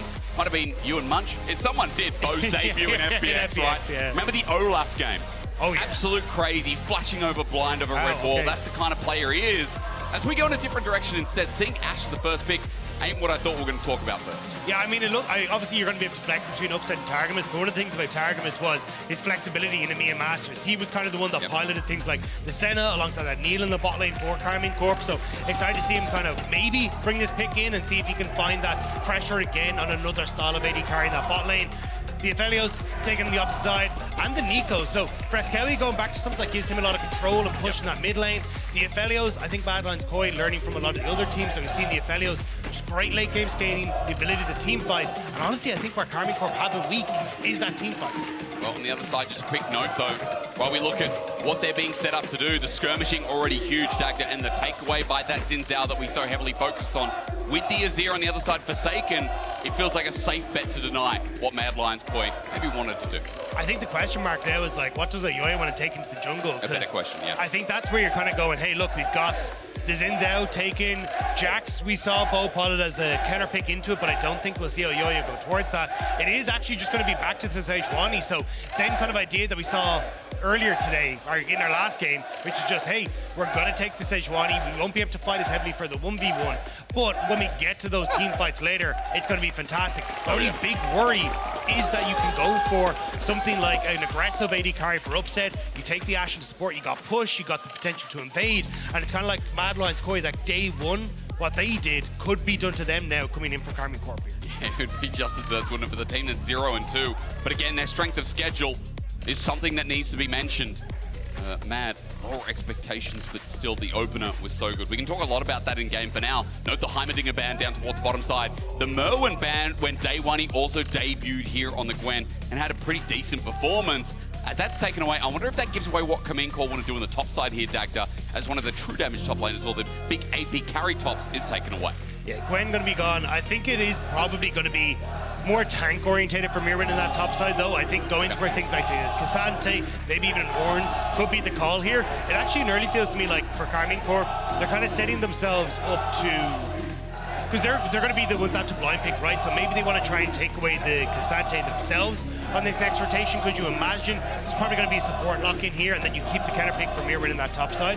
But yeah, I'm curious if they end up taking the, could be Cassante for Cabochard on that top side. We've seen the Renekton, maybe even the Gragas that I think he had a fantastic performance on as well on that day one. So curious to see, and yeah, there we go. It's going to be the Renata in the bot lane, and there's the double AD carry that we were talking about. Okay, but a big one coming through with the Caitlyn Dagda. I mean, I don't know what you've been cooking in the back end, but you're on top of this once more. Do you think it's going to be tank the top side for Cabochard as well? Yeah, I think you go towards something, even if it's a Gragas, not quite a tank, but something that has push, or Cassante here, I think it's going to be totally fine. You try and take the Sejuani into the fight, but actually no, going to go towards the Jax, so very, very strong pick in the top side. We've seen it countless times, but I think it kind of opens up maybe for Mad Lions to go for the Cassante themselves here for Mirren and just go, hey, look, we are going to play strong front to back, and there's not really a huge amount you can do if we are able to slow down the pace of this game. Dare I say he's Poppy again? What do you think? Is it taken away? No, it's not. I mean, again, looked good on it the other day. I just had to flex that in. Okay. Okay, Mirren, yeah. We said this guy was cooking. Jamada told me he was in the kitchen. You said this guy head chef. All right, the Gordon Ramsay of League of Legends, apparently. That isn't a Kali top, right? Yeah, it's like, you know the way in the hats, it's each line on it is supposed to be each cuisine that you've mastered. Really? It's actually just everything champion that Mirren has mastered is the way this guy works. A lot of crinkles on that hat, apparently. Exactly, yeah. So I think bringing this in, it does mean that, look, you've got the opportunity to go into stealth when Jax goes into the counter strike. You can try and poke him down as well, avoid some of the damage that comes through. And you've also got the opportunity to dash away. It does mean, though, that you are heavily reliant when it comes towards, like, Yoya trying to start off these fights alongside Frescoey.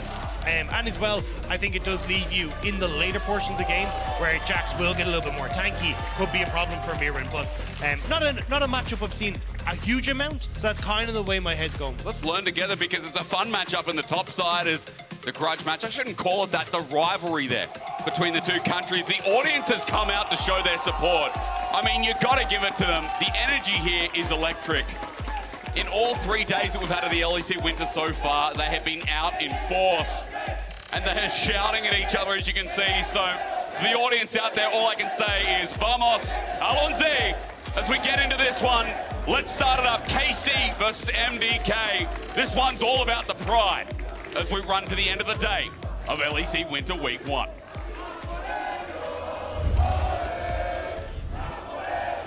And I'm delighted you've decided to take the Spanish and French, because I'm not going to attempt. I'll go with Irish before I go with either of them, so I'm not going for that one. But Karmine Corp already immediately moving towards this bot side. Super will spot them out in the bush, be able to walk away. Slow doesn't quite connect, so just spotting exactly how they want to try and approach here. But this, to me, says that Karmine Corp essentially want to set up this early vision on the bottom side. You have the Ashe and Caitlyn, a ton of push, and definitely somewhere that you want to try and play towards. So I wouldn't be surprised to see Bo do some sort of, like, maybe in one camp, like Raptors, into bot side of of Mad Lions off of just the initial play, or even just try and continue to split the map so you have those advantages for Upset and Targamas? Because it feels like we're looking at the bottom side, as you were talking about for KC, right? Like, Upset is so crucial. We know what Caitlyn does if she doesn't succeed in lane. The answer, not too much.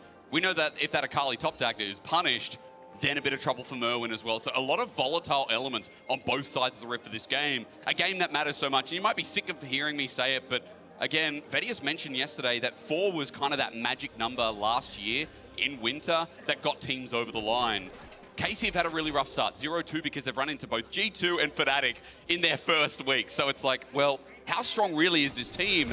Now's the time to prove it. Yeah, and I think for Mad Lions, quite a chance to bounce back from that loss yesterday to SK that they were definitely none too pleased about. So I think both sides going to be trying to step up massively for both of their respective regions. But we'll have to see is Upset and Targamas already starting to get a good amount of poke down. This is exactly what you expect pretty much over the course of this laning phase is the push for Upset and Targamas, trying to get the poke, but surprised to see Bo actually start up on this top side. I thought he'd try and look for an invade as you try and get this like level 2, level 3, because look at where Ayoya is. Ayoya could try and go for a very early gank onto the spot side if he wants to.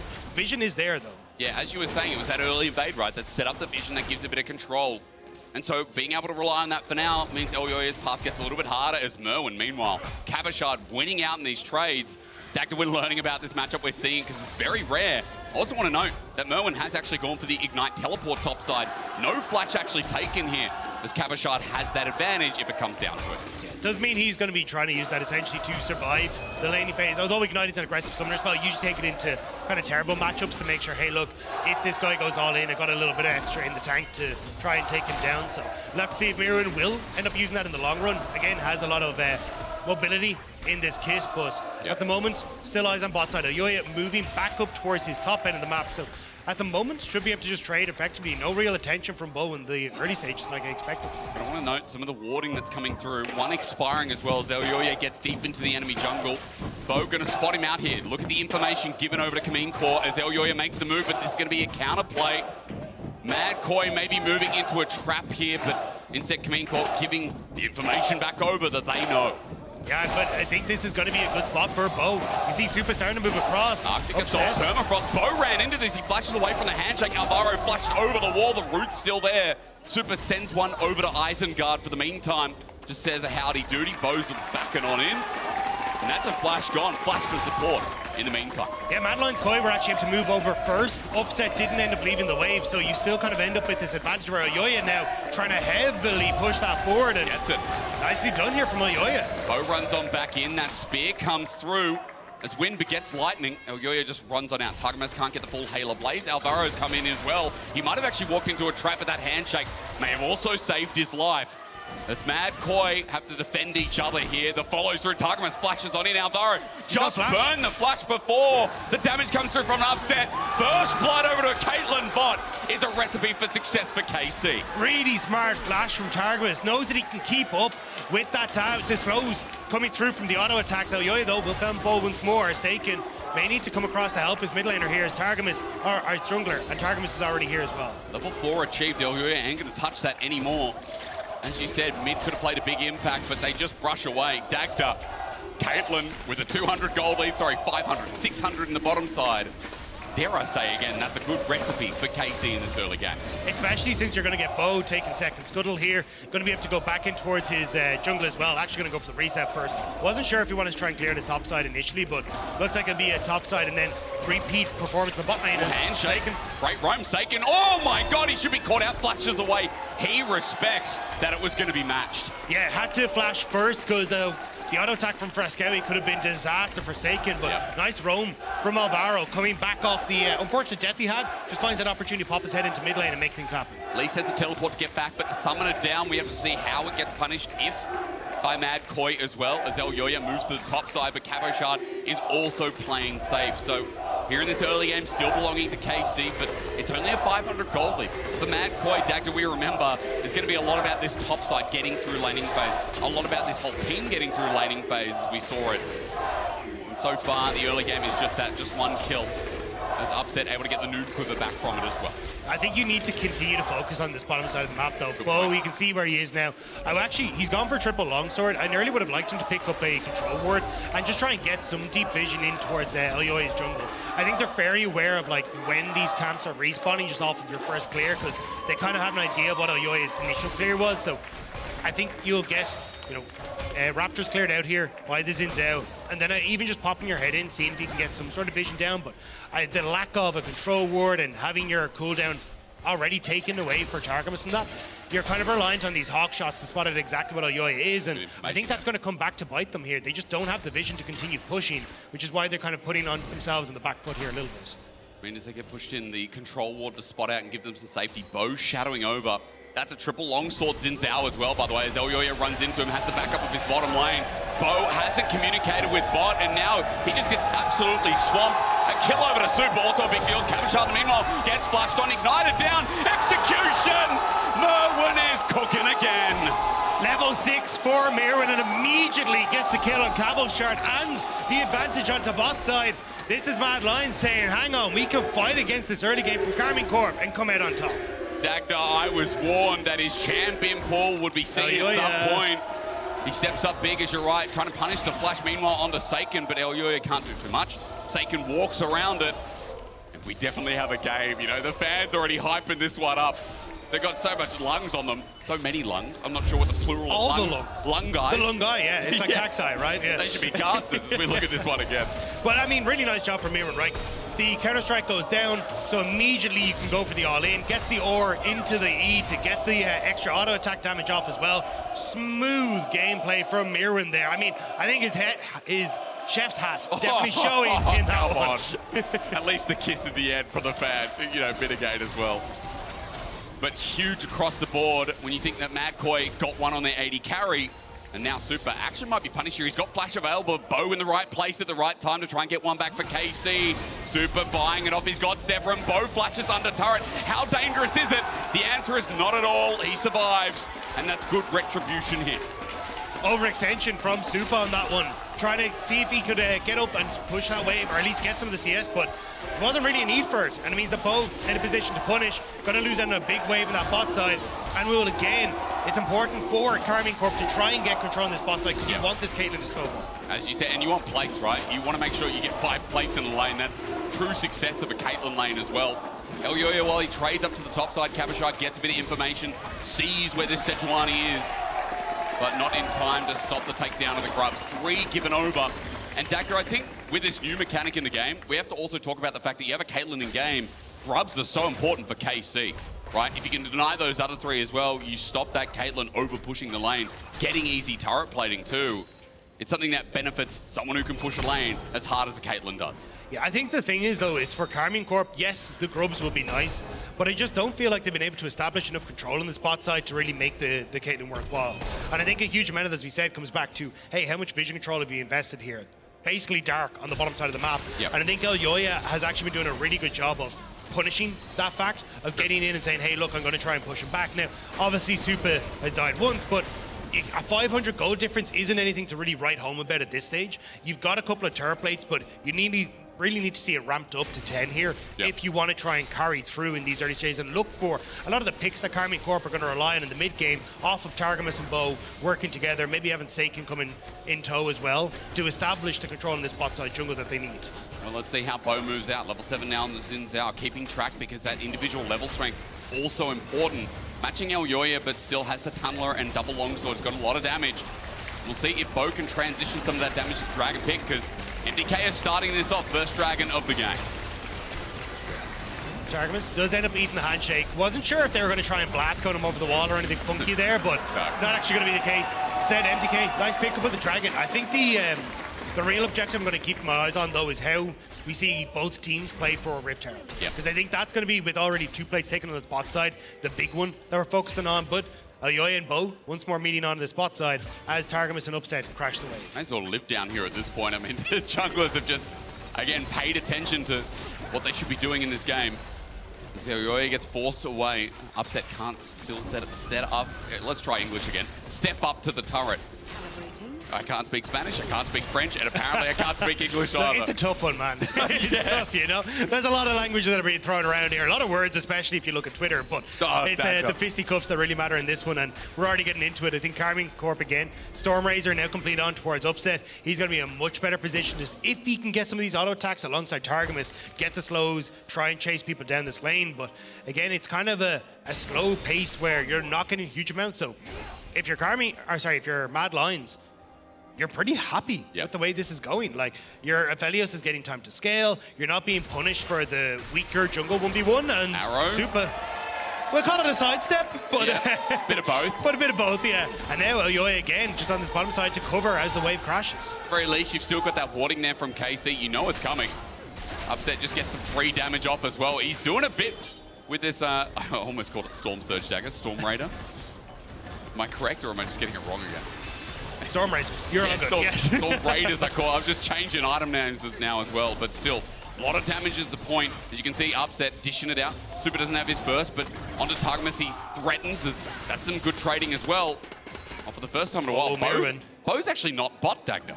He's going to try and go for top. A quick blue ward there from Mirwin to spot out if he was in trouble, and the answer was very much yes. So good call, good spidey senses from him to keep himself safe. But I think that's kind of the call from Bo is like, look, I've been bot side so often here, I'm not really able to achieve particularly much, but it does let himself at least some of these top side camps. So he's getting something over Elyoya, but if Elyoya is a couple of camps behind, it's not the end of the world. Sejuani, right? Yeah. I mean, again, we're not talking about a Bruiser, we're talking about a Frank the Tank. Midge the Fridge. I'm trying to think of names that rhyme with Fridge. If you can help me out there, that'd be great. But Elyoya is still, as you said, role player in this game. And I think the biggest thing about topside we need to remember is that is a 20 CSR for Kali. Storm Surge picked up, and Cabo, solo killed earlier on in the lane.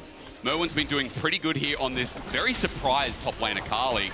And I feel like with that strength and top Dagger, Mad are transitioning to 6 crabs that are going to be taken down while KC tries something in the bottom side with Super sidestepping again. Yeah, Super feed here, but has the heal. Can Bo get the knock up? He gets it again. Titanic strong, and Bo makes it known. 2-1 there for the Xin Zhao. The trade-off is Void Might's going to be spawning for Mad this game. Let's see if it's worth it in the long run. Well, the problem is that Upset is going to get another plate on this bot side. He's going to extend the lead there. Could easily be 2. I think I'd like to see them reset and try and commit for Rift Herald, but Cabo now in trouble as well. Is this greedy Dagger? I want to know, because 2 versus 1. There's the prison down. Merwin does the damage, but Cabo's out, but the Shuriken flip. Good dodge. Cabo shot buys time, and Seiken will not forsake his top player. It becomes a trade in the end, only just, but at least Azir's there to give you a big bear hug. It's a massive trade back for Karmine Corp because they go 1 for 1. You still get the wave, and Super's gone! He never left. Flashes away. That's one summoner down, but is the trade-off going to be too big? The ulti comes through. Bo is going to buy some time with this as well. Super might be able to do some damage eventually, but the Pop Blossom on the edge finds it. And Frescowie gets a big shutdown with Bo trying to be a sneaky man. Frescowie pipped him on the edge of that, and then as well, having that hostile takeover come over the top. But now, Seiken in trouble. He has flash. No Emperor's Divide. The pace of this game is stepping up massively. That teleport, though, on a ward. Seiken sticks his thumb in the air. He sees that one on a ward miles away. They still should give them an opportunity to go towards that Rift Herald, but watch the plays from Cabochard. This is why he was such a menace in the LFL and the EMEA Masters. So immediate damage comes through. He's got the counter strike to keep it safe. Stuns up Elyoya, so Elyoya has to leave because he's tanky. Flashes, as you say. That last little knock up, though, not quite enough to keep him alive. Cabo played that beautifully, and you can see Yamato and the coaching staff very happy with that one. Oh, I love it. I mean, again, there's so much on the line for this matchup. It's just regional pride, but it still matters so much. In the grand scheme of Winter 2, as the arrow comes out, the Super takes a heavy trade from Seiken. This is a mismatch of a lane. It's Seiken and Targamas together, while MDK have to play on the edge. At what point do we start to call him Targamas? Because he's been 0-3 so far. It hasn't been the best. It's early game, Doug. It's early game. And look, it's Ash Arrow. 60 seconds. It's going to get down to 50. It's going to get down to 30, realistically. We know that Targamas has still got a lot in him this game, and I think more importantly, KC, despite the early game, we're like, well, it's a bit back and forth. They are up 2,000 gold. 2K gold, but going to be down 2 dragons as they come late to this one. I do like the idea, though, of Mad Lions taking the dragon here, just using the fact that they had a nice reset timer. Because honestly, I don't think Karmine Corp should have upset Targamas in the mid lane right now.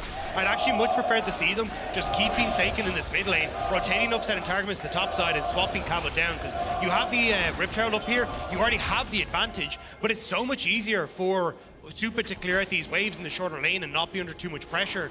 Actually looks like, though, they're trying to fully commit onto Fresco in the bot lane, but he's already pieced out. Bo is just abusing this blue side right now and getting behind where this first turret was. I think, Dagda, further to your point, I mean, getting Cabochard out of this lane, right? Again, this Akali's had such free time. Getting him out of this lane state might have been a big bonus for KC. But this is the mistake here, right? Because now you've committed Karmine Corp to the bottom side of the map to pick Frescowy. Frescowy, great read, pulls off, says, look, I don't need to be up far. The tower's already gone, I can just clear into my tower. And this lets Elyoya pick up the Rift Herald. Rift Herald here would have been incredible to try and even take a mid lane tower or put pressure onto top side, unlock this upset in Targamas opportunities to start looking for picks, but now instead it's going to be top lane falling because Mirwin is doing a great job up against Cabochard in this matchup. You're going to be able to use the Rift Herald in mid to actually start to put pressure onto Karmine Corp, and then suddenly it's Karmine Corp are on the back foot and not being able to play for picks or for anything else with upsets. Creating the 2 games there is MDK also going to pick up another objective. I think the biggest thing is, as Bo comes in for the steal, is that all objectives, bar that turret as the arrow flies out, have gone to this team as Merwin says go on to Targamas, just takes him out, but now he needs to get on out. Perfect execution, but it's right into a teleport. TPP, but saved away by Alvaro. That's a beautiful holding with Cabochard. Gets the double stun, but the Pop Blossom zones him out. Now he's isolated.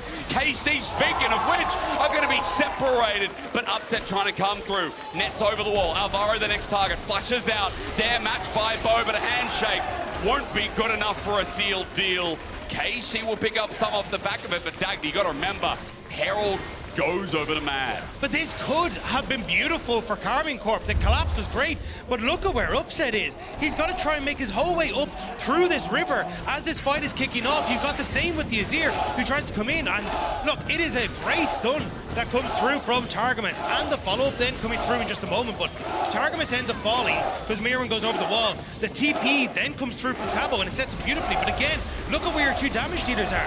They're right the way down in this bottom side. You're still waiting for them to try and come in.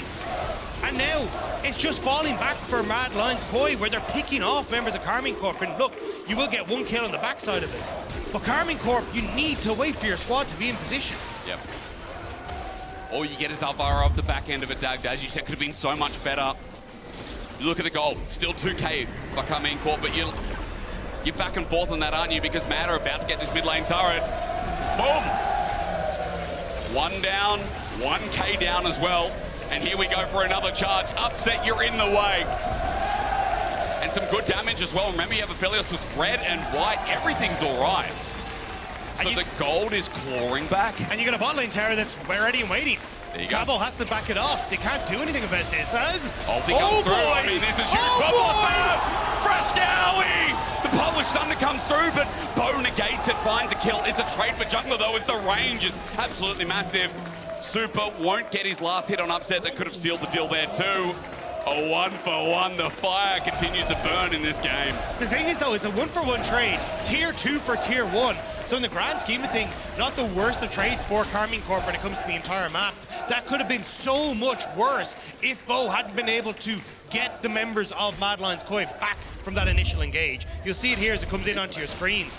Like, great play from Frescowy here. Sets up, has the flash to come through. But Bo getting that knockback on towards the rest of Mad Lions Koi means they just can't quite follow up in the choke point, and is able to kind of beat back Mad Lions Koi. So it is just the 1-for-1 as you do trade a Tier 2 tower up. So honestly, it's kind of all right for Karmine Corp. The emotional roller coaster. For both these squads, both these fan bases, it's up and down, it's up and down. Let me provide you with a bit of fun here. It's been up and down, yes, mainly for KC through this game, but it keeps showing moments here for Mad as well. Double Dragon picked up a lot of objectives. Remember, they're the ones who got the 6 Void Grubs. They are 20 seconds away from challenging to moving to a Soul Point, with Baron also as a repeat objective, or rather response objective, Dagda, as Merwin is pushed up heavily. not sure, Dagda, how does he get out? It is Akali, he's bopped back for the time being, hasn't hit Seiken just yet. Won't take a turret shot until he's all the way out, but he's just autoed down to death. That's a shutdown as well. That Akali was huge, and he just gave Seiken so much gold. And it's right as Infernal Dragon spawns as well. That could have been the third dragon, a potential play for Mad Lions Koi, but instead, Karmine Corp get pushing mid. They've snubbed out that pressure on the top side for Mad Lions Koi, and TP now from Seiken to the mid lane, just to guarantee that they can get pushing. I mean, they could look for this mid lane turn off the back of it as well. Mira might have to TP to try and save this. TP burns it. He's got 15 seconds till he's alive. Seiken as arrow. Flying just in case it is a Baron angle. I respect it from Targamas. That I have to say, Azir so far in our first week of LEC have been nuts. The damage has been nuts. We're going to see it again as Seiken was kind of giving this one from Merwin, not paying respect. Yeah. Great reading. Absolutely incredible job here from Seiken. Gets the knockback on Mirren. Mirren is taking so much damage to slow off that Q as well, just keeping him so he's not really in a position to try and trade it.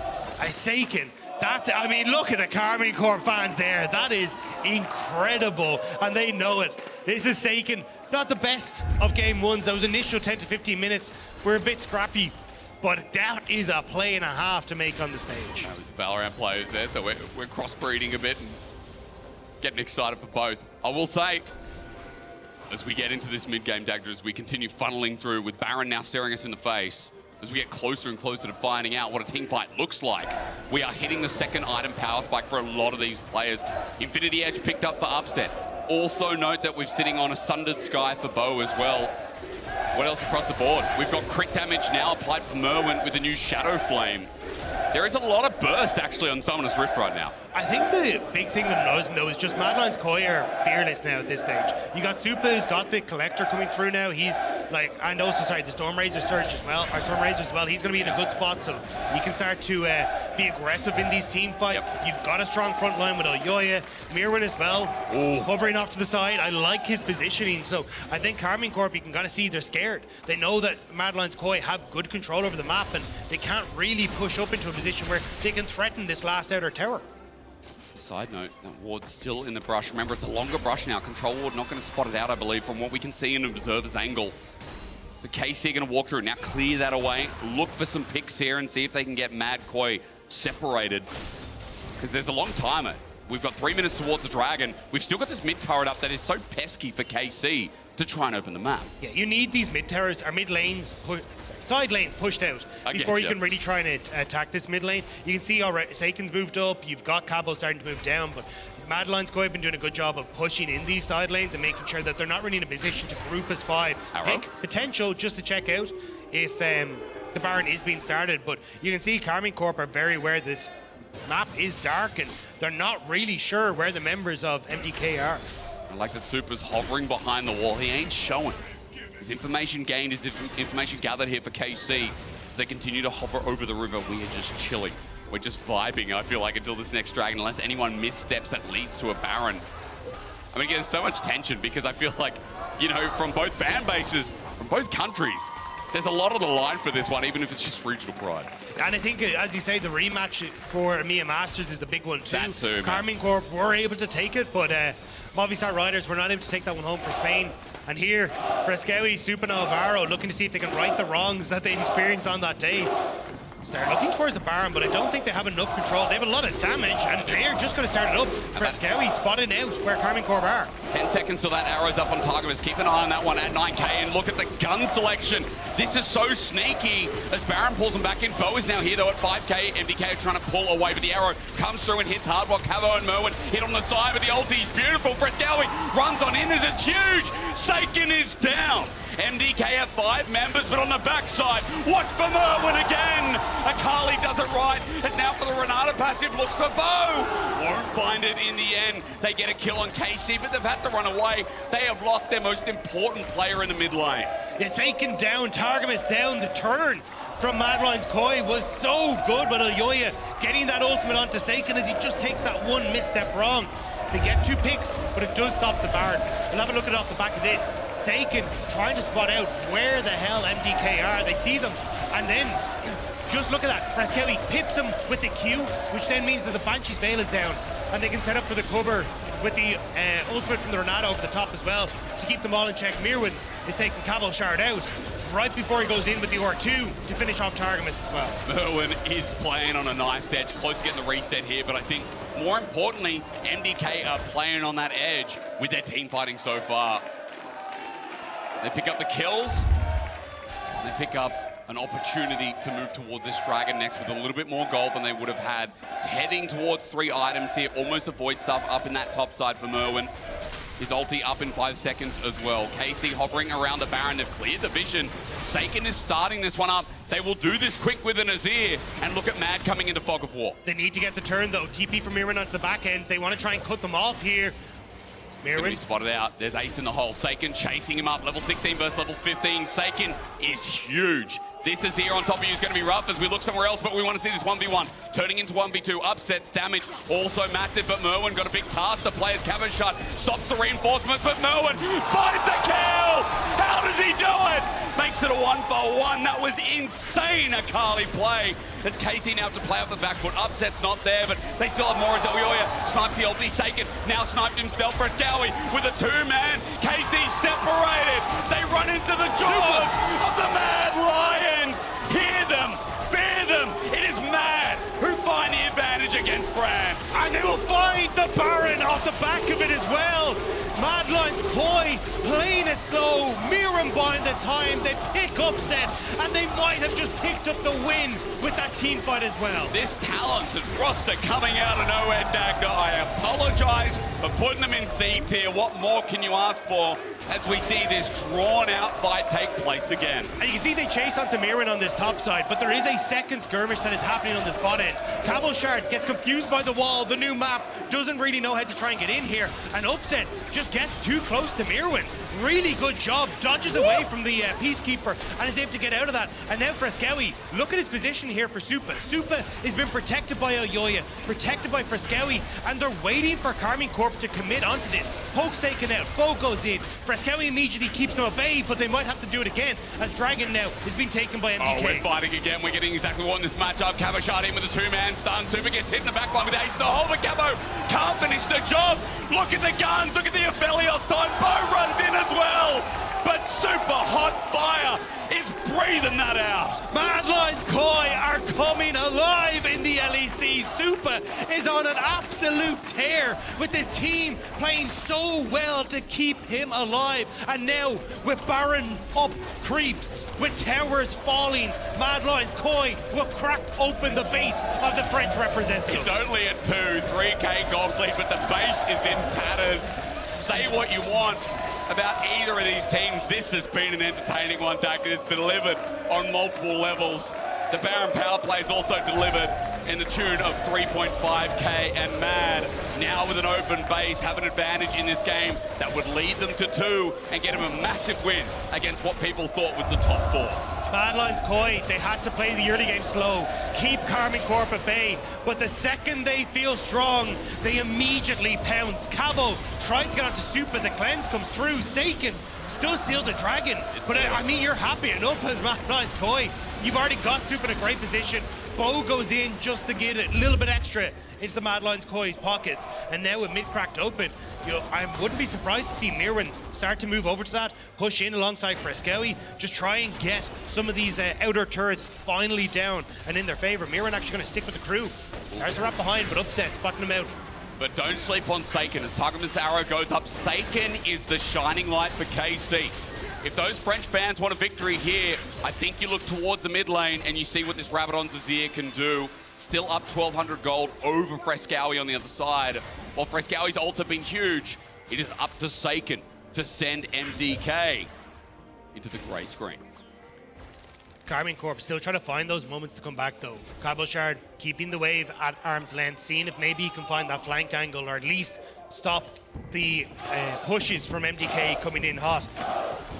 Carmine Corp, they still have a lot in the tank. I mean, look, 3 items onto the Azir. Upset now, starting to do a lot of damage as well. Had to do a quick hit stop for the Hex Drinker, which isn't going to help him when it comes to damage, but I still think that with how powerful Azir is on this patch, there's a lot that Seiken can do here, and it hasn't been the first time that Carmine Corp have put their faith in this mid laner, and he has answered rightfully, but with how strong MDK are, it feels like a very, very hard call for Karmine Corp to make. And I think the concern I have at this point, Dagda, is Upset versus Super, right? The Aphelios is 3 items, 3 and a bit. Moving on to his 4th, of course. Upset, you know, might not have his 3rd item, but we're getting past that point where the Caitlyn is going to be relevant into picks like the Sejuani we know and how she can actually get involved in some of these fights. Yeah, I mean, you are getting, in about an item and a half, you'll hit the point where Upset just really does damage with these headshots. Okay. And like the 6-item Caitlyn, 5-item Caitlyn's do work. Very true, but actually. It is kind of tough to get to that point because as you can see, you're already having a lot of onslaught coming through from MDK, all grouped up, looking for this bot lane tower. Watch for Super's summoners. He still doesn't have his flash up and available. They sit in grey right now as well as Targamas takes a bit of damage. And you can see that threat is very, very real. Sitting in the inner and the bot side, you can see mid. This is actually a 2-man stack for the time being. Excuse me, only 1. It was a fake Akali. Frescowi holds away, pushes it in. There's supers that have to be dealt with by Karmine Corp. And you look at the bottom side, Dagda. Mad are using this to their advantage. There's the arrow. Swing and a miss once more. Opens up the tower then. Immediately MDK are going to start to go for it. Take it. Ulti is huge as well. Back sends them Sake and Frescowi doesn't get the ulti, but as they run on in, you can see Bo wants it, but Merwin finds the back line. Again, what a threat. He's at half HP, finds his way out, not until Upset deals with him though. Range is there as Super tries to get a return, but Cavo survives. KC trading up, losing their turret. As long as they don't lose the Nexus turret here, doesn't feel too bad. The ult's just fallen a bit short for MDK. Alvaro not connecting Targamas. You need to be careful, Boy, he's trying to stop the backs, but he's just going to get one shot. Targamas running through, gives Super another kill. Dagda, you look at the timer, it coincides with the Dragon being up in 40 seconds. I don't know what the thought was. Maybe he was like, I can stop them, force weird reset timers, and maybe we can try and contest for Dragon, but it ends up giving his life, and now you've got a kill on the support as you've got the Dragon coming up, as you've got the Baron just a couple of seconds after that as well. And you can see here, Terror does fall, and Alvaro immediately throws out the hostile takeover to try and get on towards Seiken, but really good ult from Seiken, just about able to get away, and Bo finds space as well, so they can try and force space as Mirwin dives into the back line, but again, you're just not quite able to get enough onto the Karmine damage in the back line. Yep. And Mirwin ends up falling, and Targamas as well, so kind of answered in the back.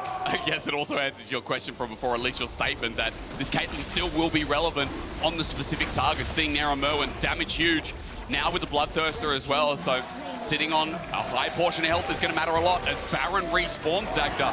Merwin's here ready, you're going to have to walk me through the setup. Mirwin is a great flank position. Targamas out of position completely. And he's found. I mean, again, the ulti's going to come through. El Yoyo forces his flash, but is it going to be a ruse at 5k? The Baron going down so quick. Madkoi have to come off the back foot, but Alvaro's ulti stalls him, hits Cavo Shard. Bo's hit as well. El Yoyo running into Merwin. It's a pain in the bum, but at 3k, it's huge. A second ulti for his dying breath, but you're right. Again, it's super hot fire as he runs forward for his Quadra. Targamas stands in the way. It's Pentarangle here in the rivalry that everyone's been talking about when it's Spain versus France. Super roars with a pentakill. Super will not be denied. Emilia Masters was a flash in the pan. He wants to be the AD carry on everyone's lips. He wants to bring home the victory for Spain. Revenge is served here, but not at EMEA Masters, Dagda. In LEC Winter, at the end of week number 1, you may have doubted Mad, but take their name out of your mouth and put in the Lion's Roar instead. An incredible performance from Mad Lions Koi, coming in with a beautiful early game, shutting down Karmine Corp on that bottom side, making sure Bo wasn't able to assist them, and then getting to those 2-item Aphelios, getting to those late game team fights, and finding the victory that they needed to bring home for Spain. When it's against Upset, man, that's an impressive performance.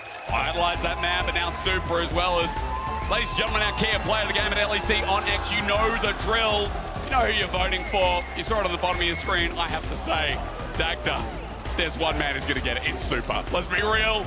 Let's be real. He deserves it. 100%. I am so glad to see Super coming into the LEC because we talked him up saying, look, there were 2 AD carries from the EMEA Masters that were on the lips of everyone. It was Super and Kalist. Yep. Kalist was on Karmine Corp, but not able to make it to the main stage just yet. But Super showing why he was so touted. And now we will toss it over to the stage to hear to Yoya, who picked up this 80 carry and support. Big indeed. Thank you very much, guys. It has been an incredible atmosphere from both sides, from the fans. Yoya, thank you so much for joining me. Thank you. You are not allowed to lose today. Yeah, I mean, I think today, as you can see, I love it. You saw all the banter and everything on social media and how excited people were. But even the players, even the orgs. well, I think it just shows.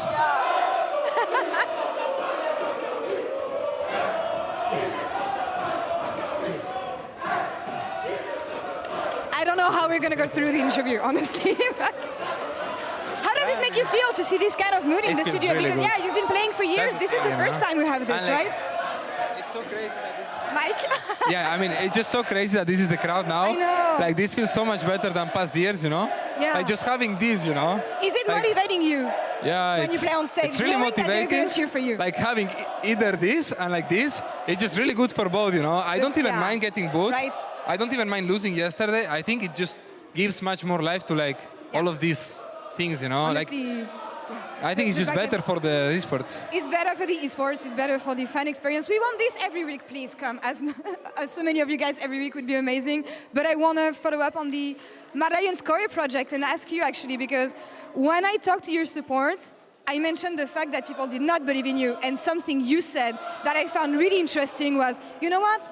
They'll see on the Rift, we'll see on stage what we're capable of, and we will prove people wrong.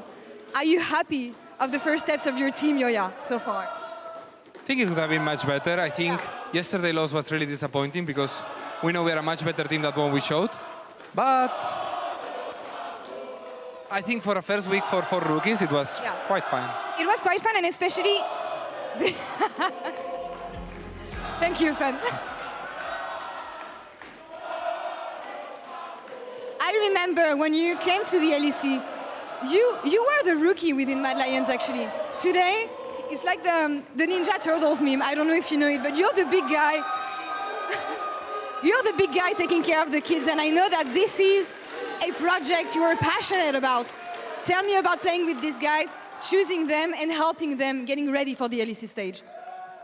I think they have been doing quite well, as I said. Like, I haven't even helped them that much. They're already quite insane. So it just feels really good to be surrounded by them and to be able to play these games, you know? From rookie Yoya to leader Yoya, it's amazing to see your evolution, honestly. I want you to say something to them, honestly. You earned this victory. Do you want to say anything to the fans who came to cheer for you today? Guys, please. I mean, this is fine. I even like this. I like this too. All right. So I think it's I'll okay. let you go free. But if you want to say anything to the fans who've been I mean, I want to say cheering something you all to the fans and also to the haters. Honestly, keep it up. I think it's making LEC way more fun for everyone. So keep it up. You know, we all enjoy this. This is much better. So I think no one dislikes this. No, we all enjoy it. It makes the LEC better in the end. Yoya, gracias por la entrevista. Thank you so much. Congrats on taking down Casey today. Thank you so much. Thanks to the fans, of course, for the amazing mood we had today. And we're going to take a short break and come back for Game 5 of this week 1 of LEC Summer. Stay tuned.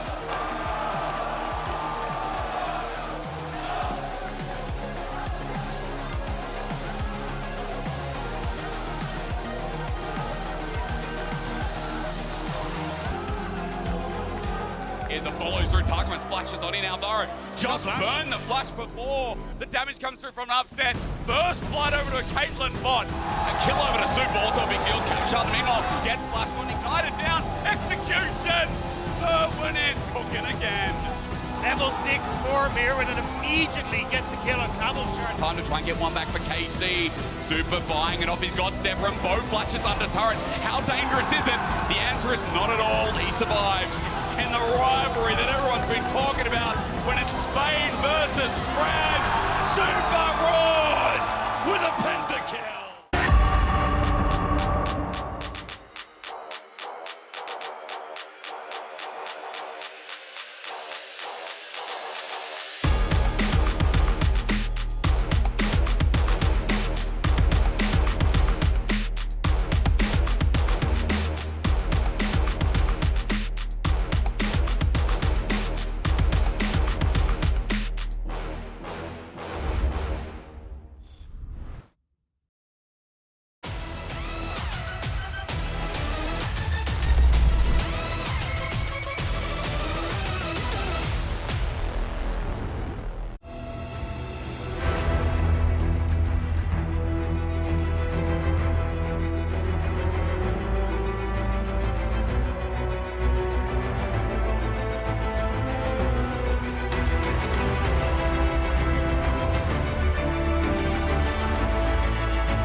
Red Bull gives you wings.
Everyone to the LEC, one more game, and then we're done for week one. And KC versus Mad Lions Koi. I mean, look behind me, what was happening. First, KC was kind of happy, then Mad was like, well, you're crying now. It was insane, Finn. It was really fun to watch.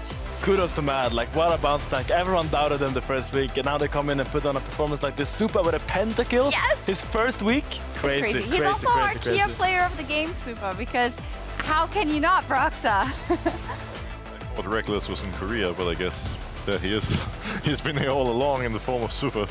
Yeah, exactly. And, you know, it was a hard-fought game, Goldberg. It wasn't that easy for Mad Lions Koi, as it never was going to be in this grudge match, I want to say. But this was everything we could have ever wanted, because it was Karma and Cop that actually was in a winning position. It was blows going back and forth. And while there's a lot of takeaways for both teams going into it, I also just think in general that how hyped the fans are for a middle-of-the-table team fight like this just shows the passion that's in there. And every single fight was a nail-biter going into it. Execution, at times actually being hit, and at other times actually just being mistaken sometimes with a flash as well. But this pentakill to finish it all up with Supa, the teammates coming in to help him out, Elioya leading the rookie forward with the flash to give him that pentakill. It's just a fantastic story, isn't it? And got a bit of revenge for those EMEA Masters finals back in Montpellier, of course, for the side of Mad Lions Koi, and also ending on 2-1. And he's saying, Yeah, you better shut up because you didn't win yet this week, unfortunately. How sick is for that? Casey. They'll have to regroup for next week. But we're getting into our very last... Oh, I'm a bit tongue-tied. It was so fun. For our very last game of the week, it's SK versus Fnatic. Now, back in the day, this was like El Clasico, but now it's different. Let's take a look at the standings, because actually both of these teams are 2-0. Finn, even though a lot of people did not have faith in SK, but I think you did actually. I actually put them quite high. Not this high, but rather high, because I had a lot of faith in their mid-jungle. Like, I always assumed... My idea of Isma was that he's a very aggressive jungler that wants to fight, and he needs people around him that enforces that. When I see him paired with someone like Niska, I'm like, okay, this is a potentially incredible recipe for something really, really good. And I'm really happy that it actually worked out, because at least week 1, they've been smurfing. Yeah, I completely agree with you. I was doing some overreactions, writing them down as we often do, and I was like, Isma, Rookie of the Year, question mark, question mark. I mean, we're starting early, and it's overreaction after week 1. But I think as a rookie coming into it, he is just showing a level of play for his team where he's so good on a supportive level, doesn't need to be the carry, his movement, his synergy already with them. I think his incorporation with the bot lane and movements with DOS has also been very phenomenal, and I think he's just been clean, something we don't often see for a rookie coming in, but apparently it's just a new rookie jungler coming in each year and they're just looking good. Yeah. You also got to keep in mind his mid laner is Niski. I don't think I've ever seen a jungler playing for Niski's team actually look bad. Like, generally, he just does some things to us junglers. He just makes us better. And I think... He's like the jungle whisperer. Yeah, pretty much. And I think the mid lane matchup is going to be really interesting because of that. Because if they manage to shut down Niski, and maybe they can, considering how well Humanoid has been playing, then it's going to be a tricky one. Yeah, Humanoid has been absolutely smurfing it up, but that is not, I think, what we're watching now, although we do have a graphic from him. I think this is about SK's teamfight setup. That who wanted to talk about that, actually? I don't know. Well, I think it's just like in a position. It was requested. Was it you, Goldborg? I mean, it might have been me, to be fair. You know, it's been a long day, but yeah. I think it's just how well a team that obviously has former teammates being incorporated together, but also just the fact that it's new members coming in, and even more importantly, Exakick and DOS stepping up. I underestimated them a lot going into this year, because I thought they were only really good in Winter, and throughout all of 2023, all I was saying just, okay, but it's not just Winter yet. They look better in the past. And yeah, they did have their stints every now and then where it looked good. But in the first 2 games they've been absolutely smurfing. And I think DOS has been kind of underrated as well, coming into it with his positioning on the map, linking up with the others, and actually being a facilitator for the team. I mean, there's underrated and he's been playing Enchanter, so that's why I'm calling it underrated. I mean, sometimes players just don't play to the level you want them to. You don't have to call them underrated. Maybe it's just, well, it wasn't that good and now it's better. I mean, it's true. You know, a cookie cutter every time. Anyways, Humanoids. We started talking about him before. This mid lane matchup is going to be super, super important. And in general for Humanoids, Finn, yeah, he is just absolutely smurfing. When he puts his mind to it, he's actually insane. I mean, Humanoid's core strength, I would say, is his laning. And that's just... Usually during the season, you see some disrespect coming out of him. He's like testing the boundaries a bit. He's been disciplined. He's been at his form. His laning is, I think, the best we have in Europe right now. Pure 1v1. I think he like outmatches everyone that he plays so far. And we have to see if we can keep it up for the rest of the split. You hear them? I think it's a fan meet for Mad Lions Koi that's going on over there. But Finn, you were talking also when we were discussing the matchups this week about Humanoid and how much he brings. We've heard this from many a coach as well, but specifically in terms of how he sees the map and the information that he's able to give his team. Yeah, I had the pleasure of scrimming with him a little bit, and then I got the view into Humanoid's mind, and I see that his game IQ, I think, is one of the highest I've ever seen. He sees everything very clearly. It's like, oh, we play for these camps now. Oh, we did this here. We base now, and then we go topside. We take these camps. It's like, he's just playing for the small victories all the time, and is very clear about what he wants to do. Yes, we do, I believe, have a little delay getting to the stage production. I mean, I'd love to go see what's going on over there in the fan meet and everyone cheering, but maybe we can get to that. What we also still have to get to is your predictions, because at the beginning of the day, you said that you would do predictions and there would be a bet. Now, I still don't have any more info, like what's the loser going to do, who's ahead, who's behind. Let's first figure out how your predictions are going, if we can get the graphic up. It's been a long day. Okay, let's see. Broxa, 1, 2. Okay, Broxa is in the lead, and Man, we got Finn and 3 Goldberg. wrong today, bro. Yeah. Well, you still have a chance to be tied, so then both of you would have to do the losing wager, whatever it is. If we're all losers, we're all winners then. There's no losers. No. I think that's the dream scenario, me being the sole. Yes. You're just being cocky because you're winning now. We don't need any of that. Did I get all 4 games wrong so far? It does appear that be the case. That is a bit embarrassing, but I think we will find out some middle ground because I think SK is gonna win this next one for sure. You think so? Yeah. And did you figure out what the bet's gonna be? The wager? Tell us, Guldborg, what is it gonna be? You tell me. Well, we were kind of going through some of the suggestions. And Twitter users, I'm really sorry. Some of your suggestions really wasn't that good. There was one of them we that could I have saw. used some more spice. That's all I'm saying. No, there was one of them that was, I remember seeing it, that was you have to go into the K-Core side but support the other team when they're playing. But also I want to live. Or a Shui, but that's Well, for Finn- hygienic reasons we were going to Oh, now we're doing hygienic reasons. I was losing last time. I don't condone such that is behavior. crazy. I don't know. That's Listen, That is crazy. If my Portuguese friends are still here, if you can hear me, we have a longer break. Do you want to join the desk? We I promise we hope won't you cut can you hear me. off. I know you were with the G2 crew and they played ages ago, but they're over there. And we have a pause. Yes. Come on. Yes. Yeah. Oh, wait. Wait, we're gonna need some. Can we get I'm an gonna get him. escort I'm for gonna them? get him. Yes, yes, yes. Okay, so Shux is done. Hello? Do you want to try Yes, hosting? they can come in. Yeah, yeah. Right now, Shux is getting Come on, our come on. Portuguese casters to come on and help yeah. us with the show, because we are running out of things to talk about. It's been a long day, I'm sorry. But here we got some Portuguese beasts. Hello. Hi. Where do We you wanna are stand? back? Yeah, you're back. I will Are not you start breaking us again, speaking or, because you're going to cut us off. I'm not going to cut you off. And actually funny about the thing before is that I was going to cut you off, but then there was actually a delay, so we were going to talk, but then actually the delay was over. Regardless though, listen, now's your time. Fnatic versus SK. Come on, the floor is yours. All right. Oh man, where do I start? I mean, there's some story behind Niski being on both sides. That's true. So that's interesting. That's an We interesting actually didn't storyline. mention that. See, I'm bringing fresh news. It's up like... Fresh news from the past. Yeah, yeah. But anyways, that's an interesting storyline.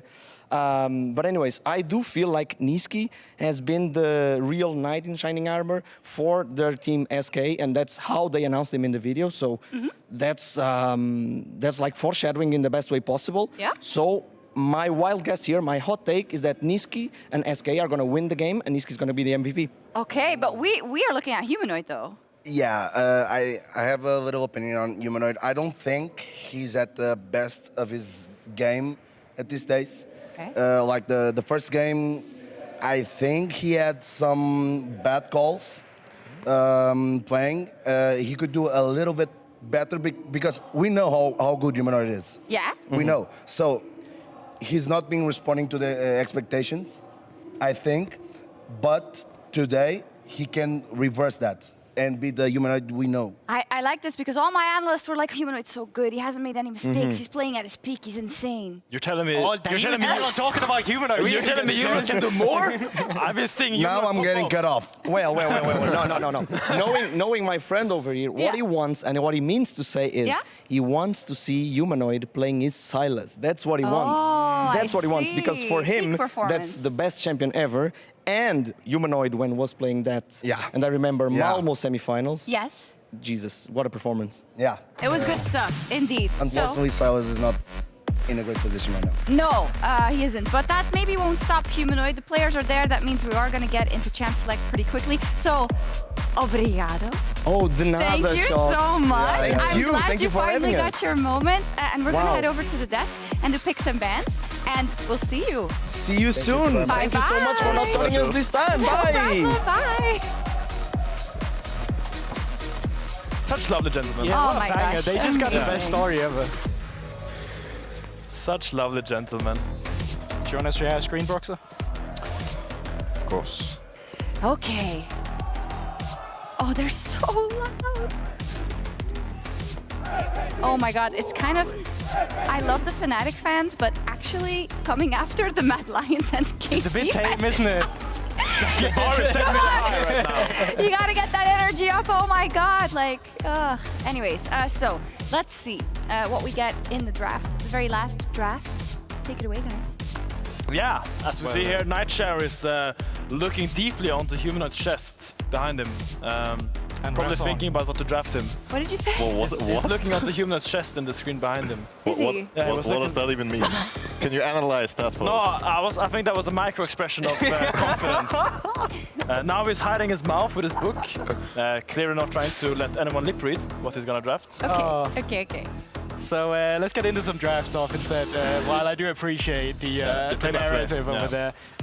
Lots of the same 100% pick ban just come out here. Rumble, I think LeBlanc's probably just going to be followed up as well, but Humanoid and Niski has performed on that earlier. And I'm curious to see how much they value the champion pool of Niski, because he's been going on different picks now, also coming in on Akali, which we often wouldn't say was his style, but now also showing that the champion is broken and Niski can absolutely perform on it. I wonder if we will see the Niski Gragas today, because he's been really working well with these champions. Okay, not Akali, but the Asir, he was very clear when he could set up place for his Isma, and I think Gragas has a very similar strength that he can just knock someone into him, and similar like an Asir does if he would get banned. But we'll probably see an AD carry first pick here. Think Varus, Kalista, Aphelios, whichever Exa kick here would prefer. That has been the norm. But since so many of them are open, you could also opt into something else, like the Jax. Take it away, Broxa. If you're Oscar right now, if you're Oscar Finn, how do you dunk on this Jax? How do you I destroy him? clearly read that it's a flex pick, and I don't tunnel vision at the counter pick in this early. You're a smart man. Here I might look to pick a top laner on free and ban 2 to make sure I'm fine, or I drop top completely. Do see the response with the Kalista here, which are the more common picks. Also maybe acting surprised why the Jax is picked so early, but clearly SK Gaming has a plan. Yeah, I think with the Kalista being come out, they also see the first pick of an Ashe, right, or the first ban of an Ashe, so it makes it a bit safer. But one of the things that challenged that Kalista in lane, as we've seen as well with Patrick piloting the Draven into it, and now it's going to be Exa kick on it. A champion he actually did perform on as well last year, where he did take charge with him, and does on Renata again. So Hover coming out from Humanoid here, this is not getting locked in. I like this by SK, because they clearly value the counter pick in the AD carry. They're like, oh, all the AD carries are open, let's not pick it. Let's just counter pick our bot lane fully and let you guys choose the AD carry, we'll have the answer. So they let them take the Kalista and respond with the Draven, which will be responded with the Blitzcrank, which is a typical response into me range supports. I'm actually slightly surprised that Fnatic didn't decide to go for Asir and Renata, then taking Kalista on third, which they would definitely get. But hey, again, shows that they want June to be on a playmaker. They want to be aggressive and be able to make moves in the bot lane. And finally someone bans Oscar's Cassante, because he's been going crazy on the champion every single game. He's shown such mastery of this champion, and I thought it was just a matter of time before people stop him. We do see the Akali ban, which is a most common answer into Asir. We saw Perks had a great Akali game today into the Asir of GX. And we will continue seeing perhaps Jax answers banned. I wouldn't be surprised if Pop is actually banned, so that's what I was going to propose. The question for Fnatic now is, what are you going to pick on 4? Because you're obviously going to have to lock in something that is good against the Jax jungle. I think removing the Xin Zhao makes a lot of sense for them, because Jax traditionally is the answer into Xin Zhao, always been a pretty good counter, although Xin Zhao is pretty OP right now. Call me traditional, but I would love a Sejuani on 4 here from Fnatic. I just feel like it's a bit of a non-committal engage, because you want to be really careful about drafting heavy engage into Renata and Jax, because they're just so good at neglecting that. But picking a Sejuani here would be very, very safe, because you can just fish with the ult into a Blitzcrank hook. And they seem to be thinking similarly. Yeah, I'm curious about how that 3-3 is going to be on the bot side as well. I think some attention will at least go down there in the early game when you have a Draven and when you have a Kalista. So whatever answer could come down here. I mean, we've seen some Trundle into a Sejuani in the past as well, if we're talking traditional and old school. We saw Maokai from Makoon yesterday, which unfortunately did not have the biggest success either, but it's got the lockdown on the Kalista if you are fighting down in the bot lane. We might see the return of the Maokai Jace, which was terrorizing the LEC in this last summer split. It's just such a safe combo, and if you obtain control of an area, it's so hard to regain that control. But they will not go for it. They prefer the stable engage of the Rel, which I assume we will get paired with some heavy AP damage in the mid lane. Maybe a Gragas or he would never go Troll Talia Mage. here either. I don't know how good Talia is right now, but it's just an old Niski pick I'm thinking of. Orianna into Asir, Talia. Gragas is a classic, what other? Yeah, true, Gragas. Like, I'm just thinking about all the mid laners available right now that Niski could go for. They're still thinking about it. Nico, of course, going all the way down to the last. Yeah, for sure. And now finally Oscar has his wonderful counter pick.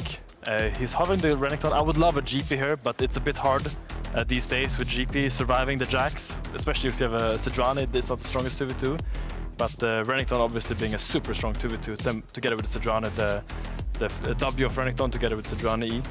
I like the draft that Fnatic is building for themselves here, because they have pretty difficult to execute side lanes with Renekton on one, Kalista Blitzcrank on the other, but they also have a stable, solid team fighting in Azir and Sejuani, so they're not 100% reliant on winning the early game.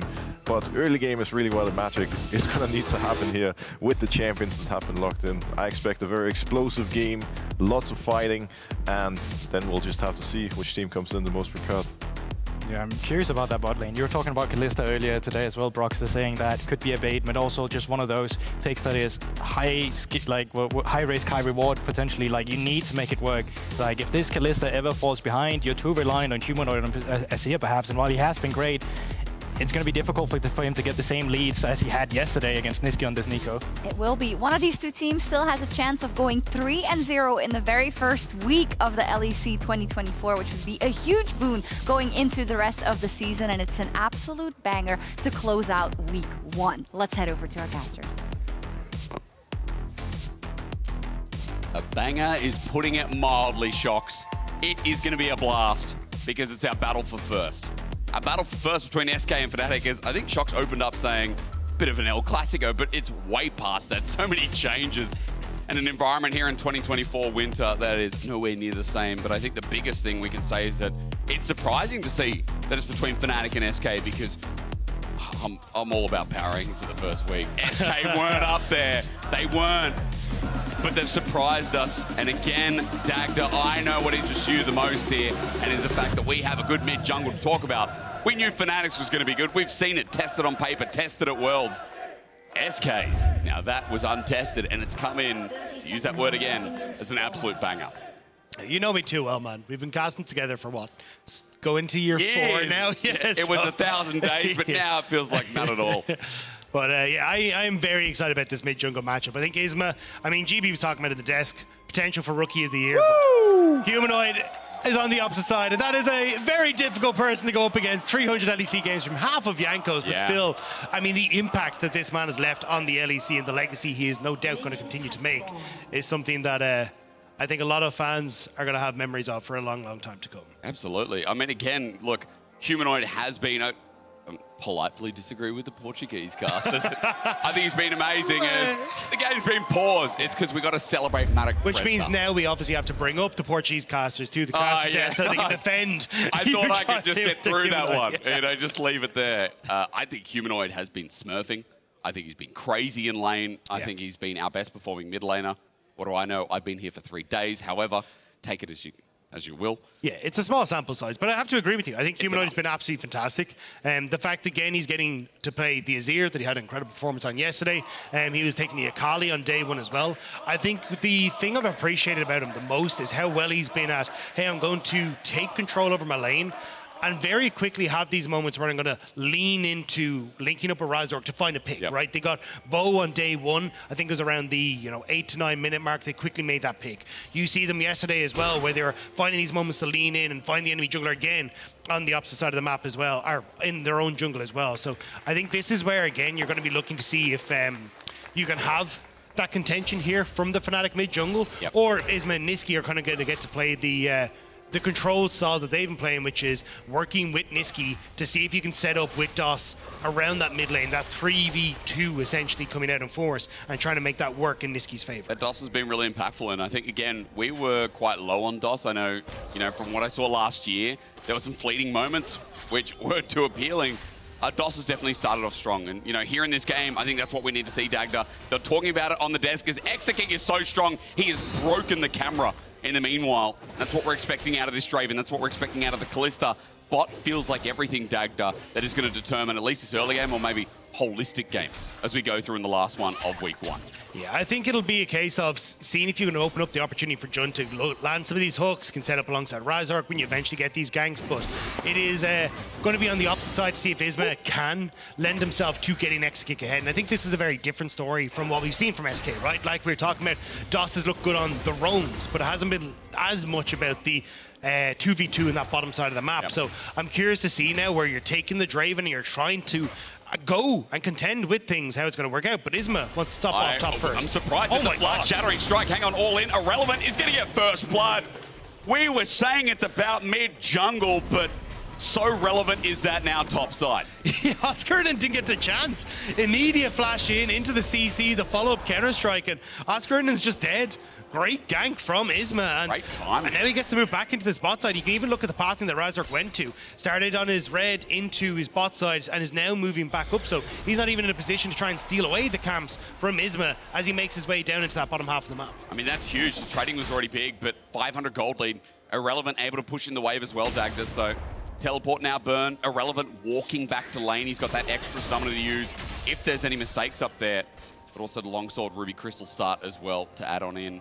And Irrelevant has been a bit of a star so far. He's been quite consistent in our week one. So when you're setting up someone like that, again, another piece in the pocket for SK in the early game. Also, I mean, his champion, right? This was the champion that he made his name on. Brilliant in a side lane. Fantastic at finding these moments in team fights to pop off. And very quickly started to rise as one of the top laners that we had in the LEC. And really, I mean, making sure that he was relevant in that conversation. So I'm curious to see if we get a very similar story here now that Jax has only become more a contentious pick with things like the Titanic Hydra being in position. But also, I mean, the fact you've now got this early lead over the counter pick that Oscar went for Renekton is going to be great. It'll be interesting to see how top develops because we know Isma now transitioning to the bot side. How proactive is this Rel jungle going into fog of war? Jun's looking for the hook. He throws it, but now the lens sees him out. That timing for Jun was so well needed. Otherwise, it could have been a kill there for SK again. Good call from Isma not to overextend, though. He knew the Razork would have been able to reset. You can see he's got the Ruby Crystal advantage over him and knows he'd be coming back into the spot side. So I think it's a good call to just back away from that, not overextend, and just Jun, though, might want to try and make this happen. Finding it, flashes on in, waiting for that rocket grab. Doss trying to dodge around, he flashes himself, but Jun finds him anyway. Get over here as Doss looks for the reset, but he ain't getting it. Noah gets one, now on to X-Kick as he flashes away. It's a Ren City, but X-Kicks is out of range. All four summoners gone, a kill over to the Callista, a wave pushing in, and suddenly Fnatic are on the board. Jun making this look like in-houses, immediately going aggressive onto Doss. Gets the knock-up, waits for the flash from Doss before he follows up the hook. And Razork is just keeping X-Kick busy that whole time, forcing his summoner spells as well. So big win for Fnatic on the bottom side. It's a 10 CS lead, Dagda, and just like that, top was looking good for SK, but now bottom great for Fnatic. It's a Callista with a kill as well, and I think more importantly, even though it doesn't have the win rate in the LEC so far, we know what Callista does early game, especially when Draven is denied. He might not die, but denied from getting anything in the bottom side this early on. It's going to be an interesting lane to watch play out. Gold is back to even as Niski tries to influence the top side, but Jun is already making his run. That's what I was going to say. It's a bit of a split map. Dragon started by SK, and as Niski's trying to make this play on top side, it's a good read from Jun to cover this. Jun now spotted. His control ward's there. Niski moves out to the lane anyway. Oscar in trying to get the stun his way as Jun does find him. Niski can get punished. Dominus there as well. Pop blossom under the turret. He flashes away. He finds some damage. Niski's still alive, but for how much longer? Oscar in looking for the kill, but he oversteps. Punished by Irrelevant. One more Niski. Boop! Down he goes, and the Weasel with it as well, as Fnatic look for more. They need something out of this top side. Irrelevant with low mana, but Niski still dodging away onto Jun. The rocket grab is there. They need a kill, but Irrelevant jumps on him, stomps him, flush away. Razork able to match, but now it's a one-on-one. The boar, the pig versus the man with a very strange weapon. Irrelevant flashes away, he gets out, but Dagda as Niski is all smiles. It's Yakety Sax up top side. An absolutely incredible play from Niski on that top side. It was supposed to be disastrous, but the fact he just about got that clone off as Oscar flashed in, we'll get to see it in the replay here, meant that Oscar couldn't actually complete the auto attack. So watch here, great roam from Jun. Immediate call on the roam from Niski, managed to get play flash forward to get the knock. Now watch this. Oscar flashes forward and watch the clone timing. Right as Oscar goes forward, clone cancels the auto attack from Oscar, which means that then Niski is able to step away. Irrelevant steps up to then set up for the follow-up damage from Niski. And then at least you do have Razork coming up, but it still makes it a 2-for-1 with Irrelevant being a massive benefactor off the back of this play. A play does go down in the mid lane as well, which will ease some of the play. But nice mechanics coming through from the SK 2v2. Oh, and a great flash away as well. Dagda is one off Permafrost. Might have been a death there as well. Irrelevant didn't want to give over anything as he's now 2-0. So we look at the benefactor of that play because remember, Oscar used that teleport before as he got killed out for the first blood. Irrelevant being up is not important right now. Apparently, handshake back on in. Noah flashes. Once exit kick for the Rend. The Ignite's not enough. He's going to come back to life, but let's hold on that for the time being. Exakic's healing up with pots. Jun is looking for the angle for the hook. He won't find it as Exakick is lucky to be alive. The magnet in bot lane has been planted though. Immediately Razork moving down. Look at Isma as well. Flash. Oh, Jun finds support instead. That's DOS. They're looking for him. There's a cleanse away. Exakick gets some damage down. It's good damage as he heals up as well. He wants those stacks in. Adoration for the SK80 carry ain't there just yet. Isma was there just in time. You can see the thought was there. Do I go underneath this tower to finish off Exakick? Has no summoner spells available. But with Niski also having left the mid lane, Fnatic decided to back it off. That was a very close call for the SK bot lane. You know, as Razork comes back in, and we're just going to go for round number 4. Isma still here, both level 6 by the way, but Razork's ulti down. Isma still has the Magnet Storm available. Speaking of which, top side, I mean, that ulti's there too. It's going to be popped. Oscarinen in threat of being solo killed. Just waiting for that leap strike. Irrelevant wants the burst down. Oscarinen's trying to bait it in because he's got Dominus. Isna has the Dominus, so can't really be killed underneath the tower. That was the ultimate used by Irrelevant to try and just get that extra little bit of burst damage down. Niski! Blossom coming through. It's ult for ult though as well. Good damage on the return factor from Humanoid. As Isma comes on in, just pushes him off. This game, Dagda, pretty much as wild as the last one. I mean, I love that we're getting these two teams going toe-to-toe. I think a lot of people didn't respect SK as they came into the year, myself included. I was like, look, I think this top lane is going to be incredible, but there was still a lot of question marks around how this team was going to play, and the top side is doing work for this squad. Just need to try and lean that now into the bot lane, and Isma wants to do just that. Jun has his jungler behind him. Can they get in time for Noah, though? Can they get a cash in as well? I mean, it looks like a death here. Locked up Magnet Storm there. Cash in. Exakick finds it. Big cash money now for the 80 carriers. You know what? Isma dying is only to Jun. Who cares? Look at how much you gave over to Exakick. And that's the big winner here. The fact you get that kill onto the Draven, kill onto Jun, not the end of the world, but you're completely zoned Noah off that wave as well. So nicely done by SK, just finding that window where Jun, I think, trying to cover in the mid lane in case something happened, but also just Razork not quite able to get down there in time. Whew. Big cash in for Exakick, much needed as well with the way that this bot lane was kind of teetering back and forth between both AD carries. There's a kill earlier on that for Noah, you know, it felt like it set them up, but Dagda, Razork hasn't been able to come down here. Isma's been shadowing. And this is what I've seen from 3 days in a row of watching Isma. This guy is everywhere. He's frustrating to play against because early on, what's he doing in the top side? He's all of a sudden bot side as well. He set up his whole team, and look, Irrelevant is doing this because of it. A solo kill on the Titanic Jax. Man, this guy's good. This is what people expected when they saw Jax coming into it. Irrelevant already made his name on it last year and is very much putting his name forward as the best Jax we have in the league.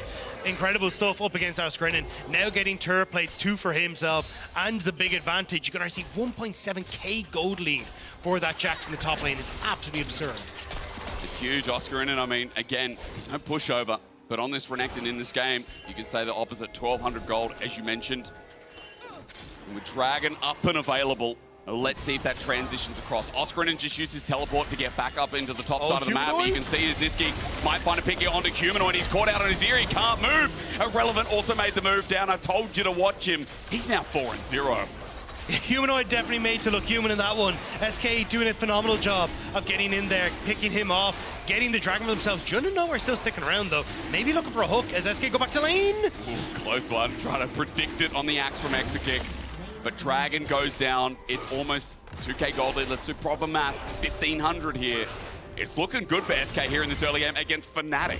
And a huge portion of that is Irrelevant. The fact that you have this massive lead now in the Jax, you mean the player? He's going to be, yes. Yeah. It is Irrelevant the player, because you've got this control for him in that top lane. He's going to be able to continue that pressure, right? You can look for potential 1v1 kills that we've already got. He can look for potential dives as he's getting up towards almost a 2-level lead here, coming through here. I won at least anyway. Again. And yeah, you can see the quick trades that he's going for.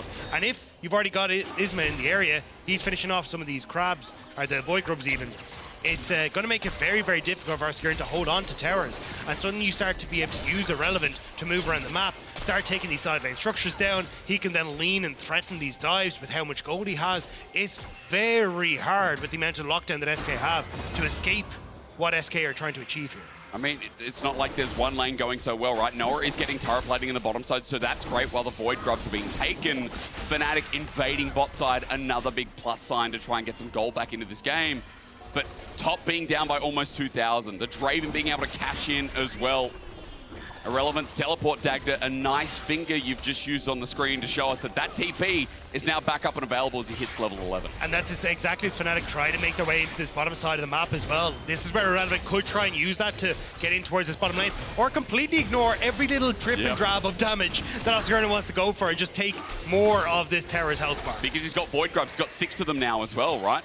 SK are going to be able to push side lanes as easy as they'd like, using Irrelevant with Titanic. Turrets aren't going to stand a chance. You can see Oscarina still only has the Tunneler. This guy, you know, it's like the Incredibles versus the Mole Rat at the end of the first movie. Who cares about the Underminer? Like, he's not even canon. So right now, Oscarina's going to have a big job of holding him off while the rest of the team gets something in this game, because watch this again. Easy as you'd like. Yeah, Relevant's firing like a cannon. Every bit of damage is taking Oscarina way, way down. And they know that Isma's in the area, so Oscarina has to back away. Doesn't have TP, and with this next wave coming in, that could be top lane Terror just gone, or at least Oscarina's not in position where the Rift Tower is about to spawn. SK playing around objectives and this control from Irrelevant so incredibly well. And I think I'll give the other side of the story while Herald's going down. While it does look good for SK with first turret blood and a 2k gold lead, is the fact that Fnatic at least were able to get some plates of their own. It's Noah on the bottom side that is responding. I was moments ago highlighting the Draven, but Noah's just run up on gold again, which is a great sign for this Kalista. And while there's been a lot of movement on the map, continuing to flow towards this top and mid side, Bot has been given a little bit more freedom for Fnatic to try and get back into this game and bring a damage source into the mid game in Noah. And that's why I think Noah and Jun are going to be the people that I'm keeping my eyes on. Look, Humanoid is going to scale. He's going to probably go for the Banshee's Veil on the next one, which is going to be fantastic. Already having that Nashor's Tooth now completed. But I think Jun, the opportunity for you to look for a hook on this 4-man squad that SK are going to try and play around is going to be crucial. Yep. If you can get a pick onto Exekick as he's trying to group up, or even, push up in the lane, that's where you can try and slow down SK, buy time for a Humanoid to really become relevant, because I think at this stage, although it's nice for Noah to be going for a bit more of the lethality build, or well, having a little bit more lethality and a little bit more of this early game prowess, he's just already been outscaled by Irrelevant with how far ahead this Jackson. The shop in his inventory. A bit of a thrift shop there is okay. Drifted. Oh, God, that's a tight corner. But Niski still finds it. Round 2. And another turret goes down. You're right. Round 2 should come through. And look at the family. Every time they attack a turret, people come out to play. There's the charge. Does a lot of damage to Razorg, actually. And leaves behind like 10 grandchildren, too. So in a turret getting damaged to half, while at least Oscarina finds something in the top side, which is great for him. I mean, individually, getting some gold back for him in this game too. Yeah, and just like Thanksgiving or Christmas dinner, as soon as the Fed person leaves, everyone else is gone as well. That's true. So no one cleans up. Yeah, it's kind of Fnatic left to clean up the mess on the bot side as SK now move to the mid lane and try to drive this one home. But Oscarina is unchecked. I mean, they're all here. SK all sharing this goal, but Dagda, even the minion wave cleared away. Oscarina gets it down to half HP. Great ulti from Exekick. But is Oscarina going to stick nearby? No. Fog of War, too dangerous. But at least doing something on this Renekton. I mean, this props to him. Other teams trying to run out of options at this point as Niski has to be careful because it is still Renekton with one item. I think for Fnatic, it's a case of, hey, look, we can try and play these side lanes and at least go tit for tat as we're going through this. Like, if you actually look at the gold lead, it stayed relatively even this whole time because Fnatic have been able to play off through the side lanes. But the problem now is with all the other Terrors down.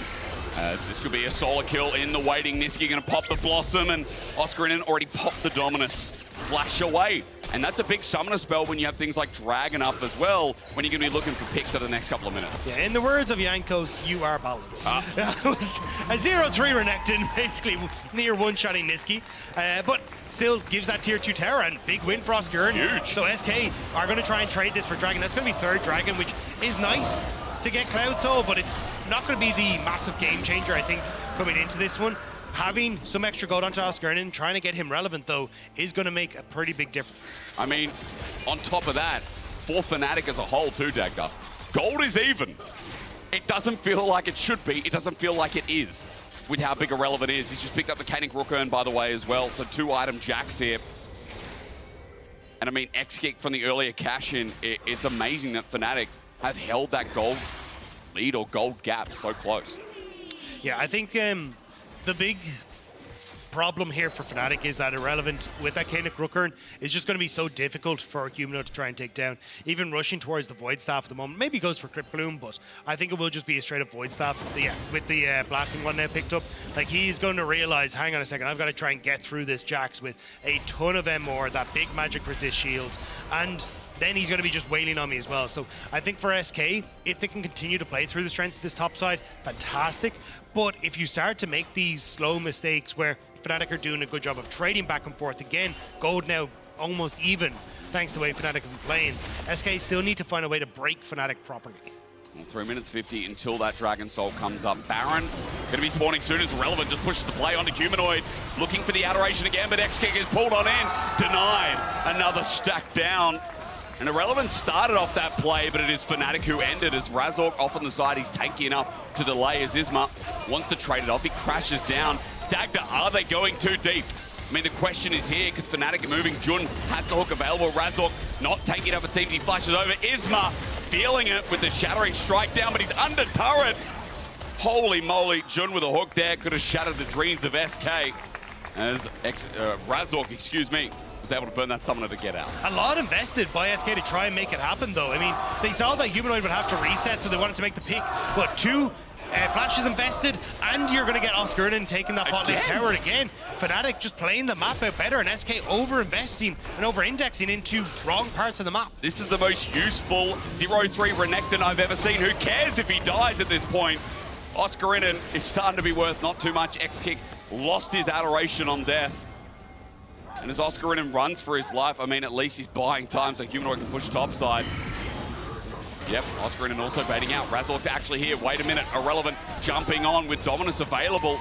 Buys time, Oscarinen's alive. Jun is here too. He can't find the kill. And he got another inner turret down. Fnatic are up on gold as Niski under the Sun turret is looking for Humanoid, but can't finish the deal. Isma coming on in, needs to crash down with Locket to give it a bit of survivability, but Sun turret is being baited around, but Humanoid's got no friends here. He gets shut down, and it's gold over to Niski here in this game. That could be the Baron, though. I mean, yes, Fnatic were giving SK a bit of a runaround, but they ran them straight towards the big purple worm, and now SK are on it. Niski low, no ult availables on many of these big engage tools that you need. Well, damage is going down fast enough. Dagda with a clutch pickup that this could be Baron off the back of that play. As huge as Jordan gets the hook, but it's onto Irrelevant. The Jax doesn't care. He wants to be close. It's running forward, the crash down. Isma gets the 3-man Shattering Strike. There's good AoE, even better from DOS as he brings in Oscarinen, who doesn't have the dominance available from the last play. Jun, stop hooking the Jax, brother. Noah gets the floor back as Jun has to run out of there. It stops the Baron with so much burnt in the end. The fact they stopped the Baron, though, is key for Fnatic and SK. Overzealous. I mean, yes, they could have moved over towards the Baron, but no ult on Isma, no ult on Irrelevant, nothing for Niski. You were heavily reliant on just getting Isma to maybe get in on top of a squishy target, but it never really happened, and Fnatic do a good job of kiting back, keeping key members alive, and getting away with what was an unfortunate death for Humanoid. Oh yeah, very unfortunate. You know, for Humanoid, being a little bit quiet this game, and I love that I come out and go, oh, I actually disagree with the Portuguese casters. And then this happens. But to be fair, you know, props to Humanoid for when the map was melting a little bit in the early game, Dagda, he has still been able to farm up. He's 30 CS up. Not up in gold, but still able to keep up with the 2 item spike he now has with the Void Staff. You know, we've seen things like Rabadons, we've seen Nashes into Lichbane, we've seen a variety of builds going straight for the penetration to get through some of those tankier targets, like Irrelevant, who's got that Kanik Rookern. Value is there. Maybe not important right now, because speaking of Irrelevant, this guy is on a warpath. He hasn't been spotted out. No, Oscarinen went the other way, so they have no idea that the Jax is behind them. They're being corralled. Irrelevant running in. He's been so huge this game, and in great spot, he dodges away from Humanoid with the soldiers out. Oscarinen now, his flanking angle might be Irrelevant himself, no pun intended, as SK group up, stay up as a 5-man stack in light of the Soul coming up. Soul is just up, and look at what's used. Razork, Humanoid, all having no ults available now for the next fight, and all it cost was Irrelevant's ult. Now look, it will be impactful, but nowhere near as impactful of not having your engage tools available. This now comes down to Jun and the miracle play. Well, a Humanoid coming in with an elixir knows this fight is so important. Again, Soul is forever.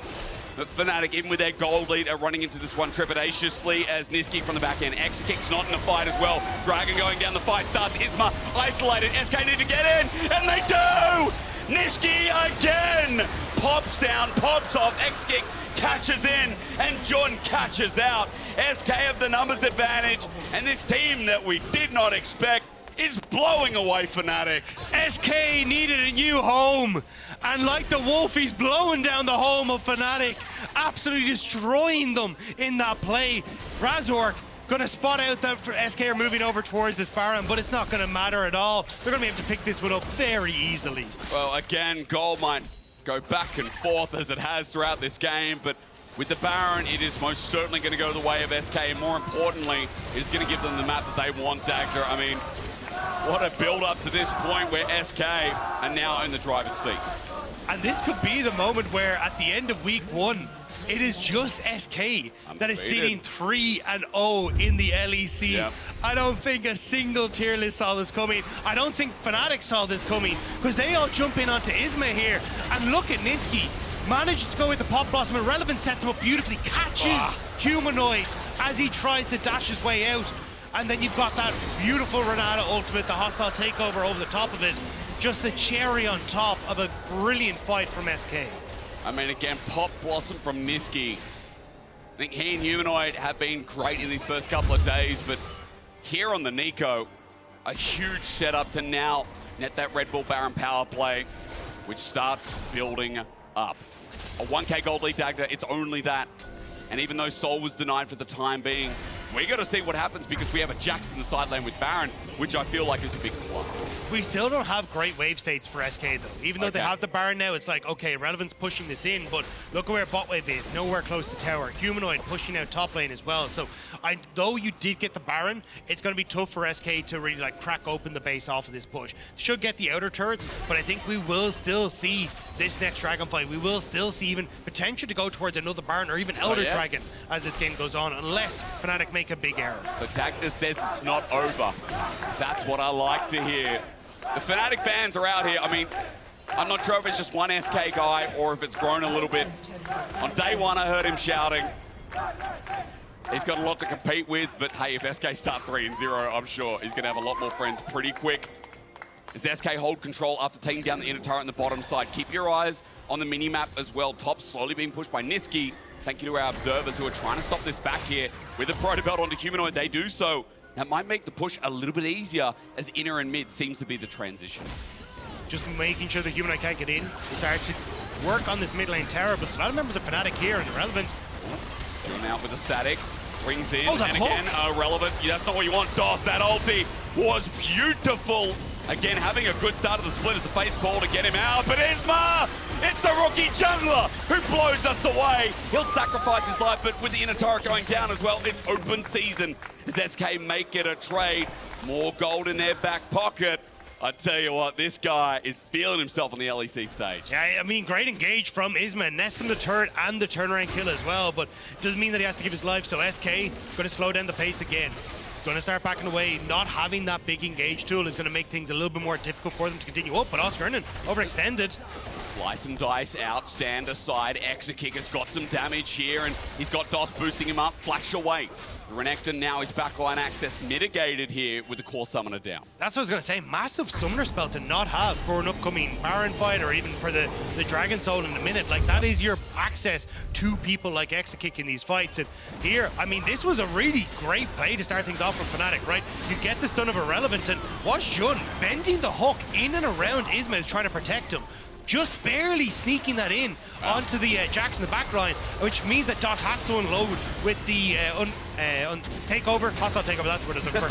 And Irrelevant then, this setup with Niski not quite working out where Niski can't get in, but they do manage to net the tower. Razor just about escapes off the back line as well. So nice on both sides, but it is still SK who are encroaching onto these towers, getting the vision set up now for the Dragon in 30 seconds. Able to take down at least that inner in the bot side, as we saw before. Mid went down as well. Jun with a pick, though. This could be big. It's on to Niski. He has to isolate himself golden, but everyone on top. The flash away Oscar, and it can't catch up now. Exekick too far forward. The Pop Blossom defensively, but look at the health bars on SK. But it's saving the day from Doss, as they're still alive. They're surviving out. Isma jumps in again. It's scrappy. It's messy, but Exekick able to step forward. Here comes Irrelevant. Big Hero 6 has to flash away in Jun. And SK somehow no one dies from what was such a sketchy engage. Yeah, Humanoid though might still go down. Doss gets him. Irrelevance damage is nuts. Dagda, look at him go. Flash over again. Another big summoner down from another big member in Fnatic. Thank you so much, Cloud Soul. SK one step closer to being undefeated at the end of week 1. Nice fight from SK. It looked a little bit dicey, as you say, from the get-go. Very low health bars, but being able to pick off Humanoid and at least push him back at the end means there's no real contest that can come in for the Dragon Soul. But we're not over yet. A minute now until Dragon. Bunch of summoner spells were used by like Exekick in that fight. Niski as well, not having access to his flash. Humanoid and Noah burning their own as well. This is very much going to be a case of if Irrelevant can get access, or Niski can get access to backline or Fnatic, or vice versa for Oscarina and Humanoid, this could cause a complete restructuring of this game.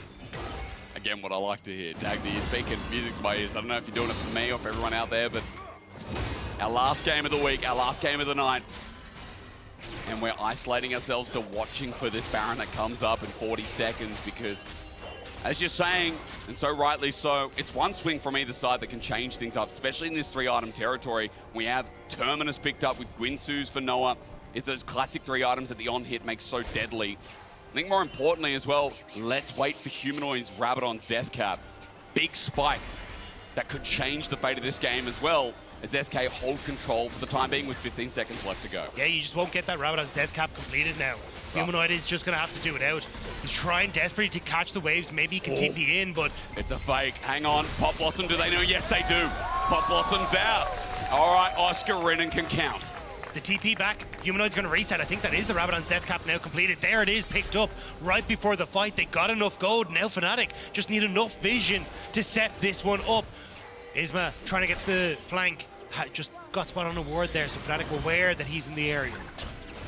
Wave's not in order though. Look at the side lane stacked. I mean, for Fnatic, there is an opportunity to send Oscar in there with the teleport himself. Humanoid too, if they want to join in. But remember, no flash available for either of those side laners. It's Irrelevant. Gonna jump in first. He has no fear. Isma with the flank as well. It's Jun who's caught on out, but the face call saves David Oscarin. Doesn't have the same luxury. The hook in doesn't bring in Isma. Oscarin survives for now, but that is a big ulti out of Noah. That we're gonna keep saying, Fnatic keep burning. But there's more out of SK. You still have your engage tools. Fnatic stepping up tall. They know they've got that advantage. Look for the Pop Blossom on Niski. 3/4 of the cooldown is down and out. We're waiting a little bit longer. Niski will have that tool available without the flash, but still the tool nevertheless. Baron is their oyster right now with the vision control. And Fnatic have to walk in willingly. You're right, risky the name of the game, isn't it? Right into Irrelevant. Razork's there, sees him first. They start the Baron, for SK. To define themselves here against Fnatic would be huge. As Niski is a ward. His ult is up. His ult is up. Dagda. Well, there we go. Oscarin is like, it can't be him, but still they fall for it.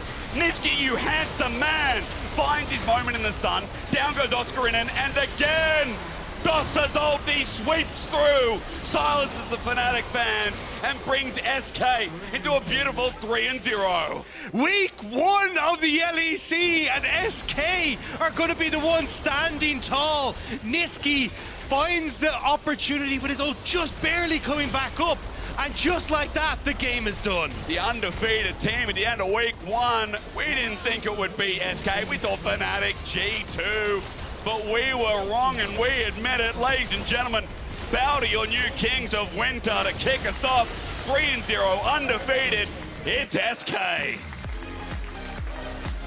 Rogue, Mad Lions Koi, and now Fnatic added to the hit list of SK. And a huge amount of that coming from one, that man on your screen there, Irrelevant, with an incredible performance, both in the 1v1 and team fights as well. But also, again, Niski, the leader of this pack, stepping up, saying, look, you follow, we will take them down. And he did exactly that. And again, when you look at this team, you think how the piece is going to fit together, but it just works so beautifully.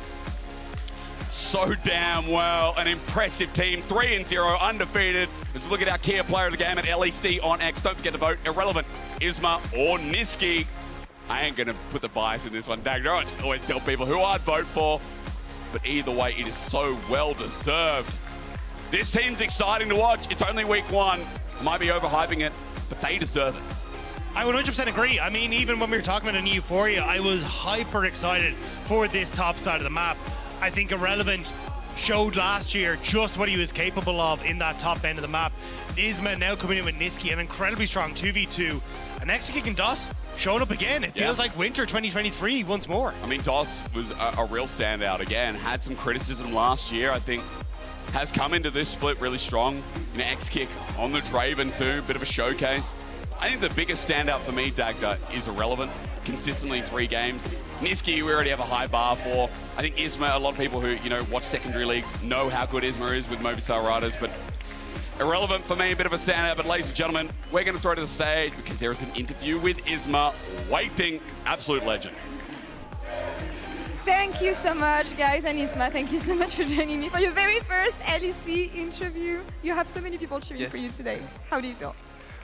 Sorry? How do you feel? So many people cheering for you. I mean, I feel so good. Team, yeah. French fans I mean, as I well. have the Spain here and the French here. Everyone is for me, so I'm You get really the best happy. of both worlds, honestly. Yes. And I feel like you had a really, really good first week in the LEC. Did you think it would go that well?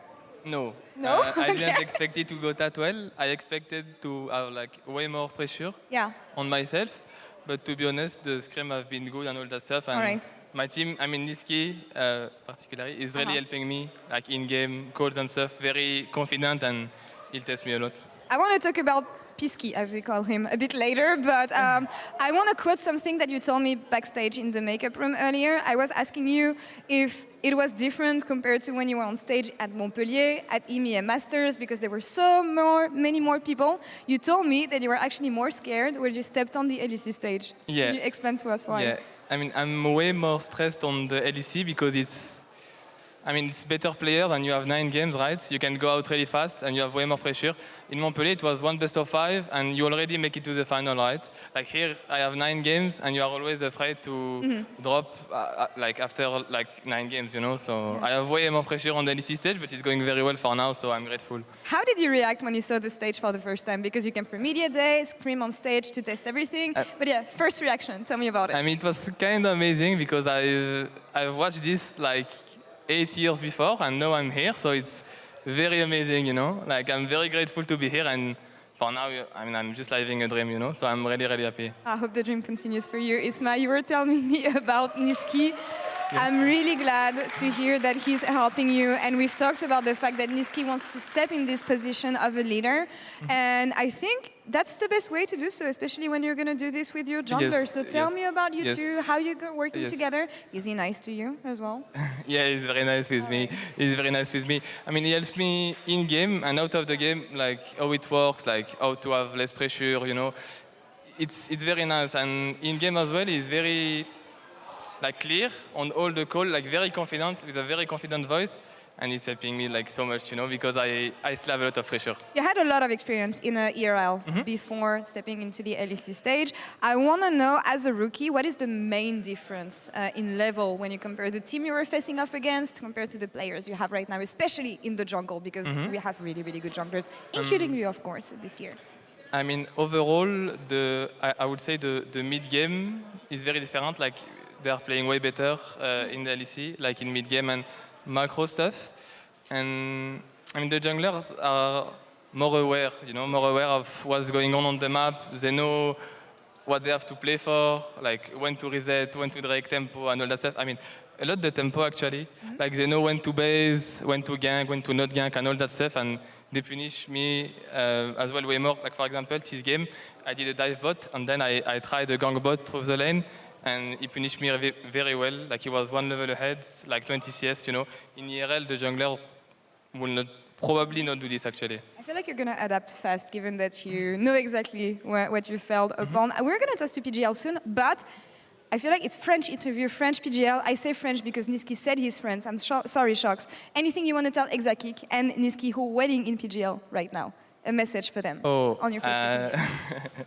In French? You can say it in French, I can translate. Bah, c'était ma première semaine de LEC et j'ai été en 3-0, c'est vraiment incroyable. Right. Et c'est vraiment des nice teammates. I mean, ils doivent le savoir, surtout Exekick. The first week I played with Exekick, the first scrim, like this guy is so positive and like they are just so nice. They are just so nice with me.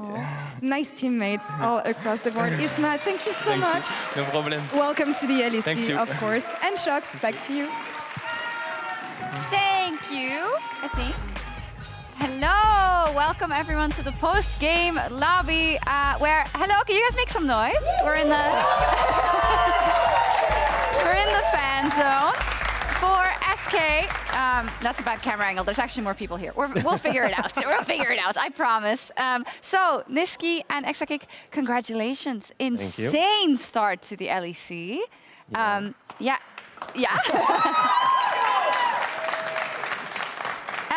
After most people put you super low on their tier list, Exakik, you were actually saying, you sat down and you were like, ha! See. Yeah, I was triggered actually. You were? When I was watching, but I knew what we are, like how good we are. Like not to say we are insane, but I think G2 is still better a bit, kind of. But yeah, I just wanted to prove that we are actually not D tier, you know. And I think we did well. Yeah, I mean, there are also whispers that scrims were going pretty well, but that doesn't always matter, right, Niski? Yeah, I mean, with the experience I have, I feel like scrims usually don't matter, but I feel like when you have rookies, it does matter more than when you have veterans.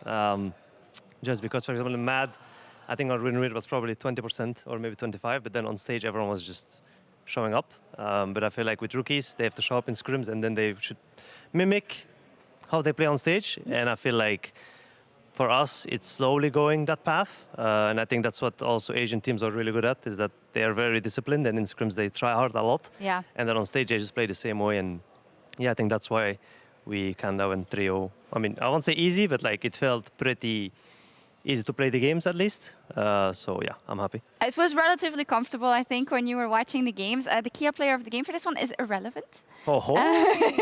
No. You happy about that?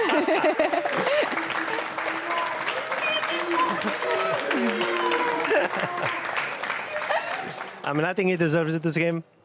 I mean, we first picked his Jax, right? Yeah. Yeah, he's pretty good on it, I would say. So you're jealous? Yeah, I'm happy. No, I'm happy for him. Everyone got one. Oh, on the Okay, yesterday I was really mad. Actually, yeah, he should have gotten it Did you yesterday. deserve it yesterday? Yeah. Yeah, but it's because of the rivalry with... It's fine. Yeah, Niski, that's why you got it. That's fine. You think so? Actually, we all played them so hard here, no? Yes. Yeah, somehow. Wait, let me watch it again. I don't know if I saw it. Yeah, somehow we won this. I don't know. And my top is not talking here, like at all. No? But he still got player of the game. Oh. Yeah, I guess. It's fine. He's too good on Jacksons. Yeah, I don't know. Oh, actually. It was good. Really nice. Oh, nice. See, it broke. Yeah, it even broke. It's good that it's Fnatic pause hack. What? No. Okay. No. Okay. All right, let's talk about this guy a little bit. Isma. Wow. I mean, you know, I think he had a really cathartic moment already in the Mad Lions match, obviously for him. But you never know what you're gonna get. But he's been insane. You can go first. I mean, this guy is like probably the funniest player I've ever played with in the office. And I think he just has a beast in him, honestly. And it's just sometimes, you know, like, he just feels it, you know. And I was just worried because my first winter split, my first games, I was choking like a lot. And I feel like he is stressed, but like, in a good way, I think. Like, he just, you know, like, he's just playing real and just saying, look, look, look, look, and it just goes in, you know? Yeah. Even though sometimes we say back off, he's just going, and then it's actually a good engage, you know? So, yeah, I mean, I'm very proud of him. Yeah. Yeah, I think he's doing pretty good. I think for a rookie, he surprised me a lot, to be fair. I feel like he plays way better actually on stage, like when he's under pressure rather than, well, I don't say he's bad in scrims, right? But I think he plays way more disciplined on stage, I would say. Yeah. Confirmed. But yeah, I think he's going to be a really good player. I mean, of course, there's still a lot to take into consideration, like playing from behind, for example, is something we have not done from in stage. And usually it's kind of rough to play from behind, I think, when you're a rookie. So that's the next step, I would say. So maybe we'll int 1 or 2 games to learn that. But I think he's really good, and he's very motivated as well, and he's humble, which is one of his best qualities, I would say, Yeah, and Niski, I mean, let's be honest, you make every jungle better. I think, I mean, that's fair to say. I mean, it's just, if you look at all the teams you've been in, you know, I think this might be a perfect combo. Do you notice that? And do you notice that you're actually enjoying, oh, I'm really liking, like, working with this rookie and making sure that we can build our synergy together?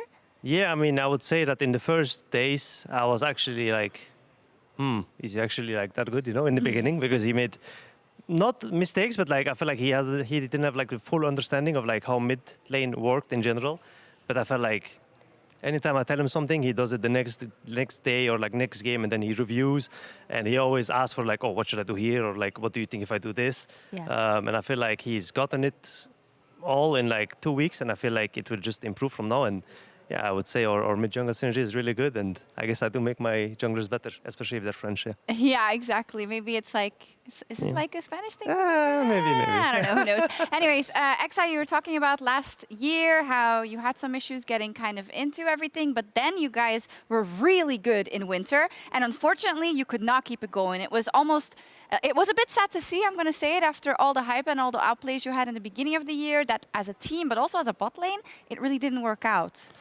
Yeah, I mean, I think there were some unfortunate events last year, honestly, like in the team, blah, blah, blah, etc. And I think with those, in Winter Split, we used to review a lot those matchups, you know, like Lucian Nami, Zerilu, blah, blah, blah. We were really like looking at Chinese player, LPL, LCK. And I think we stopped doing it after Winter because I think we got a bit of ego, right? And that's good with Niski is that I can't really get ego because I'm getting humbled a lot. And I think we just, with the David owner, the assistant coach, we just took back the recipe from Winter last year, and I think we are doing very good, and we just need to keep doing it. So. Yeah, it's awesome to see you guys sticking together as well. Could you repeat that, whatever someone said in my ear? It's because we have a bet, actually, and I need to figure out when they're ready to do it. Okay, they're ready, and it's good that I have you guys, because it has something to do with French. Okay. So let's see, Broxa, go ahead. Yeah, so earlier today we did a bit of a bet where the challenge was to predict the games for today. And unfortunately, the three of us are all, well, terrible analysts because I got 2 out of 5. Luckily for me, though, I was still superior because these guys only got a single one correct. I got SK right. That pretty much pushed me on pro player And now, status. you need to face the punishment. Thanks to a very nice viewer watching on Twitter/X, we will be doing a motivational speech for the French fans after we did the Spanish segment on day 1. So, if you're a fan of Carmen Corp and Vitality, don't you worry. Gulbo is is about to butcher your motivate entire you. language. Yeah, no, I've never done French in my life. I did German in school. This is probably the worst that could happen to me ever. I hate this. Go ahead. La française seulement un LEC, c'était année pourtant dit seul équipe une seconde vient accompagner. Am I going still? Yeah. Vitality Nest plus easy. Puis Carmen Corp a rejoint la partie. Fantastic. Finn, your time to shine. De bleu et jaune, il prit des mi-feux dans la faille de l'invocateur. La France, ils les rendront heureuses. Mes prédictions d'aujourd'hui ont exposé. Pour ça, JP, votre analyse, je dois respecter. That was actually pretty pro. What was that? No, I started at the school, but yeah. This was not fair bet. Next time we do it in Spanish. Well, Done it, right? I butchered it last time. Goodbye. Great job. Now, back to Sharks in the PGL. Thank you. We totally heard all of that. It was sick. Actually, Finn was insane. He's smurfing. You know, he speaks Spanish, he speaks French. It's like K-Roll V2. Yeah, maybe a bit less boosted, but maybe. Yeah. We'll see. Indeed. I want to ask about your experience this week because the studio is new, obviously. I know that there's a lot of upgrades for the players. You know, you have your own room now where you can actually chill. There's a ping pong table, I think. So how has it been being back in the LEC with the new studio and everything? I start? I don't know, you pick. Okay, I start. I mean, I just think the studio is insane. Like, playing, like seeing the public and stuff, and the backstage as well, like the rooms are nice. I like my hot chocolate as well, it's very good. And yeah, I mean, I think we just, like, Riot did a very good job. And also for the season, I like the game is... No, I'm not doing it just for the for the content, but I think the season is so much better than the past season. Like the new grubs, blah blah, the new heralds. Like they did a very good job with the game, and I enjoy it a lot so far. Oh, okay, cool. Maybe because you're winning. Yeah, maybe. I mean, I like the arena. I mean, I think for me the most important thing that we have is that I feel like now there's actually like a... I mean, I won't say hype, but like I feel like there's a lot of rivalries. Whereas before it was more chill, kind of. Like you could say whatever you want, no one cared. But I feel like now if you say something bad, like everyone knows it and like everyone is like against each other and there's like the French, Spanish, whatever thing going on. Like for example, when today K-Corp lost, I was actually so mad. I even told my team like, if they lost It's just Belgian French. yeah, okay. It's similar, you know. Yeah, it is. But yeah, I like the studio a lot. Cool. Behind us are the standings. It looks beautiful, doesn't it? 3-0 for SK Oh, my picture is Gaming. insane. This picture? I need it. It's good, Oh, right? it's so good, yeah. You can get it? It's on the brand new I don't know, I LEC had Flickr something page. like because the Koi fans were shouting, Mad Koi were shouting a lot during Yeah? the game. I was like, I don't know, just came in my mind. It's an amazing picture. It looks cool. Yeah, so what do you think about how the standings are shaking out? Of course, you guys are reigning supreme. I'm surprised Heretics is 2-1. Yeah? Same. I feel like they should be 0-3, but they're 2-1, I guess, so they're fine. Huh? I'm surprised that Mad is 2-1 as well.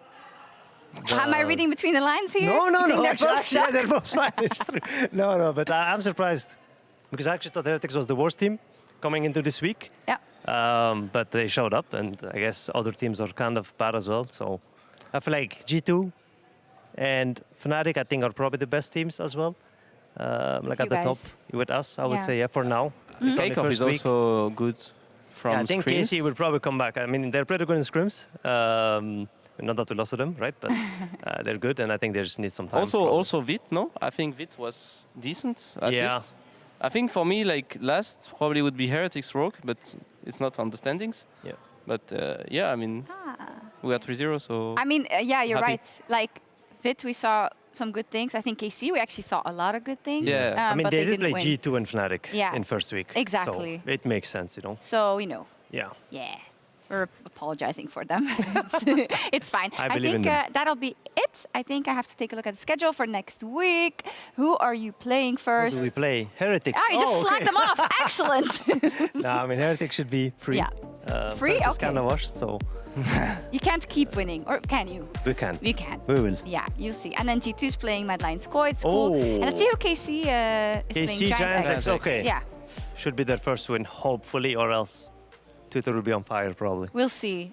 Have you been having fun on Twitter? Yeah. Tweeting is fun. I mean, Yeah. posting. It's not. It's X. You know. Oh, X. Xing. Whatever, I mean, I Xing. like it, yeah. It's fun, no? Yeah, I mean, it's fun to watch.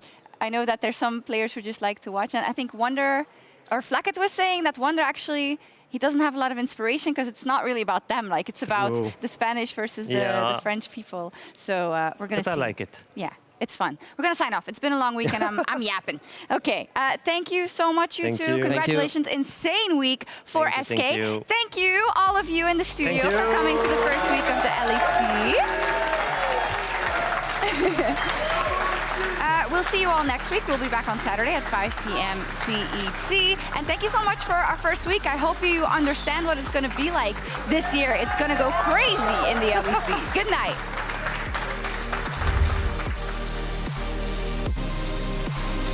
No matter which generation of junglers we're talking about, he's always there, he's always at the top, and he's always difficult to take down. Wait, this is us!